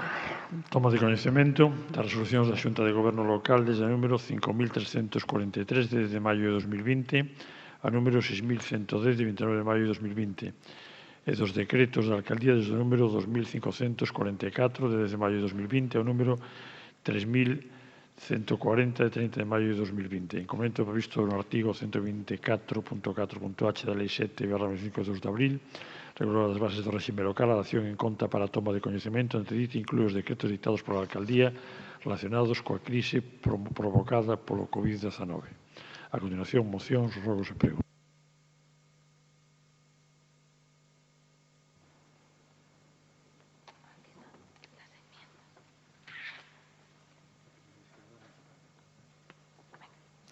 Ben, pois empezamos co debate das mocións. A primeira delas presentada polo Grupo Mixto, que ten unha emenda de adición de Marea Atlántica. Señora Martínez. Moitas grazas, señora alcaldesa. Emenda que sí vamos a aceptar. Dentro das medidas de apoio ao comercio local para a súa transformación digital, ademais das axudas directas económicas e de formación, debe xerarse unha acción conxunta. Numerosas axudas de diferentes institucións durante anos para que os comercios e autónomos crearan a súa tenda online fracasaron. Se tes un pequeno negocio e os teus coñecementos informáticos só son a nivel usuario, terás que contratar o mundo das tendas online, require de profesionais. Isto é o que pasou a unha parte dos autónomos que con pouca capacidade económica tiñan que recurrir a tendas moi básicas cuxos resultados eran pouco eficaces e lles facían desistir no intento. O Concello, cunha suficiente capacidade económica e xestión de mecanismos para crear unha plataforma especializada destinada a facilitar a adhesión de comerciantes e autónomos locais, debe buscar a forma de poñerlles as cousas doadas. E por iso, despois de consultar con varios autónomos e comerciantes que pasaron por estas experiencias, consideramos necesario propoñer ao Pleno os seguintes acordos para que a plataforma teña o éxito garantizado e, para iso, como mínimo, inclúa non exixir ningún tipo de inversión inicial durante un período de entre 6 meses ou un ano. Ir acompañado do Plan de Asesoramento e Formación Digital aprobado na liña 5 do Presco para un resultado positivo que poida ser espectacular. A plataforma debe integrar todos os mecanismos necesarios para poñer en marcha un comercio que poda vender online e o manexo debe ser sinxelo e intuitivo, abarcando os medios tecnolóxicos de posicionamento, logísticos e de comunicación necesarios. Para promover esta plataforma, débense promover contactos que den apoio a esta iniciativa, como outras entidades ou o mesmo apoio logístico de Correos. Trátase de ir de tendas nunha soa plataforma onde cada comercio diseñe o seu espacio ao igual que o fai no escaparate da súa tenda física, cun manexo de personalización sinxelo e onde facer que o cliente se sinta como se pasease por unha rúa comercial, mirando escaparates, entrando ao comercio, vendo os produtos e comprando. Unha vez verificada a compra, a plataforma deberá indicar á empresa encargada dos envíos cando e onde recoller o paquete e ao comerciante a que hora debe telo listo. A plataforma encargarase de, ademais de facilitar todas as solucións tecnolóxicas, xestión de estocaxe, medios de pago correctamente configurados, dar soporte e realizar as fotografías aos produtos, crear as fichas, subilas ás diferentes categorías do catálogo da tenda na plataforma, realizar o plan de asesoramento e formación digital para un paso seguro da tenda tradicional ao novo reto digital, levar a cabo a campaña de marketing, a comunicación e difusión, a publicidade dos negocios adheridos, ofrecer un servizo de mantenimento técnico personalizado a cada tenda por unha cantidade mensual inicial durante un ano e que non exceda os 40 euros, informar periódicamente ao Concello da súa evolución con datos, cifras da efectividade e rendemento da plataforma. A gran vantaxe do pequeno comercio é o trato personalizado e hoxe en día, cun bo equipo técnico, tamén se pode facer a través de internet, incluso antes de pechar unha compra, ou poder ofrecer falar directamente co dependente, comentarlle dúbidas, como se realmente o cliente se encontrase nunha tenda física. E a continuación paso a mencionar os puntos que engadimos plantexados pola Marea, que serían que a plataforma digital de comercio online do Concello se desenvolva principalmente en software libre, e eu engado aquí que prioricemos, por favor, a compra e a contratación en empresas locais ou da contorna, e conte con estándares de datos abertos e reutilizables, tal e como establece a Axencia Digital Europea, e, por último, desenvolver as accións necesarias. Por último, desenvolver as accións necesarias para que a plataforma digital de comercio online do Concello incorpore o servicio de reparto en bicicleta da última milla. E aquí que quede claro que sería incorporar a maiores, non que sería só o único servizo. Se estes desacordos mínimos se cumplen, unha vez que o comerciante adquira a destreza necesaria durante os primeiros meses, xa non lle suporá tanto esforzo.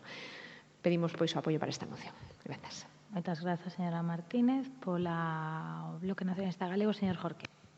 Grazas.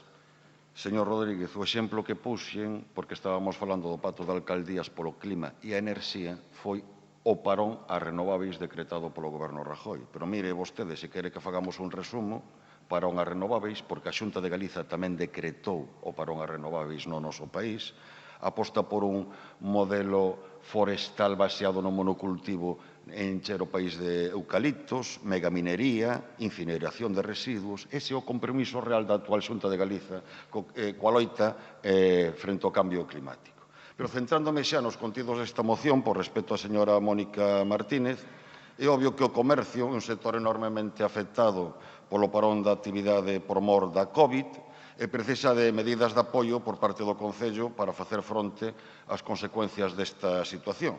Consecuencias que se veñen sumar aos problemas estruturais que xa tiña o pequeno comercio na nosa cidade.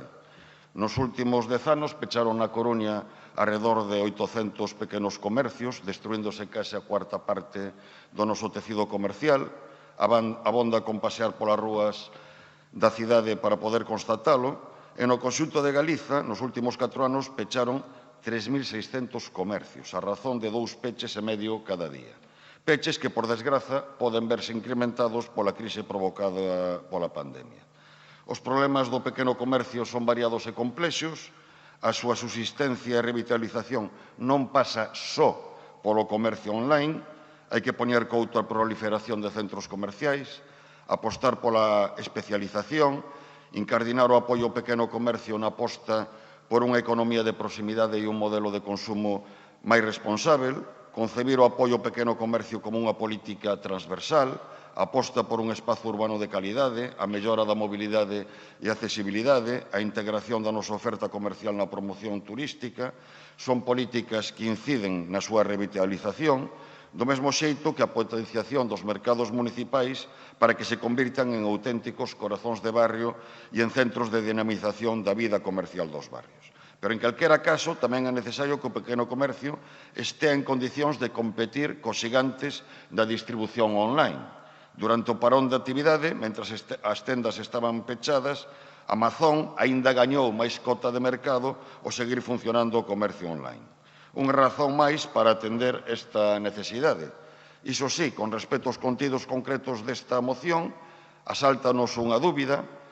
Non sei se é lóxico que se predeterminen a través dunha moción todos os servizos que debe de contemplar a plataforma digital, pero coa orientación de fondo desta moción estamos de acordo. Por estas razóns, o BNG vai votar a favor. Moitas grazas. Moitas grazas, señor Jorquera. Pola Marea Atlántica, señora Delso.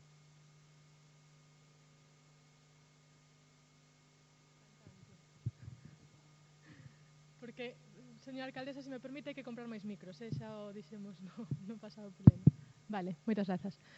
Bo día a todos os compañeiros de corporación, funcionarios municipais e traballadores dos medios de comunicación, así como todas as persoas que nos seguides a través do streaming e hoxe, por fin, de novo, presencialmente a través do Salón de Plenos.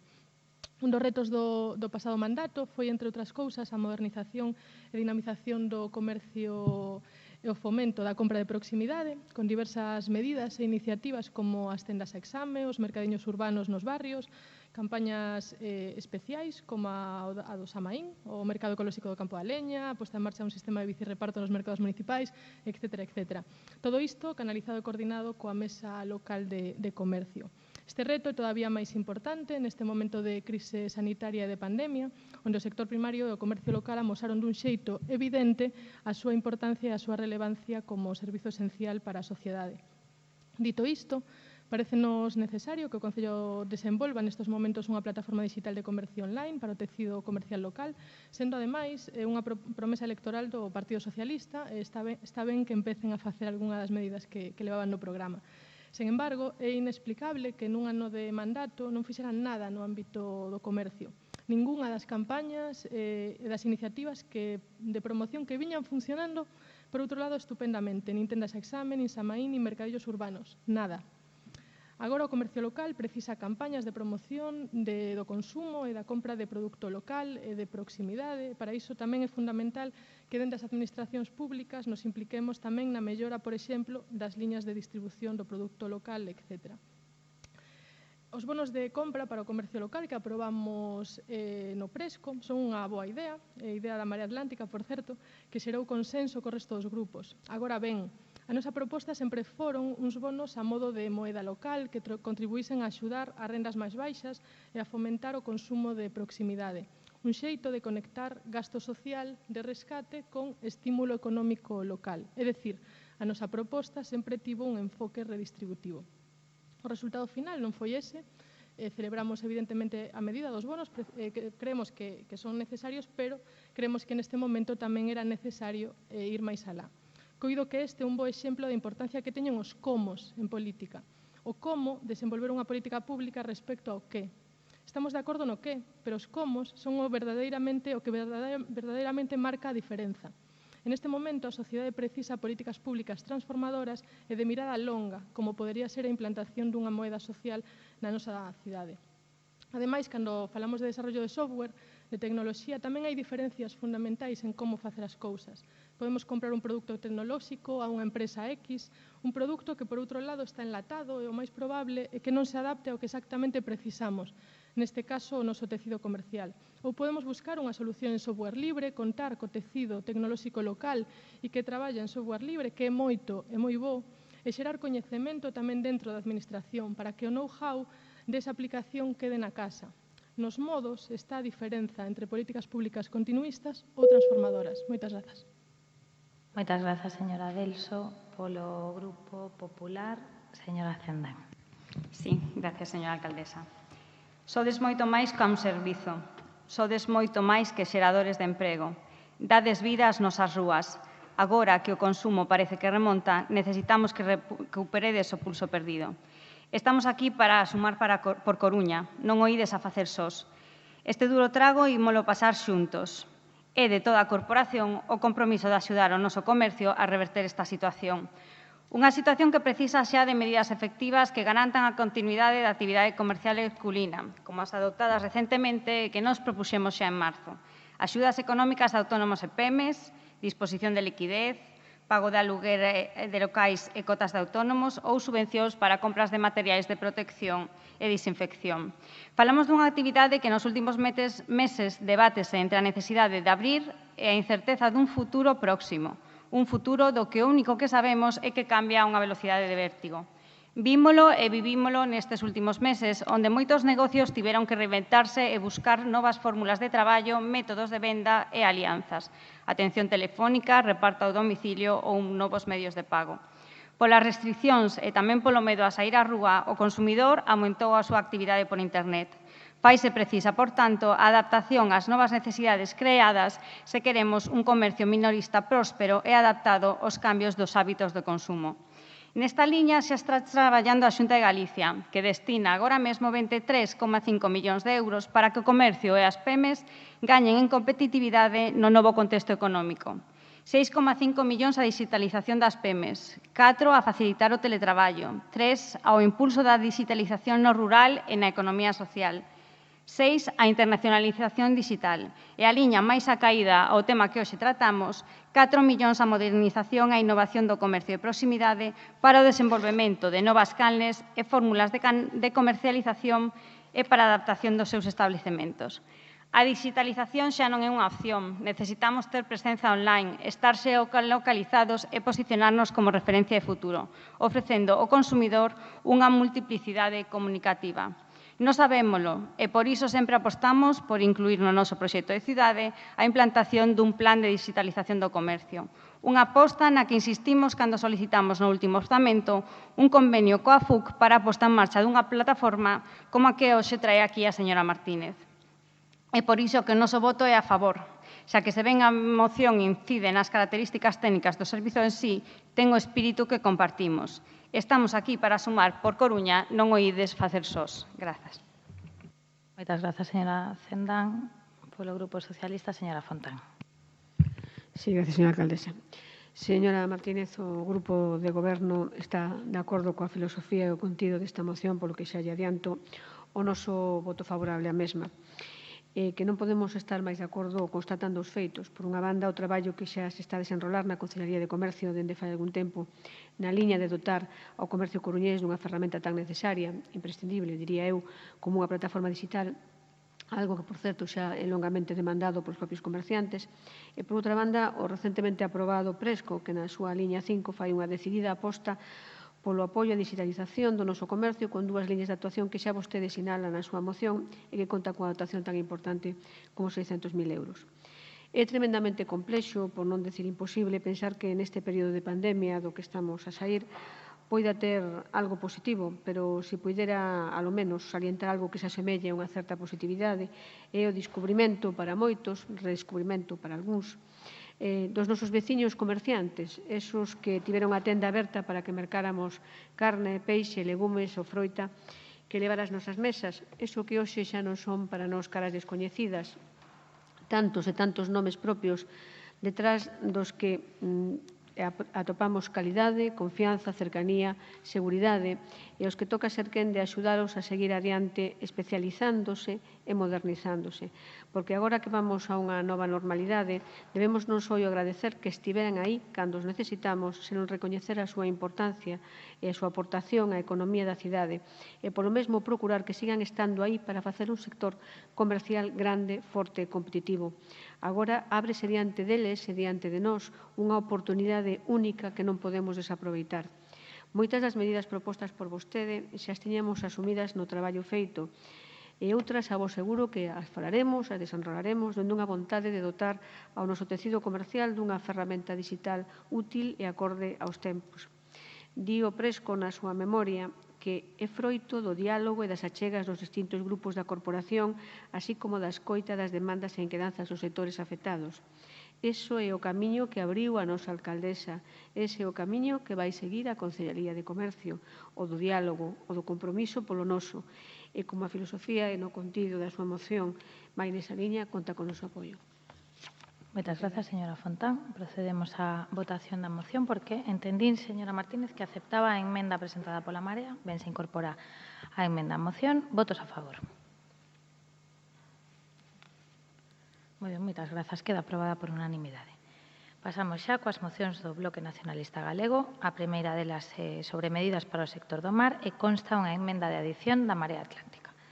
Ten a palabra o señor Jorquera. Grazas, señora alcaldesa. A pesca e o marisqueo son parte fundamental da historia e da identidade desta cidade. O casco vello extramuros chamase a pescaría. A cidade medrou arredor do seu porto, que tiña na pesca a súa actividade fundamental, e aínda hoxe a pesca e todas as actividades derivadas é un dos motores económicos da nosa cidade. Mais a crise provocada pola pandemia fixo que se agravasen algunhas das patoloxías que xa puñan en risco o futuro deste sector. O peche dos establecementos de restauración e hostelería reduciu drásticamente as vendas no sector e produciu unha grave caída de prezos. A Xunta de Galiza tiña competencia para decretar o cese de actividade, como se fundamenta na exposición de motivos e como fixo, por certo, o Principado de Asturias, pero como é costume, a Xunta preferiu non facer nada. O devalo de ingresos provocado por esta situación está poñendo en risco o futuro de moitas familias. Pensemos, por exemplo, nas mariscadoras. As persoas que forman parte deste colectivo, na súa inmensa maioría, teñen rendas baixas, en apenas aforros, polo que lles é prácticamente imposible, sen ingresos, afrontar pagos como as cotas á Seguridade Social e atender as necesidades básicas. E a maiores disto están as dificultades para poder realizar de xeito seguro a actividade. Por iso, instamos a Xunta de Galiza a impulsar medidas para facer fronte ás consecuencias socioeconómicas desta situación e adoptar tamén as medidas necesarias para garantir a protección dos traballadores e traballadoras do mar. E este problema súmase ao conflito entre bateeiros e percebeiros. O percebe e a cría de mexillón son dúas especies que conviven no mesmo hábitat, E o conflito xorde ao coincidir en determinadas zonas as autorizacións para a extracción da mexilla cos plans de explotación do percebe. No caso concreto da Coruña, dáse ademais a circunstancia de que se está procedendo á extracción de mexilla en zonas como as illas de San Pedro ou o entorno da Torre de Hércules declaradas espazos naturais de interese local. E teño que admitir que a Xunta de Galiza hai algo que xa tiña aprendido antes da pandemia: lavar as mans. Pero neste caso o que se precisa non é que se lave as mans. O que se necesita é que a Xunta asuma as súas responsabilidades. E o certo é que non actuou até que o conflito saltou aos medios de comunicación e adquiriu especial virulencia. Pero non abonda con solucións momentáneas e conxunturais. A Xunta ten que establecer un modelo de aproveitamento da cría de mexillón que delimite época, forma e zonas nas que se pode proceder á súa extracción sen poñer en risco o percebe e outras especies. E no caso concreto da Coruña, é necesario, ademais, que a Xunta e o Goberno municipal adopten as medidas oportunas para que o aproveitamento económico dos recursos das zonas declaradas en IL non ameace a sustentabilidade deses recursos nin a biodiversidade. Estas son as razóns que fundamentan esta moción. Polos motivos expostos, solicitamos o voto favorável e anuncio que aceptamos a emenda da Marea Atlántica porque complementa e completa a nosa moción. Nada máis e moitas grazas. Moitas grazas, señor Jorquera. Señora Martínez. Moitas grazas, señora alcaldesa. Fíxose unha proposta dende a Xunta, as cofrarías e bateeiros para ampliar o período de extracción da mexilla por un período de un mes, onde ademais quedarían excluídos 50 kilómetros de costa en toda Galicia e que tivo unha acollida diferente por ambas partes, pero que espérase que funcione. O que se lles acordou para os bateeiros é unha prórroga excepcional con motivo do coronavirus para a extracción da criada do mexillón durante este mes de xuño e delimitar as zonas onde se retire a mexilla. Se os socios das federacións das cofrarías e os socios das asociacións de bateeiros logran aceptar este acordo, dende logo nós tamén, porque é importante que todos poidan traballar e que non se produzan conflictos. Ao coincidir as zonas de traballo é normal que xurdan conflictos que hai que solucionar e se queremos unha explotación responsable de ambos produtos do mar, todos teñen que facer un esforzo por chegar a un entendemento. Si se consegue preservar a extracción do percebe da mexilla e a vez unha sintonía pacífica entre ambos sectores, será sen dúbida unha boa medida. As zonas onde se limita a extracción da mexilla na Coruña, provincia, son Mera, Roncudo, A Barca, Couso, Sagres e A Torre. Polo cal a actividade ten que ser compatible co especial cuidado do espacio natural de interese local no que está incluída a Torre. Apoiamos esta moción porque, aínda que haxa un acordo, nos parece positiva en aras de evitar posibles conflitos. Moitas grazas. Moitas grazas, señora Martínez. Pola Marea Atlántica, señora García. Sí, moitas gracias. Acabamos de pasar case 3 meses de pandemia na que fomos testemunhas do mitin diario do presidente da Xunta na televisión pública, fundamentalmente destinado para utilizar de maneira monopolística os medios de comunicación e poñerlle deberes ao Estado central. Iso contrasta coa falta de medidas e de políticas destinadas ao rescate nos eidos nos que a Xunta de Galicia ten a competencia de xestión, e un deles é a pesca e o marisqueo. Estamos en absoluto desacordo con ese uso que se fai da televisión pública de todos e de todas, e hai que poñer en riba da mesa que cando se trata de que a Xunta mova ficha, pois as cousas se volven moitísimo máis difíciles. Efectivamente, o sector da pesca e do marisqueo foi un dos afectados xa non só pola pandemia, senón polas medidas de confinamento que levaron ao peche da hostalería, sufrindo unha perda de ventas pois moi importante e un deterioro dos ingresos nada despreciable, pero aquí non pasa nada, a Xunta non existe, se dedica a outras cousas. Por ese motivo, apoiaremos a moción que presenta o Bloque Nacionalista Galego, considerando que as demandas pois son moi sensatas e moi razonables. Pero tamén se fala de conflitos históricos que non teñen que ver con este período de pandemia, como é o que enfrontou durante este tempo a percebeiros e bateeiros, un conflito absolutamente cronificado, e me gustaría traer aquí unha noticia do Ideal Gallego de 2016, onde os percebeiros denuncian que os bateeiros esquilman de marisco ás rochas. Falaban percebeiros da Coruña e facían alusión a que ese conflito se remontaba xa a 15 anos atrás. Nos parece absolutamente lamentable que a Consellería do Mar actúe cando xa o conflito escalou tantísimo que prácticamente se pasa a agresión física, non? Aparte de sufrir efectivamente un deterioro dos bancos de marisco e do medio ambiente pois moi notable.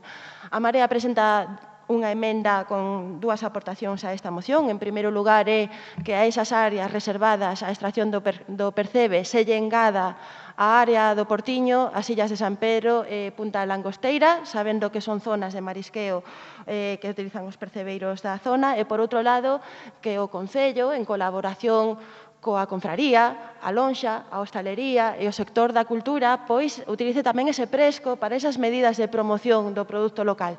Neste caso, pois da pesca e do marisqueo de proximidade, que nos parecen medidas positivas, pois dedicadas a contrarrestar ese deterioro das ventas que sufriron nos últimos meses. É importante cuidar eses sectores económicos de proximidade, é importante facelo dende o uso sostible dos recursos e é importante, unha vez máis, que a Xunta asuma as súas responsabilidades e as súas competencias. Moitas gracias. Moitas grazas, señora García. Polo Grupo Popular, señor Rodríguez. Ben, en primeiro lugar, gustaríame agradecerlle á alcaldesa que deixara a súa cita de Neruda a medias, porque, como ben sabe, continúa y me oyes desde lejos y mi voz no te toca, parece que los ojos se te hubieran volado y parece que un beso te cerrará la boca. Eso, a verdade é que cuestións persoais ao marxe sería dunha crueldade innecesaria co Grupo da Marea. Señor Jorquera, de verdade que esta é unha moción que xera certo estrés.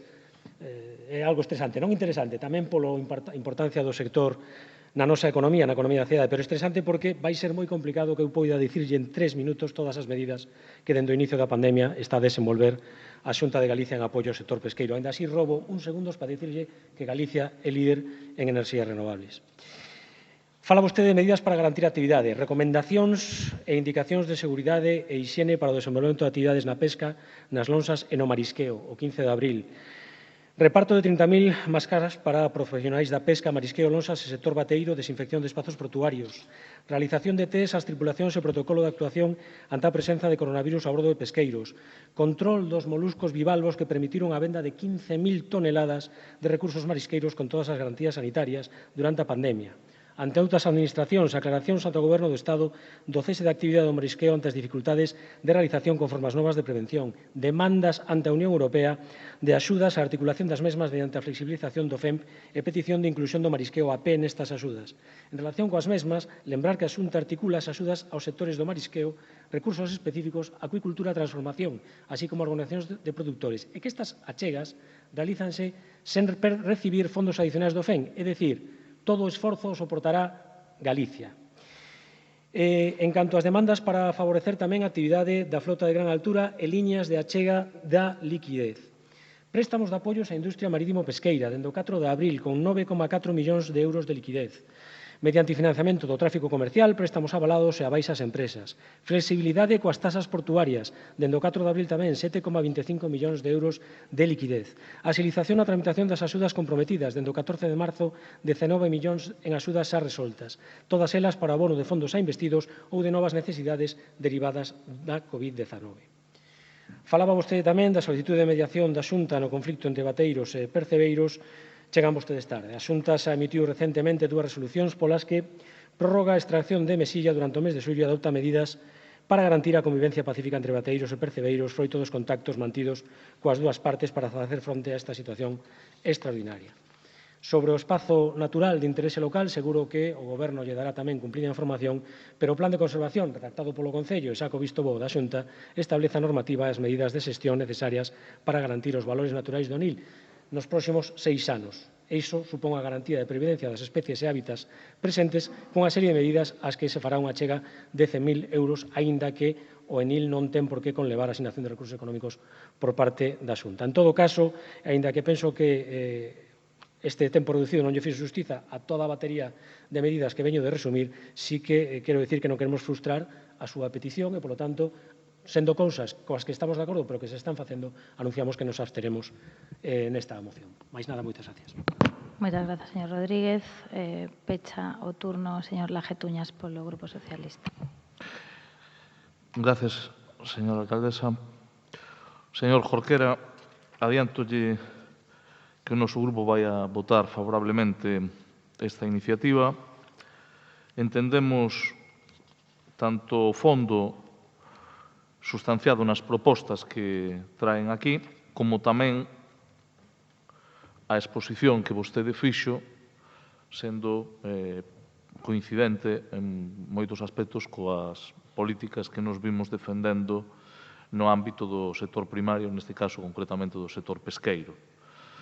Cabe recordar que o mar é para nós é un sector estratégico dentro da economía galega e tamén, nomeadamente, nesta cidade. Non debemos de esquecer que estamos diante do porto máis importante de España en descargas de peixes e mariscos frescos, con máis de 40.000 toneladas ao ano que pasan pola nosa lonxa. E dende aquí distribúense non só na cidade, senón ao resto de España, exportándose tamén a outros países. Polo tanto, cando se fala do mar e do sector pesqueiro, do sector extractivo, do sector marisqueiro, nesta cidade non estamos a falar de algo que sexa, digamos, menor. Estamos a falar dun sector que é relevante.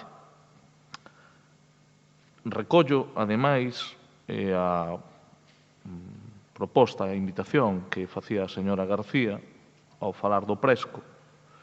Sabeis, señora García, que o Presco, para non ser ambicioso, pois ben pode valer tamén para botar unha man no ámbito do sector pesqueiro e marisqueiro e, polo tanto, paréceme que todos podemos coincidir en que se pode botar unha man, botarase.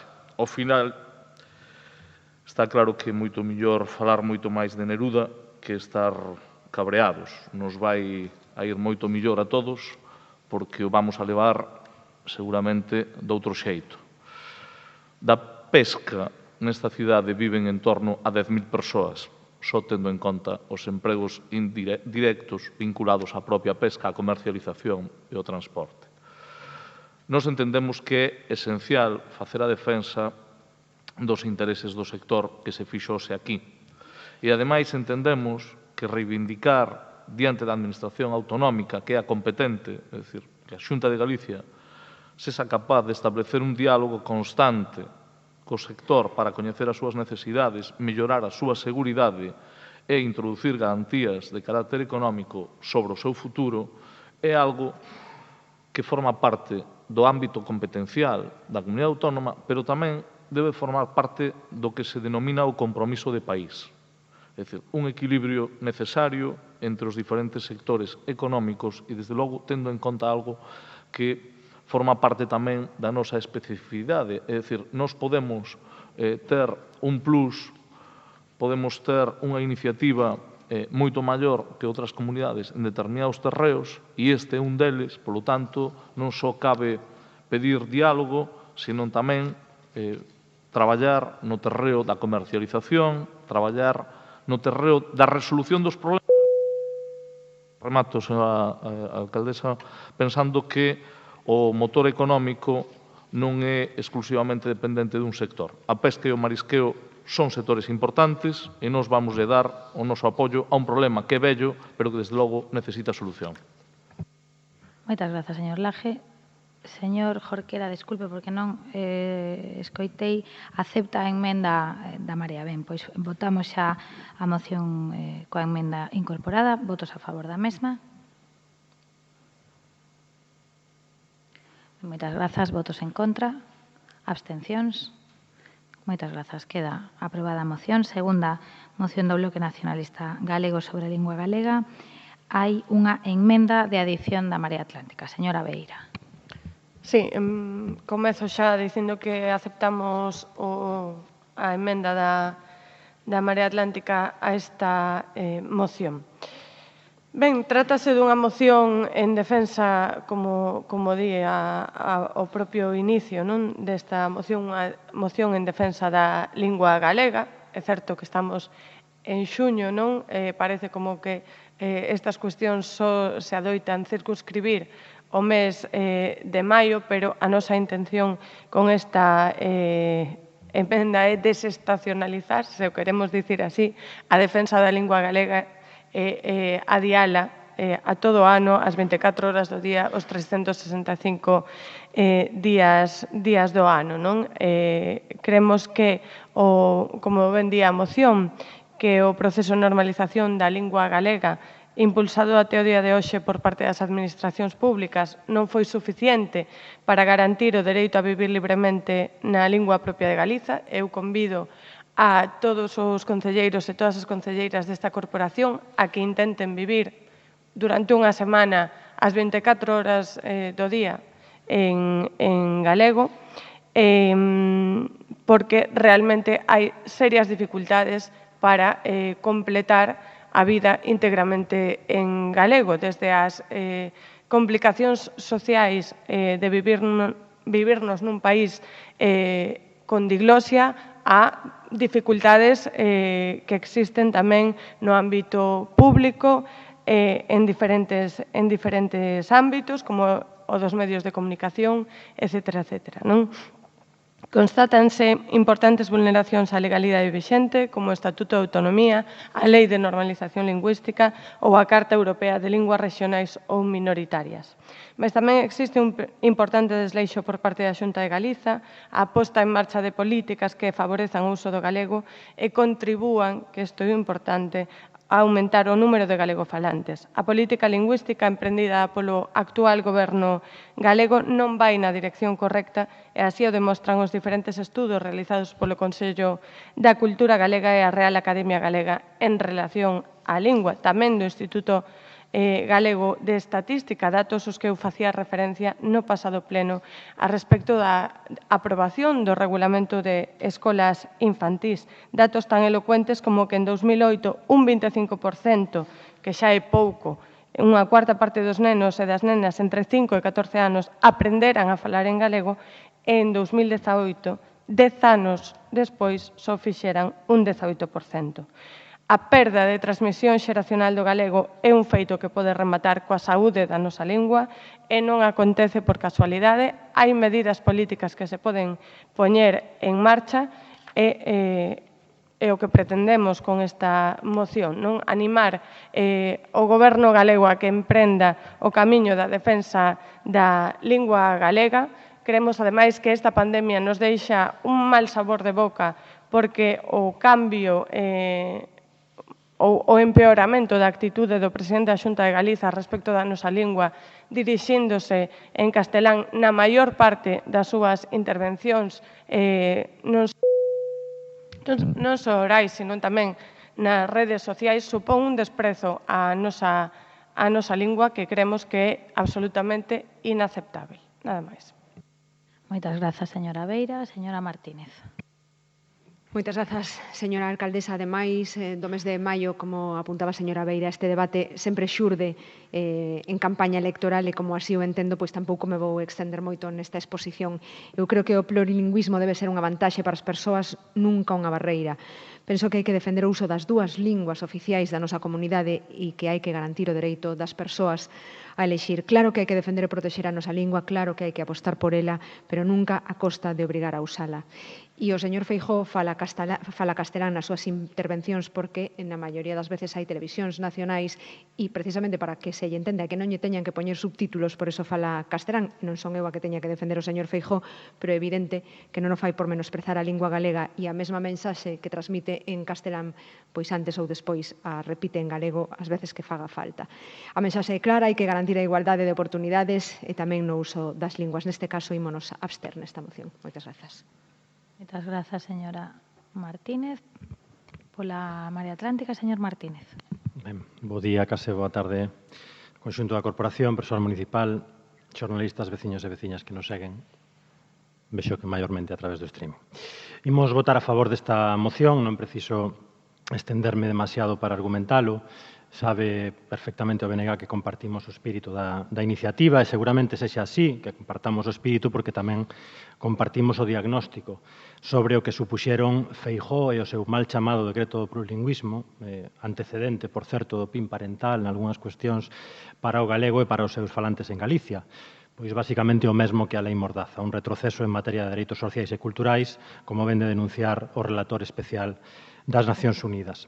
A vista de que o BNG acepta na súa literalidade a emenda proposta por a Marea Atlántica, cousa que agradezo, entendo que tamén compartimos o diagnóstico sobre o que o Partido Socialista supuxo e supón para o galego na cidade da Coruña, históricamente e tamén na etapa actual. Por iso, na nosa emenda, instamos ao Goberno da señora Rei, como fan vostedes co de Feijóo, a empregar a lingua galega en todas as súas manifestacións públicas, cousa que non fai, e por iso propoñemos tamén retomar o impulso da normativa, a ordenanza para a protección e dinamización do uso do galego neste Concello que foi bloqueada durante o pasado mandato. Un pouco de memoria coa mellor das intencións. Recordará moito mellor que a min, señora Beira, o que lle pasou a ordenanza de normalización que o BNG intentou impulsar cando compartía goberno municipal co, se me permiten a broma, autodenominado Partido Socialista de Javier Losada. Non prosperou a esa ordenanza e estou seguro, completamente seguro, de que non foi por falta de vontade política por parte do BNG. Algo similar nos pasou a nós en maio de 2018. Intentamos impulsar unha ordenanza a partir dunha proposta elaborada polo Servizo de Normalización, proposta magnífica, por certo, e o PSOE, sabedor de que os seus votos eran necesarios para aprobala, nos forzou a deixala nun caixón. Así eran as cousas daquelas, señores, digan o que digan agora. No que eu chamo cariñosamente a Biblioteca Básica do Concelleiro, que son os libros do compañeiro Manuel Monge sobre a política local das últimas décadas na Coruña, reprochanlle ao BNG o silencio co que respondeu naquel momento, durante os 4 anos do bipartito, a reiteradas imposicións do PSOE. Eu non estaba alí, pero honestamente creo que a acusación é inxusta, porque calquera, cun mínimo de sentido común, pode imaginar as dificultades de xestionar as discrepancias cando se comparte goberno con outra forza política. Hoxe o PSOE, agás na distopía do señor Villoslada, goberna aquí en solitario, en minoría. Así que non hai ningunha razón para o silencio, non pasa nada por recoñecer que en canto ao uso habitual do galego este goberno supuxo un paso atrás con respecto ao que lideraba Xulio Ferreiro, coa excepción, claro, do novo regulamento das escolas infantís proposto pola Marea Atlántica e cuestionado, como non podía ser de outro xeito, polo Partido Popular e polo grupo antes coñecido como Ciudadanos. E non pasa nada tampouco, señora Beira, señor Jorquera, porque naquelas cuestións nas que estamos de acordo, como este o caso, empurremos xuntos a un goberno que, volvo a recordar, está en minoría. Agardo que así sexa no futuro con esta ordenanza de normalización lingüística que propoñemos. Moitas grazas, nada máis. Moitas grazas, señor Martínez. Polo Grupo Popular, señor Rodríguez. Señora Beira, contábamos con esta moción, como cada 4 anos. A nosa dúbida era se a presentarían neste pleno ou agardarían o seguinte. O que sí tiñamos claro era que non o farían despois, porque claramente é unha moción electoralista. Si temos que recoñecer que esta moción é para vostedes unha evolución. Vostedes hoxe piden cambiar unha normativa en lugar de simplemente vulnerala como hai 3 semanas. Claro que máis sorprendente aínda a evolución da Marea, que presenta unha emenda a esta moción para instar ao Goberno local a respectar a legislación vixente. Eles que hai 3 semanas votaron un novo regulamento para as escolas infantís que incumpre esa legislación vixente. Que lles entre na cabeza. Aquí ninguén está contra o galego. Hai 3 semanas non era cuestión de galego ou castelán, era cuestión de respectar a referencia da normativa á lingua materna en nenos e nenas de 0 a 3 anos, que en nada atenta á promoción e adquisición dos coñecementos propios desa etapa educativa na outra lingua oficial, a que fora. Era, en definitiva, cuestión de respeto a unha normativa que está a funcionar, era, en definitiva, cuestión de sentido común. Galicia ten problemas moi reais. A crise social e económica derivada da Covid-19, a situación da Alcoa ou Alubérica, a liquidación das centrais térmicas das Pontes ou Meirama, por citar algún deles. Non sería máis productivo deixar de aportar presuntas solucións para problemas que non existen e propoñelas para os que sí existen? Piden vostedes a derogación do decreto do plurilingüismo porque din que incumple co mandato de garantir que o alumnado teña o mesmo nivel de competencias nas dúas linguas oficiais. Miren, o decreto cumple neste 2020 10 anos de vixencia, cuns índices de competencias educativas en coñecemento da lingua galega e castelán moi parellos ao final de cada etapa educativa. Sobre 5, galego 2,77, castelán 3,04. Falan vostedes da necesidade de medidas económicas extraordinarias para apoiar o sector da cultura e do libro en galego, cando a Xunta vén de presentar un plan de reactivación do sector cultural e turístico de 27 millóns de euros que, como medida ten o apoio ao sector do libro. Non aproveiten, por favor, unha vez máis, a cercanía das eleccións para tratar de crear problemas onde non os hai. Hoxe falan galego máis persoas que hai 5 anos e a nosa lingua consolídase como maioritaria acadando o maior número de galegofalantes dende que hai estatísticas. O 51,88% da poboación é monolingüe en galego e máis do 75% das persoas usan a nosa lingua a diario. Durante a última década, na que asumimos a normalidade do bilingüismo respectuoso coa nosa riqueza, acadouse o maior índice de coñecemento do galego da historia, cunha comprensión oral de case o 100% e escrita do 83%. En Galicia temos dúas linguas, coñecemos as dúas, e hai unha cordialidade lingüística que imos seguir mantendo. Somos un exemplo de convivencia lingüística. Esta, señora Beira, é a realidade. Levan anos criticando a política lingüística do Goberno da Xunta, pero a realidade é que ese Goberno, esa política, reciben o aval maioritario dos galegos e das galegas cada 4 anos. Nun mes, todos teremos unha nova oportunidade de axustar a nosa visión á verdadeira realidade e tamén de comprobar, entón, quen a tiña máis distorsionada. En todo caso, anunciamos o noso voto en contra da moción presentada. Mais nada, moitas gracias. Moitas grazas, señor Rodríguez. Señor Laje. Gracias, señora alcaldesa.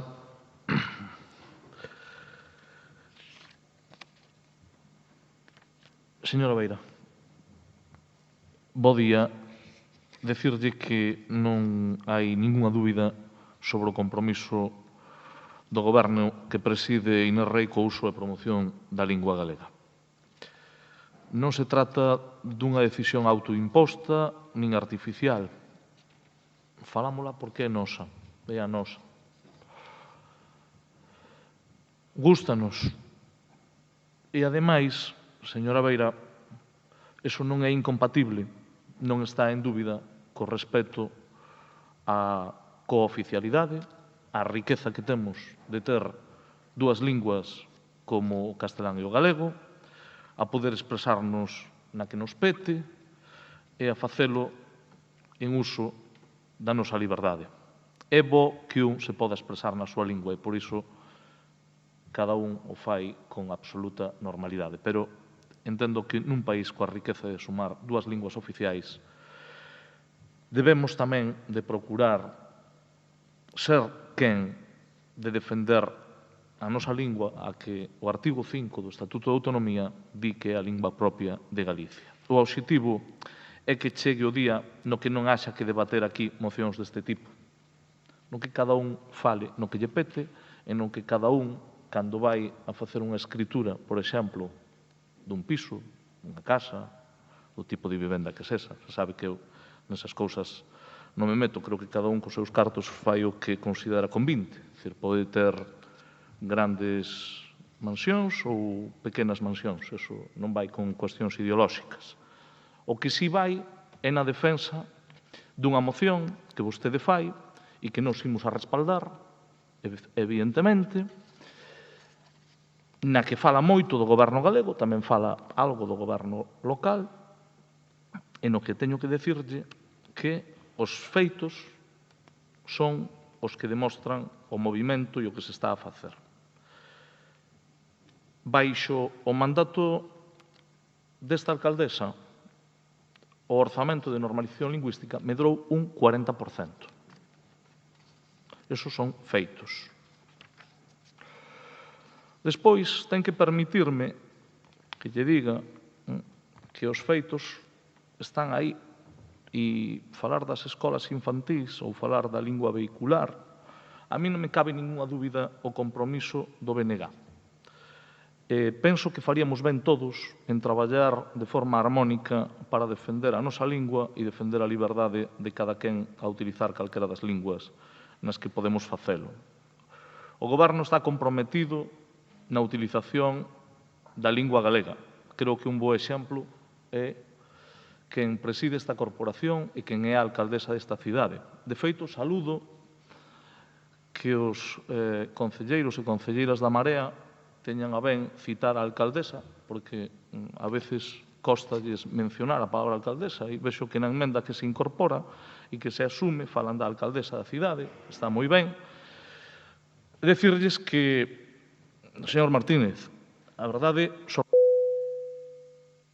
a moción da Marea, nunha moción do BNG, sobre a Xunta, fundamentalmente, dedique máis da metade do tempo a falar do goberno municipal. O que ten é que explicarlle ao BNG por que considera que son sectarios e sumisos ao PSOE, como vostede apuntaba o pasado 17 de maio. Nós non temos ningún tipo de problema. Nós consideramos que o que se está a facer aquí é o que debemos de facer, que é defender a nosa lingua. Nada máis e moitas gracias. Moitas grazas, señor Laje. Procedemos á votación desta moción coa emenda xa incorporada. Votos a favor da mesma. Moitas grazas. Votos en contra. Moitas grazas. Abstencións. Queda aprobada a moción. Terceira e última moción do Bloque Nacionalista Galego sobre o ensino, sobre a que consta unha emenda de adición de Marea Atlántica. Señora Beira.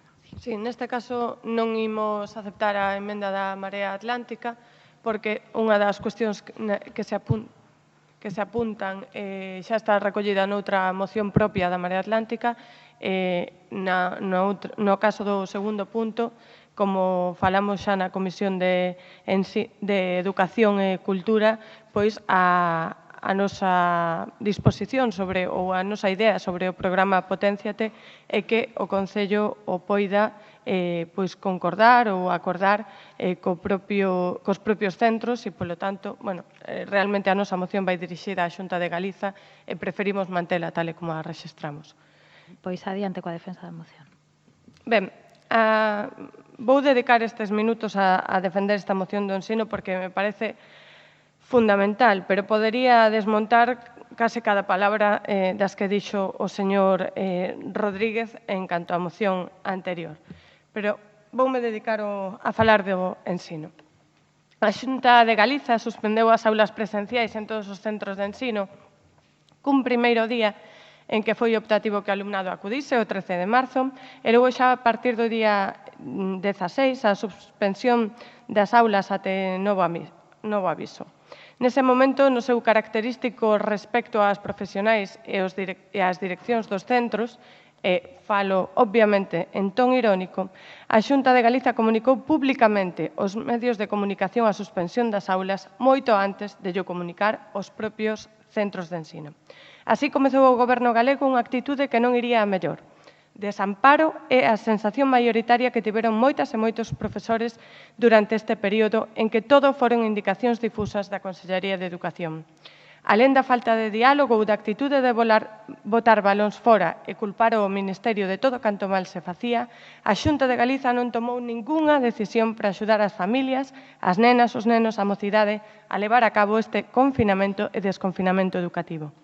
Desde as tremendísimas e dramáticas dificultades para o acceso á rede e a máis que notável fenda digital que existe na nosa sociedade, non só en canto aos materiais físicos, senón tamén en canto a aptitudes digitais, até as dificultades máis habituais de compaxinaren nunha mesma casa adultos con teletraballo e estudantado que precisaba tamén as ferramentas informáticas para realizaren as súas tarefas. Dificultades todas que a Consellería de Educación pretendeu solucionar co reparto de 1000 ordenadores portátiles para todos os centros de educación do país. Pero que, ademais, o ordenador non é unha aula. Na proximidade está o verdadeiro valor do ensino, no contacto, na comunicación real e presencial, está o verdadeiro valor igualador da educación pública. Enviar correos electrónicos ou subir a unha nube documentos e tarefas como se fosen formularios non é ensino, non é un proceso de aprendizaxe. É fácil ver como diante desta situación tamén hai unha clara fenda de clase e como hai notáveis diferenzas entre as familias cuns niveis económicos, culturais e de formación académica máis elevados e as que non o teñen. Unhas poderán prestar máis atención e axudar máis nas tarefas escolares e outras non. Capítulo aparte nos merecen as dificultades que están a sufrir as familias monoparentais, os rapaces e as rapazas con NEAE e tamén as familias cuxos proxenitores traballan nos sectores esenciais e que, polo tanto, non puideron teletraballar. A 1 de xuño de 2020, máis de 2 meses e medio despois do inicio do estado de alarma e a 3 meses do inicio do curso 2020, 2021, non temos absolutamente ningunha certeza de como se vai desenvolver o vindeiro curso académico. No proceso de desconfinamento, axiña soubemos e tivemos instruccións de cando íamos poder retomar as cañas coas amigas. Cedo soubemos en que fase poderíamos ir mercar as tendas. Tamén temos calendario da Liga de Fútbol Profesional, como non, e Feijóo xa falou máis das verbenas do calendario de desenvolvemento do vindeiro curso académico. Semella que o ensino, pero o inicio do curso académico a 3 meses vista non pode ser improvisado. Esa excusa xa non serve. Tampouco a de botar balóns fora ou as culpas ao Ministerio. As competencias de ensino son da Xunta de Galiza, que deberá estar preocupado en analizar a situación, posíveis escenarios e posíveis plans diante dos diferentes escenarios en expoñer e negociar coa comunidade educativa a volta ás aulas en setembro con todas as garantías sanitarias. Por iso demandamos que se planifique desde xa este inicio de curso en diálogo coa comunidade educativa e a representación do profesorado, adaptación dos espazos do transporte escolar ou servizos de comedor ou como que a Xunta de Galiza faga un estudo real das ferramentas informáticas do estudantado co fin de atallar dunha maneira realista a fenda digital que existe na nosa sociedade. Moitas grazas, señora Beira. Señora Martínez, o seu turno. Moitas grazas, señora alcaldesa. O ensino, señora Beira, é o último do último aquí e en toda España. E, por desgracia, hai moita utilización política con este asunto. Claro que houve improvisación, incertezas, e segue habendo e haberá, pero aquí e en todos os niveis. Sí hai que centrarse en planificar setembro, porque agora botar culpas non serve de moito. É lóxico e comprensible que non se poida deixar tirados aos alumnos de segundo de bacharelato, teñen que ir a EBAU e hai que estar aí, hai que pensar máis nos alumnos, sempre pensar nos alumnos. Os protocolos nas medidas de seguridade é cuestión de vontade. En educación as improvisacións e non pensar as cousas non é de agora, levamos toda a vida, por exemplo, cuns currículos sobredimensionados. Botarlle agora todas as culpas a Feijóo non é xusto porque se levan facendo as cousas mal dende hai moito tempo en todo o país.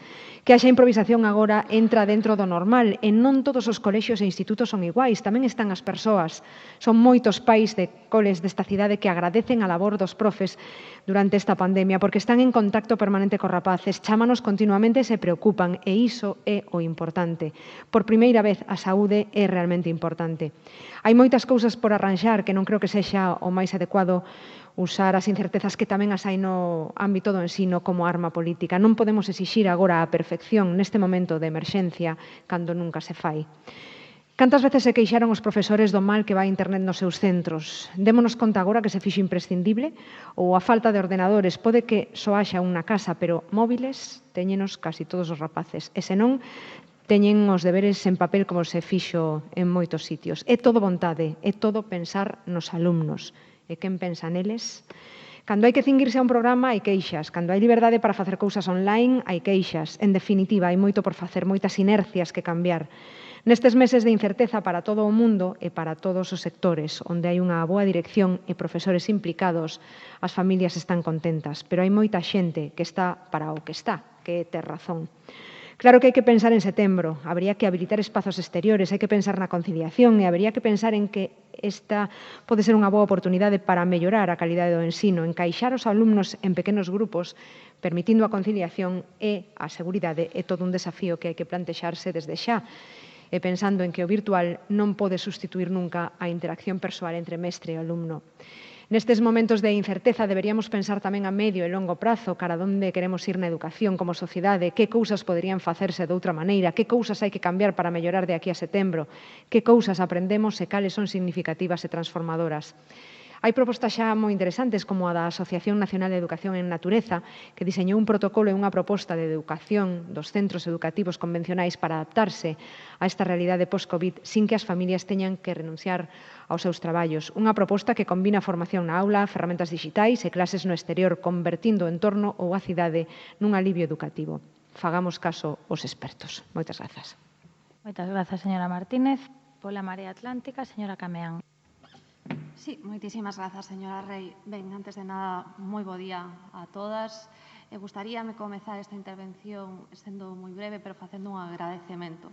Un agradecemento a Carmen Villar, a asesora da anterior Concellaría de Xustiza Social e actual asesora do Grupo Municipal pola súa dedicación durante o anterior mandato e por todas as horas adicadas ao sobreesforzo e por situar a xustiza social desta cidade onde se merece. Así que vaya por diante este agradecemento a Carmen Villar. Ben, a Marea Atlántica se presentou unha emenda a esta moción. Presentou unha emenda coa intención de mellorala, de falar tamén das competencias en ensino a nivel local, porque creemos que efectivamente, en canto á loita contra as desigualdades educativas, hai programas municipais que poden resultar unha solución á problemática actual. Entendemos igualmente que o Bloque Nacionalista Galego a manteña e queremos tamén efectivamente mencionar que aconteceu co ensino en Galicia. E imos ver. Non o dicimos nós, dino as AMPAs galegas que denunciaron no Valedor do Pobo o abandono da Xunta ao alumnado.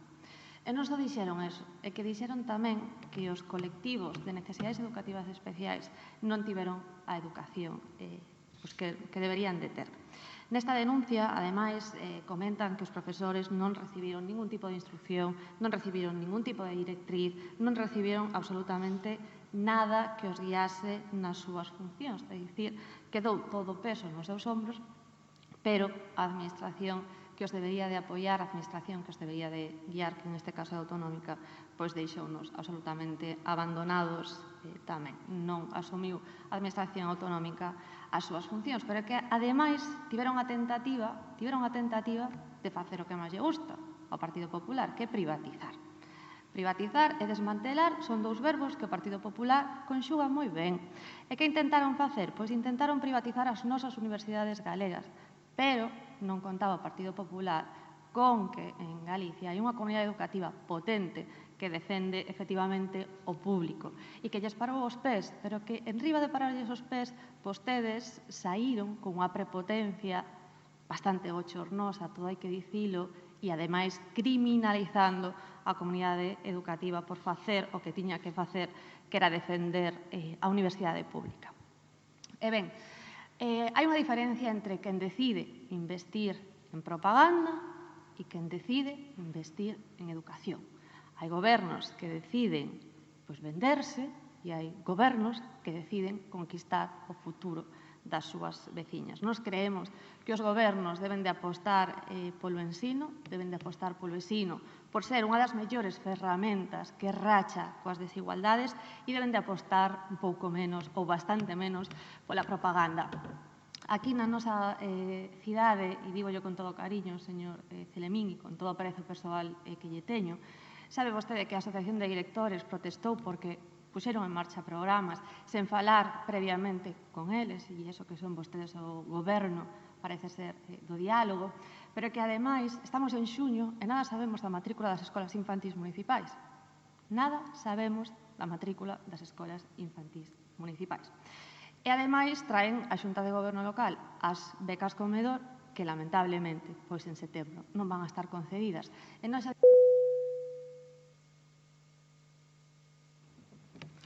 dixemos, no seu momento, que man tendida para ofrecer solucións. Xa dixemos que hai medidas extraordinarias para solucionar estes problemas, como, por exemplo, unha medida cautelar, é dicir, conceder o dereito a comer e despois o papeleo. Imos a seguir insistindo, teñen a man tendida, por favor, solucións, menos propaganda, máis educación. Grazas. Moitas grazas, señora Cameán. Polo Grupo Popular, señor Coira. Muchas gracias. Buenos días a los trabajadores de los medios de comunicación que nos acompañan, a los empleados municipales, a los miembros de la corporación y a todos aquellos que nos siguen por este. Me alegra realmente mucho ver cómo reiteradamente el Bloque Nacionalista Gallego está preocupado por la educación pública gallega.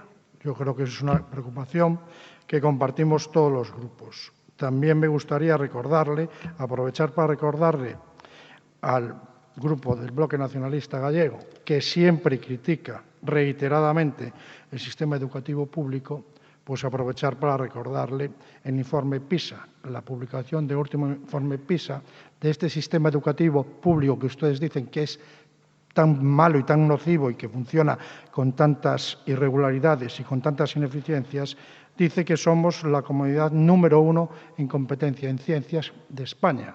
O también dice, que es muy importante también que diga esto, que somos el sistema educativo más equitativo de España y por encima de países como Noruega o Finlandia, porque eso también es hablar del sistema educativo público gallego. Pero también recordarle que a nivel informático, que también hablan ustedes de 1000 ordenadores, después aprovecharé en la parte final para recordarle los ordenadores que puso a disposición la Xunta de Galicia de los estudiantes y del profesorado, que fueron muchos más de 1000. También a nivel informático, la comunidad gallega es la número 1 en acceso a aulas y a sistemas informáticos y a sistemas digitales de España. El 96% de los alumnos gallegos tienen acceso a sistemas informáticos y digitales, frente a una media del Estado español del 41%. Esta es la realidad de un sistema educativo gallego que para ustedes no existe, porque para ustedes solo existe un sistema educativo que tiene problemas. Pero en realidad ustedes siempre se fijan en lo que funciona bien. Cuando ustedes critican algo, es que funciona bien. Ustedes critican reiteradamente el sistema educativo, entonces debe ser que funciona bien, como voy a intentar demostrarles. Para los gallegos, desde luego, es un orgullo que en el informe PISA hable también y tengamos unos resultados tan buenos sobre ese sistema educativo que ustedes tantos critican y que casi todas las comunidades autónomas de España desearían tener un sistema educativo tan bueno como el de Galicia. Con respecto a la situación actual, situación de emergencia, para la que casi ninguna administración está preparada, ni estaba preparada, la Consellería sí se ha adelantado a tomar medidas que el Ministerio de Educación no ha tomado. La señora consellera ha reclamado reiteradamente al Ministerio de Educación que elabore unas líneas de actuación para después adaptarlas a la realidad gallega y seguimos esperando.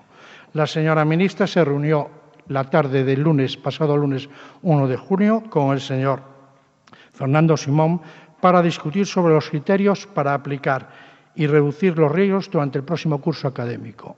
A la conclusión que llegaron después de esa reunión es que van a hacer un calendario de trabajo, pero de momento ninguna directriz. Como la Consellería de Educación no podía seguir esperando y los padres se tenían que relacionar con la Administración y ir a los colegios y decidir sobre el ingreso de sus hijos y hacer papeleo, pues empezó a emitir, evidentemente, unas directrices para que los padres y la Administración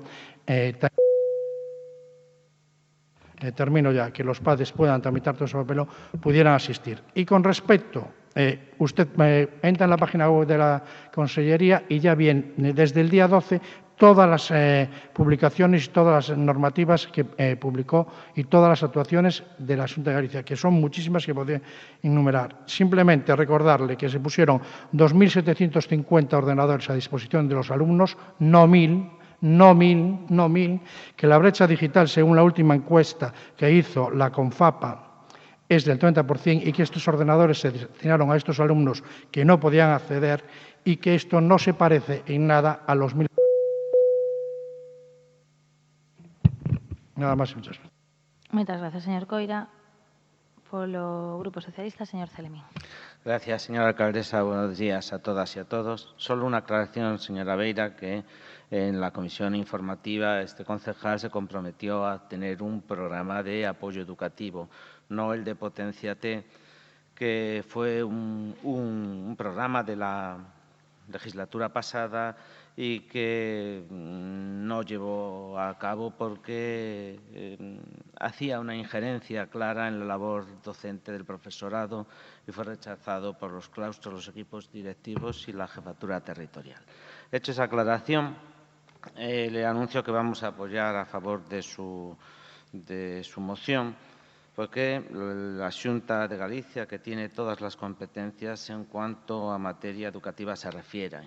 Sé también que es una tarea complicada, muy complicada la planificación del curso académico 2020-2021, pero no se puede demorar por más tiempo. Hay que analizar los distintos escenarios, centro a centro, porque cada uno tiene sus peculiaridades y casuística concreta, Pero en los centros existen equipos directivos y unos claustros que, si cuentan con ellos, pueden resolver una gran cantidad de sus problemas. La Junta debe de publicar instrucciones claras y precisas de cómo se van a desarrollar los diferentes servicios: madrugadores, comedor, transporte, actividades extraescolares y complementarias, etcétera. Debemos saber qué medidas se han de cumplir en el aula, tanto de seguridad e higiene como la manera de impartir docencia, regular las actividades comunes, el patio, las salidas, las entradas. Tiene que haber un diálogo constante con toda la comunidad educativa para elaborar unas pautas de referencia. Si se bajan las ratios, entonces lo más probable es que haya que aumentar el profesorado. Si se amplían espacios, habrá que adaptarlos. Quizás es el momento también de implementar nuevos métodos de enseñanza menos tradicionales e imaginativos que en otros lugares están dando excelentes resultados. Hay que contar con los sindicatos de los trabajadores, con el Consello Escolar de Galicia, con las asociaciones de directores y directoras, con los expertos en materia educativa, en definitiva, con las personas y colectivos que saben de educación. Y para finalizar, estudiar profundamente cómo llegar a todo el alumnado en materia educativa. Esta pandemia nos ha demostrado las carencias en materia digital que tenemos en educación y debemos poner fin a esta sequía digital. Valga de ejemplo, como hemos detectado a más de 600 familias en Coruña que se hubiesen descolgado si no hubiéramos implementado el programa Ninguén Atrás, llevando las tareas escolares a los domicilios del alumnado. A este voluntariado, nuestra gratitud de parte de la alcaldesa y de esta corporación municipal. Por lo tanto, lo que prima es una planificación seria, una organización inteligente y la determinación clara de definir cómo va a ser el próximo curso escolar 2020-2021. La educación debe ser siempre la primera cuestión a tratar en una sociedad. Y en esta ocasión parece ser el vagón de cola. Muchas gracias. Moitas grazas, señor Celemín. Procedemos, dado que non se acepta a emenda presentada pola Marea Atlántica, en primeiro lugar, a votación desta emenda. Votos a favor? A ver, un momento. Hai unha emenda de adición de Marea Atlántica que o BNG non acepta. Polo tanto, señor Jorquera, atento. Primeiro, a emenda da Marea. Votos a favor da emenda? Moitas grazas. Votos en contra? Moitas grazas. Queda rexeitada. Agora sí, pasamos a votar a moción. Votos a favor da moción? Moitas grazas. Votos en contra? Moitas grazas. Queda aprobada. Turno xa para o Grupo da Marea Atlántica coa primeira das mocións sobre a necesidade de medidas de conciliación na que non existen enmendas. Señora Cameán, adiante. Sí, moitísimas grazas, señora Rei. Ben, hoxe gustaríanos, dende a Marea Atlántica, dar voz a quen habitualmente non ten voz, para que nesta corporación sexamos conscientes das necesidades das nosas veciñas. Tengo 58 años y una invalidez del 55% desde los 39. Estoy sola. A mi mamá le dio un ictus. Con una hora. Perdón, señora Cameán, por favor, apague el teléfono. Señora Cameán, apague, mire. Señora Rei, en base no, a que... esperen un momento, miren, esperen un momento. Silencio, señor Díaz Villoslada. Miren, pode sair. As intervencións que fagan neste... Señor Laje, un momento, que estou poñendo orde no debate. As intervencións as fan os concelleiros e as concelleiras que teñen a palabra, o turno de palabra se dá pola presidencia, e un turno de carácter personal se lle dá ao concelleiro ou a concelleira. Polo tanto, ten que falar vostede. Non se poden, nin se van admitir por esta presidencia que se poñan grabacións. Poden vostedes enseñar un gráfico, unha foto, que non é o mesmo, pero non poña grabacións. Hai moitos métodos para participar nos plenos, entre outros, un pode vir de público, e se quere intervir, hai unha cousa que se chama escano cidadán. Se pode solicitar por rexistro e, polo tanto, o que lle digo, señora Camián, non discuta máis, non estou, de verdad, non estou por discutir con vostedes hoxe. O único que lle digo é que vostede non pode poñer a grabación. Simplemente, vostede, se quere contar a historia desa persoa que está a falar, conte a vostede que é quen ten a palabra. A palabra a ten vostede. Dona Silvia Camián Calvete. Non a ten unha persoa cuxa identidade descoñecemos a través dunha grabación de teléfono. Creo que estou sendo bastante clara. Moi ben, señora. Poño o tempo, de verdad, deixolle outra vez o tempo, iniciamos outra vez a defensa da moción, pero non pode poñer grabación, señora Camián. Moi ben. Señora Rei, gustaríame saber, en base a que artigo do Regulamento Orgánico Municipal vostede non acepta que unha concelleira desta corporación municipal poida poñer un audio da mesma maneira que vostede di que nesta corporación podemos empregar e axudarnos pois de fotos ou de gráficos, gustaríame saber, por analoxía, neste caso, porque non se pode aplicar e en base a que norma, por simplemente unha sencilla razón, que é seguridade xurídica e para saber se vou a poder cumprir ou non coas miñas funcións como concelleira. Grazas. Señora Camián, precisamente pola seguridade xurídica de saber a identidade das persoas que están a falar e que se recollerán na acta, e estou a dicir que non pode poñer grabacións de persoas que non coñecemos. O turno de palabra é seu e personal. Se ten algunha dúbida xurídica, non pasa nada. O secretario xeral do Pleno pode responder ou pode solucionar as dúbidas xurídicas que xurdan no transcurso da sesión, que é unha das súas múltiples funcións. O que lle quero dicir é que vostede non pode poñer unha grabación de teléfono. Creo que estou sendo suficientemente clara. Sí, por suposto. Suficientemente clara. A intervención é persoal. Vai defender a moción, sí ou non?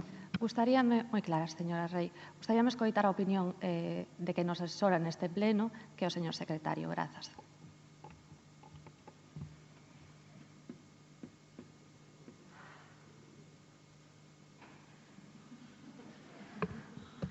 Señor secretario, ten a palabra. Sí, bueno, vamos a ver, es un tema que técnicamente no está resuelto de un modo expreso en el reglamento orgánico ni en el ROF, pero porque parece evidente que son los concejales los que intervienen personalmente en las sesiones y que son quienes hacen uso, digamos, de la forma que viene a ser habitual en los órganos colegiados públicos, léase parlamentos, cortes generales, donde este tipo de situaciones, hasta donde yo sé, no se producen. Actúan por sí mismos y, digamos, que corresponde a la presidencia, pues, en todo caso, regular, digamos, o discutir la excepcionalidad. Pero, digamos que la práctica de los órganos parlamentarios es restrictiva por parte de las presidencias normalmente, pues, a todo lo que exceda de que personalmente un miembro de ese órgano público corporativo, incluso por el propio decoro y la propia imagen institucional de la entidad. Lo demás, pues pueden acompañarlo mediante un documento si quieren, pueden proceder a su lectura, pero entiendo que no es procedente. Aquí llevo un antecedente en el cual otro presidente de la corporación pues había restringido y negado este tipo de cuestiones hace años. Moi ben. Pois moitas grazas, señor secretario. Turno, señora Camián, para a defensa da moción nos termos indicados e coas limitacións indicadas polo señor secretario xeral do Pleno que ratifican as que indicou xa a presidencia desta corporación. Adiante. Vamos a lamentar profundamente este cambio de criterio. No anterior mandato, baixo o goberno de Xulio Ferreiro, podíanse poñer por parte das concelleiras audios, podían vir público asistente a escoitarnos, as concelleiras que a representamos, a través de pancartas, eso xa non é posible tampouco, e esta é a amabilidade do goberno do Partido Socialista.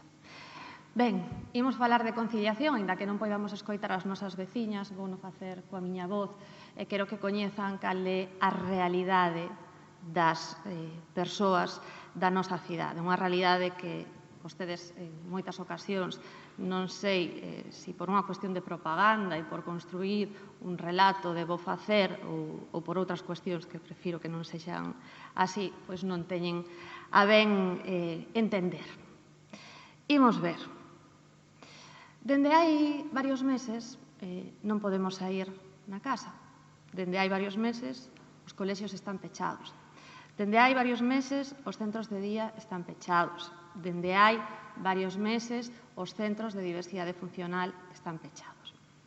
Que significa isto? Pois isto significa que as familias, fundamentalmente as mulleres, por desgraza aínda, son as que teñen que asumir os coidados. E cando vostede dixo, señora Rei, que estivo a ser o goberno pois un mandato feminista, lamentablemente, mire, cando vostedes nos trouxeron o plan de choque e as súas medidas de conciliación, sabe que aparecía nese plan, señora Rei? Que estaban valorando hai unhas semanas se era necesario reforzar Canguraxe, valorando con un incremento de 20.000 euros. Ese é o que dixo o seu goberno.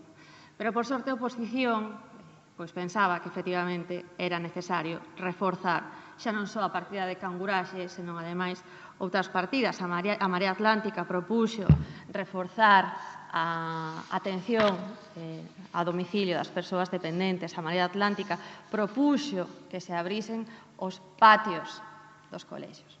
Que se continuase. Vostedes din unha cousa aquí moi a miúdo, non imos mirar o copyright, o que funciona ben, imos darlle continuidade. Pois todavía nos preguntamos, non sei de que se rin, non sei cal é a gracia, todavía nos preguntamos que problema hai co programa de patios abertos, que neste momento podería estar dando unha boa saída, francamente, a moitas nenas e nenos da nosa cidade e que vostedes pois empeñan en que non queren poñer en marcha. Agardemos que poidan rectificar. Igualmente, lles propoñemos máis ideas porque, ao mellor, algunha teñen a ben facela. Propoñémoslle abrir os centros cívicos. Propoñémosles, ademais, que neses centros cívicos haxa espazos de estimulación cognitiva e física para as persoas dependentes. Propoñémosles a apertura das instalacións deportivas.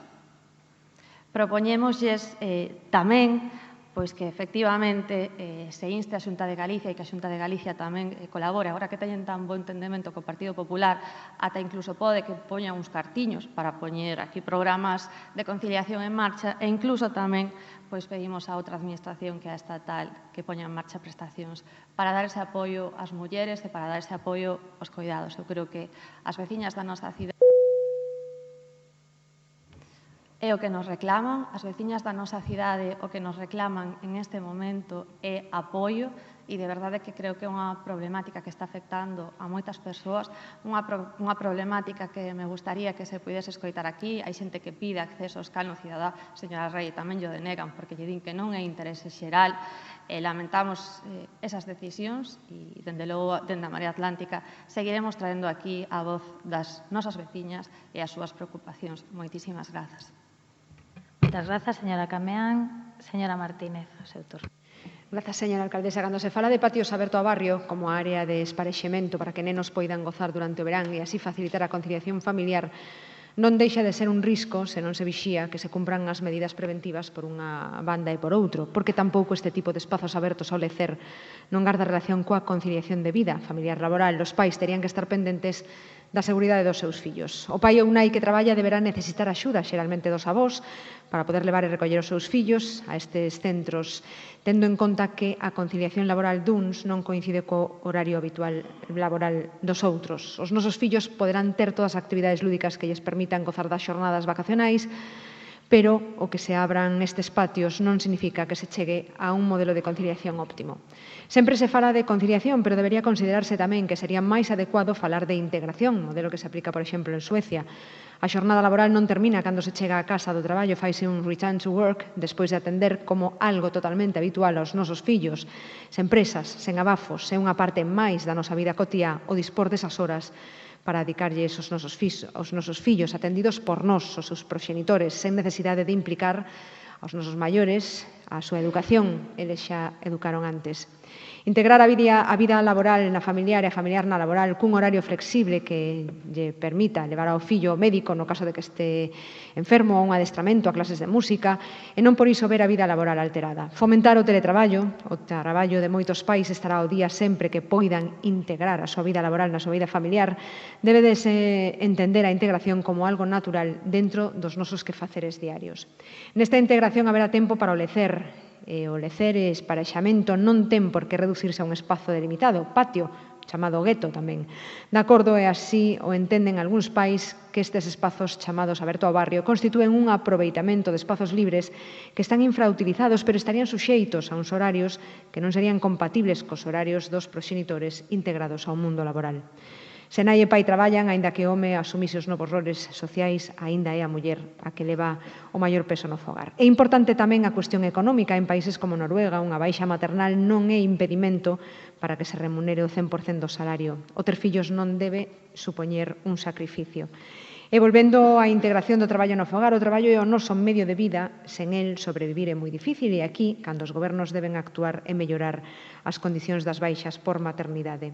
Somos un país pertenecente á Unión Europea, cada país ten a súa idiosincrasia, en cada país aplícase a normativa adecuándoa ao seu modo de vida, considerando que unha flexibilidade horaria na entrada e saída dos traballos podería ser un hábito para que os nosos fillos crezan educados polos pais e polas nais.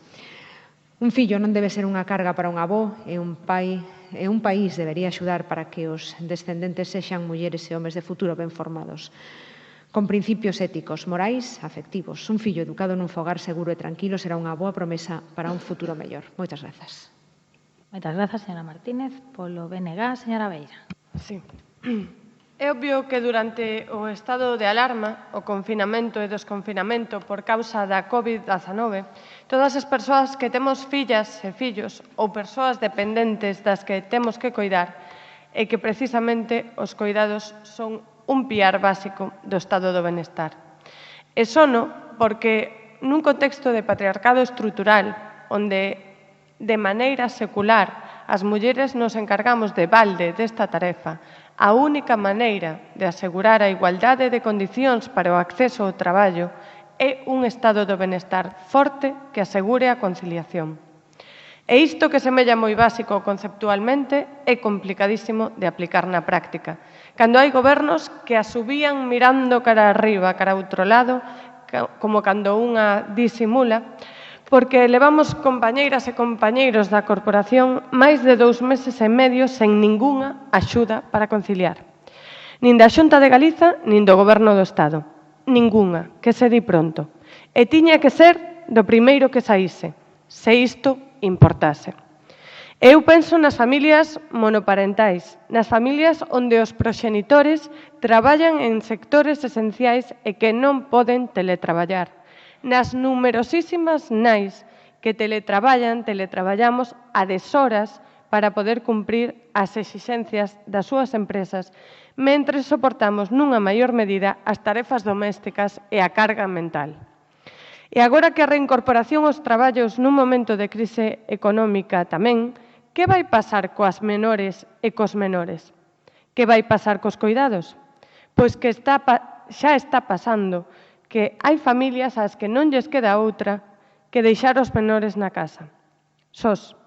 Familias nas que os irmáns e as irmás maiores de idade, pero non maiores de idade legalmente, tamén que, por certo, en moitas ocasións afrontan retos académicos moi importantes, están a encargarse dos coidados. E está habendo familias tamén, e temos que ser conscientes, en que as mulleres, que adoitamos ser as que temos o menor salario e o emprego máis precario, estamos a renunciar aos empregos. Porque as solucións que se están a poñer en riba da mesa non ocupan nin máis tempo nin máis espazo que o dun titular.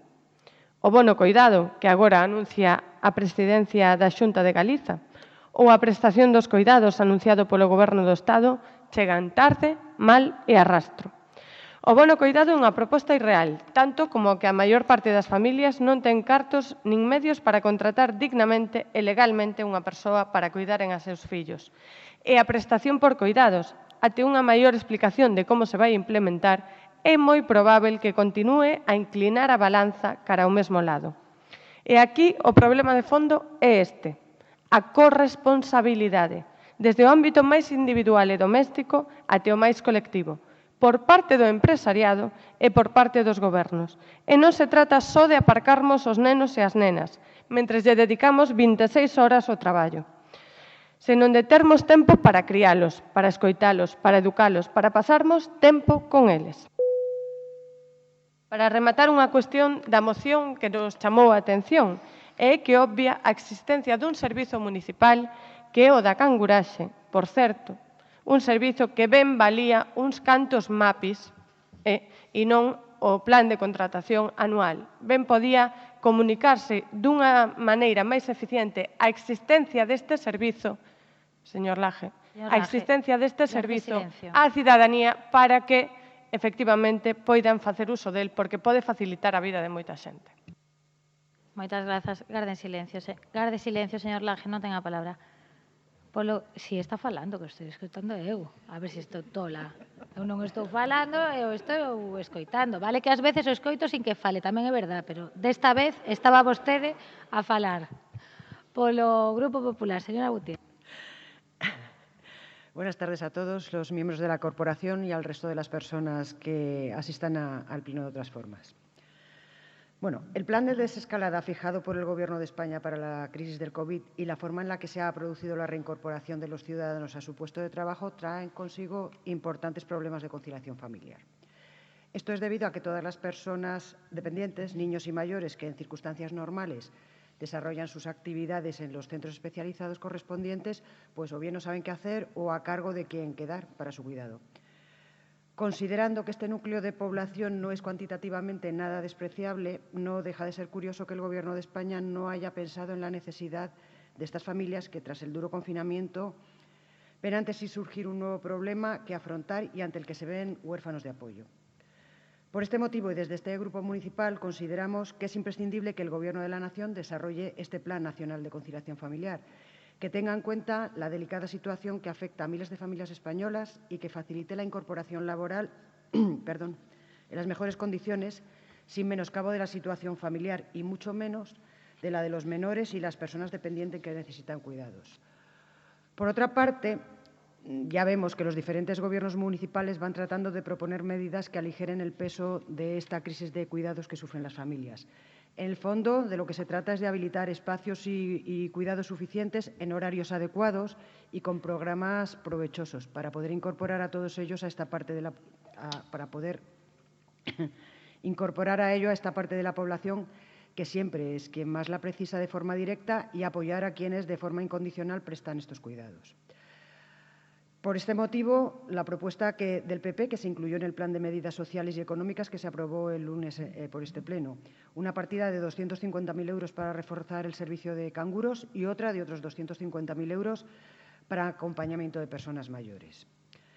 En cuanto a las demandas que se hace a la Xunta, quiero recordar a los señores concejales que el Gobierno gallego ya reforzó las ayudas destinadas a las personas más vulnerables durante la crisis sanitaria, pues adelantando el pago de la Risga, aprobando la mayor orden de ayudas para entidades sociales de inclusión de la historia de Galicia, más de 18 millones de euros, aumentando las horas de servicio a la ayuda a domicilio, ejecutando ayudas extraordinarias, entre ellas el alquiler destinado a personas en situación de vulnerabilidad por causas del COVID, 8 millones de euros, o prolongando hasta finales del año 2020 a las familias gallegas beneficiarias del bono de alquiler social. Se han destinado cerca de 3 millones de euros a un nuevo paquete de ayudas a los ayuntamientos para sufragar las medidas sociales. Y, además, aprobó el pasado viernes un paquete extraordinario de medidas de conciliación dotado con 40 millones de euros para menores de 12 años y para mayores y dependientes.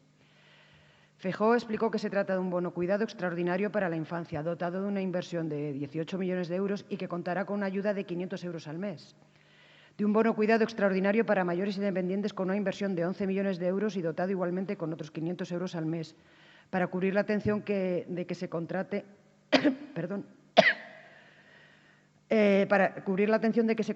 desde la declaración de emergencia de la reactivación de los campamentos de verano y a partir de mediados de julio, de una orden de ayudas para escuelas infantiles y centro de día, con el objeto de hacer frente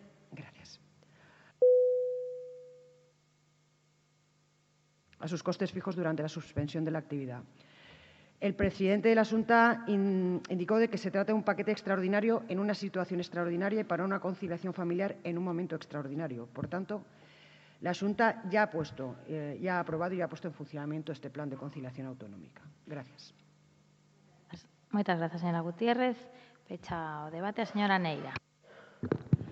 Muchas gracias, señora alcaldesa. Bueno, antes de nada, y una vez dicho que vamos a apoyar esta moción, sí permítame, señora Cameán, hacer una puntualización a lo que usted dice. Usted comienza con un audio de una persona que no se identifica, De la misma manera que esta mañana han comenzado a hablar de los GAM, de los que llevan hablando de una manera bastante incesante en redes, y han remitido ustedes, o han remitido ellos, 11 cartas, de las cuales 6 están sin identificar y 5, desde luego, han tenido respuesta por parte de los servicios sociales. Como hay una cuestión que se llama Ley de Protección de Datos, yo no puedo decir aquí qué tipo de ayudas o qué tipo de demandas han sido atendidas y cuáles son los plazos en los cuales tienen cita para el trabajo social. No obstante, son todos viejos conocidos de los servicios sociales y tienen su situación reconocida. Por lo tanto, yo lo que pediría, cuando se trata de hablar de una situación tan trágica como la que estamos viviendo todos, que bastante tenemos en este año en el área de bienestar social, con gestionar la pobreza y la miseria, pues es un poquito, cuando menos, poco elegante que se haga un uso burdo de la falta de información o de la información a medias. No se puede decir el día 13 de abril por parte de los GAM o de quienes los dirijan en las redes sociales que han atendido 49 ayudas de carácter puntual, y el 30 de abril en un medio de comunicación que me imagino que tomará como referencia sus fuentes hablan de 5.000, porque a mí sinceramente no me dan las cuentas. Las cuentas que yo le puedo dar es que los equipos de atención social, que por cierto siguen las mismas trabajadoras sociales, educadoras sociales que usted también ha tenido el honor de liderar, han llevado a cabo más de 12.500 asistencias desde que empezó la crisis. Y si usted echa la cuenta, eso implica que han trabajado, lógicamente, fuera de su horario laboral, los sábados, los domingos, el Día de la Madre y la Semana Santa. Que seguramente no se ha dado toda la respuesta de la manera inmediata que nos hubiera gustado a todos, por supuesto, pero también permítame que le diga que afortunadamente estaba este partido, al que usted dice que tiene poca tendencia al diálogo, a la colaboración y a la escucha, para gestionar una crisis de tamaño semejante. Porque usted hablan constantemente de lo que han hecho estos 4 años. Y aquí hablan de la apertura, por ejemplo, del abierto al barrio. ¿Cuándo se abrieron los centros? Señora Cameán, garde silencio, por favor, porque está interrumpiendo a persoa que está a falar. Grazas. Continúe, señora Neira. ¿Cuándo abrieron ustedes los centros escolares en esta ciudad? Yo recuerdo, si mal no recuerdo, corríjanme, que se hizo un anuncio en mayo del 19. Hubo elecciones sobre el día 20 y pico del 19. Se abrió uno, el Fernández Latorre. ¿Qué me están contando de que abren ustedes los centros cívicos? Los centros cívicos, por supuesto que se van a abrir. Y por supuesto que se van a abrir cuando tengamos nosotros las indicaciones acerca del aforo que tienen que tener los centros cívicos. Y por supuesto que estamos trabajando en nocturnia para niños mayores de 12 años. Y por supuesto que desde el área de servicios sociales se está trabajando en el ocio saludable para niños mayores de 12 años. Y por supuesto que acabamos de sacar una convocatoria que, por cierto, yo estoy esperando, además por motivos de conciliación propia, la de la Xunta, y no ha salido, de campamentos de niños a partir de 4 años. 7.500 plazas, no se han cubierto todas.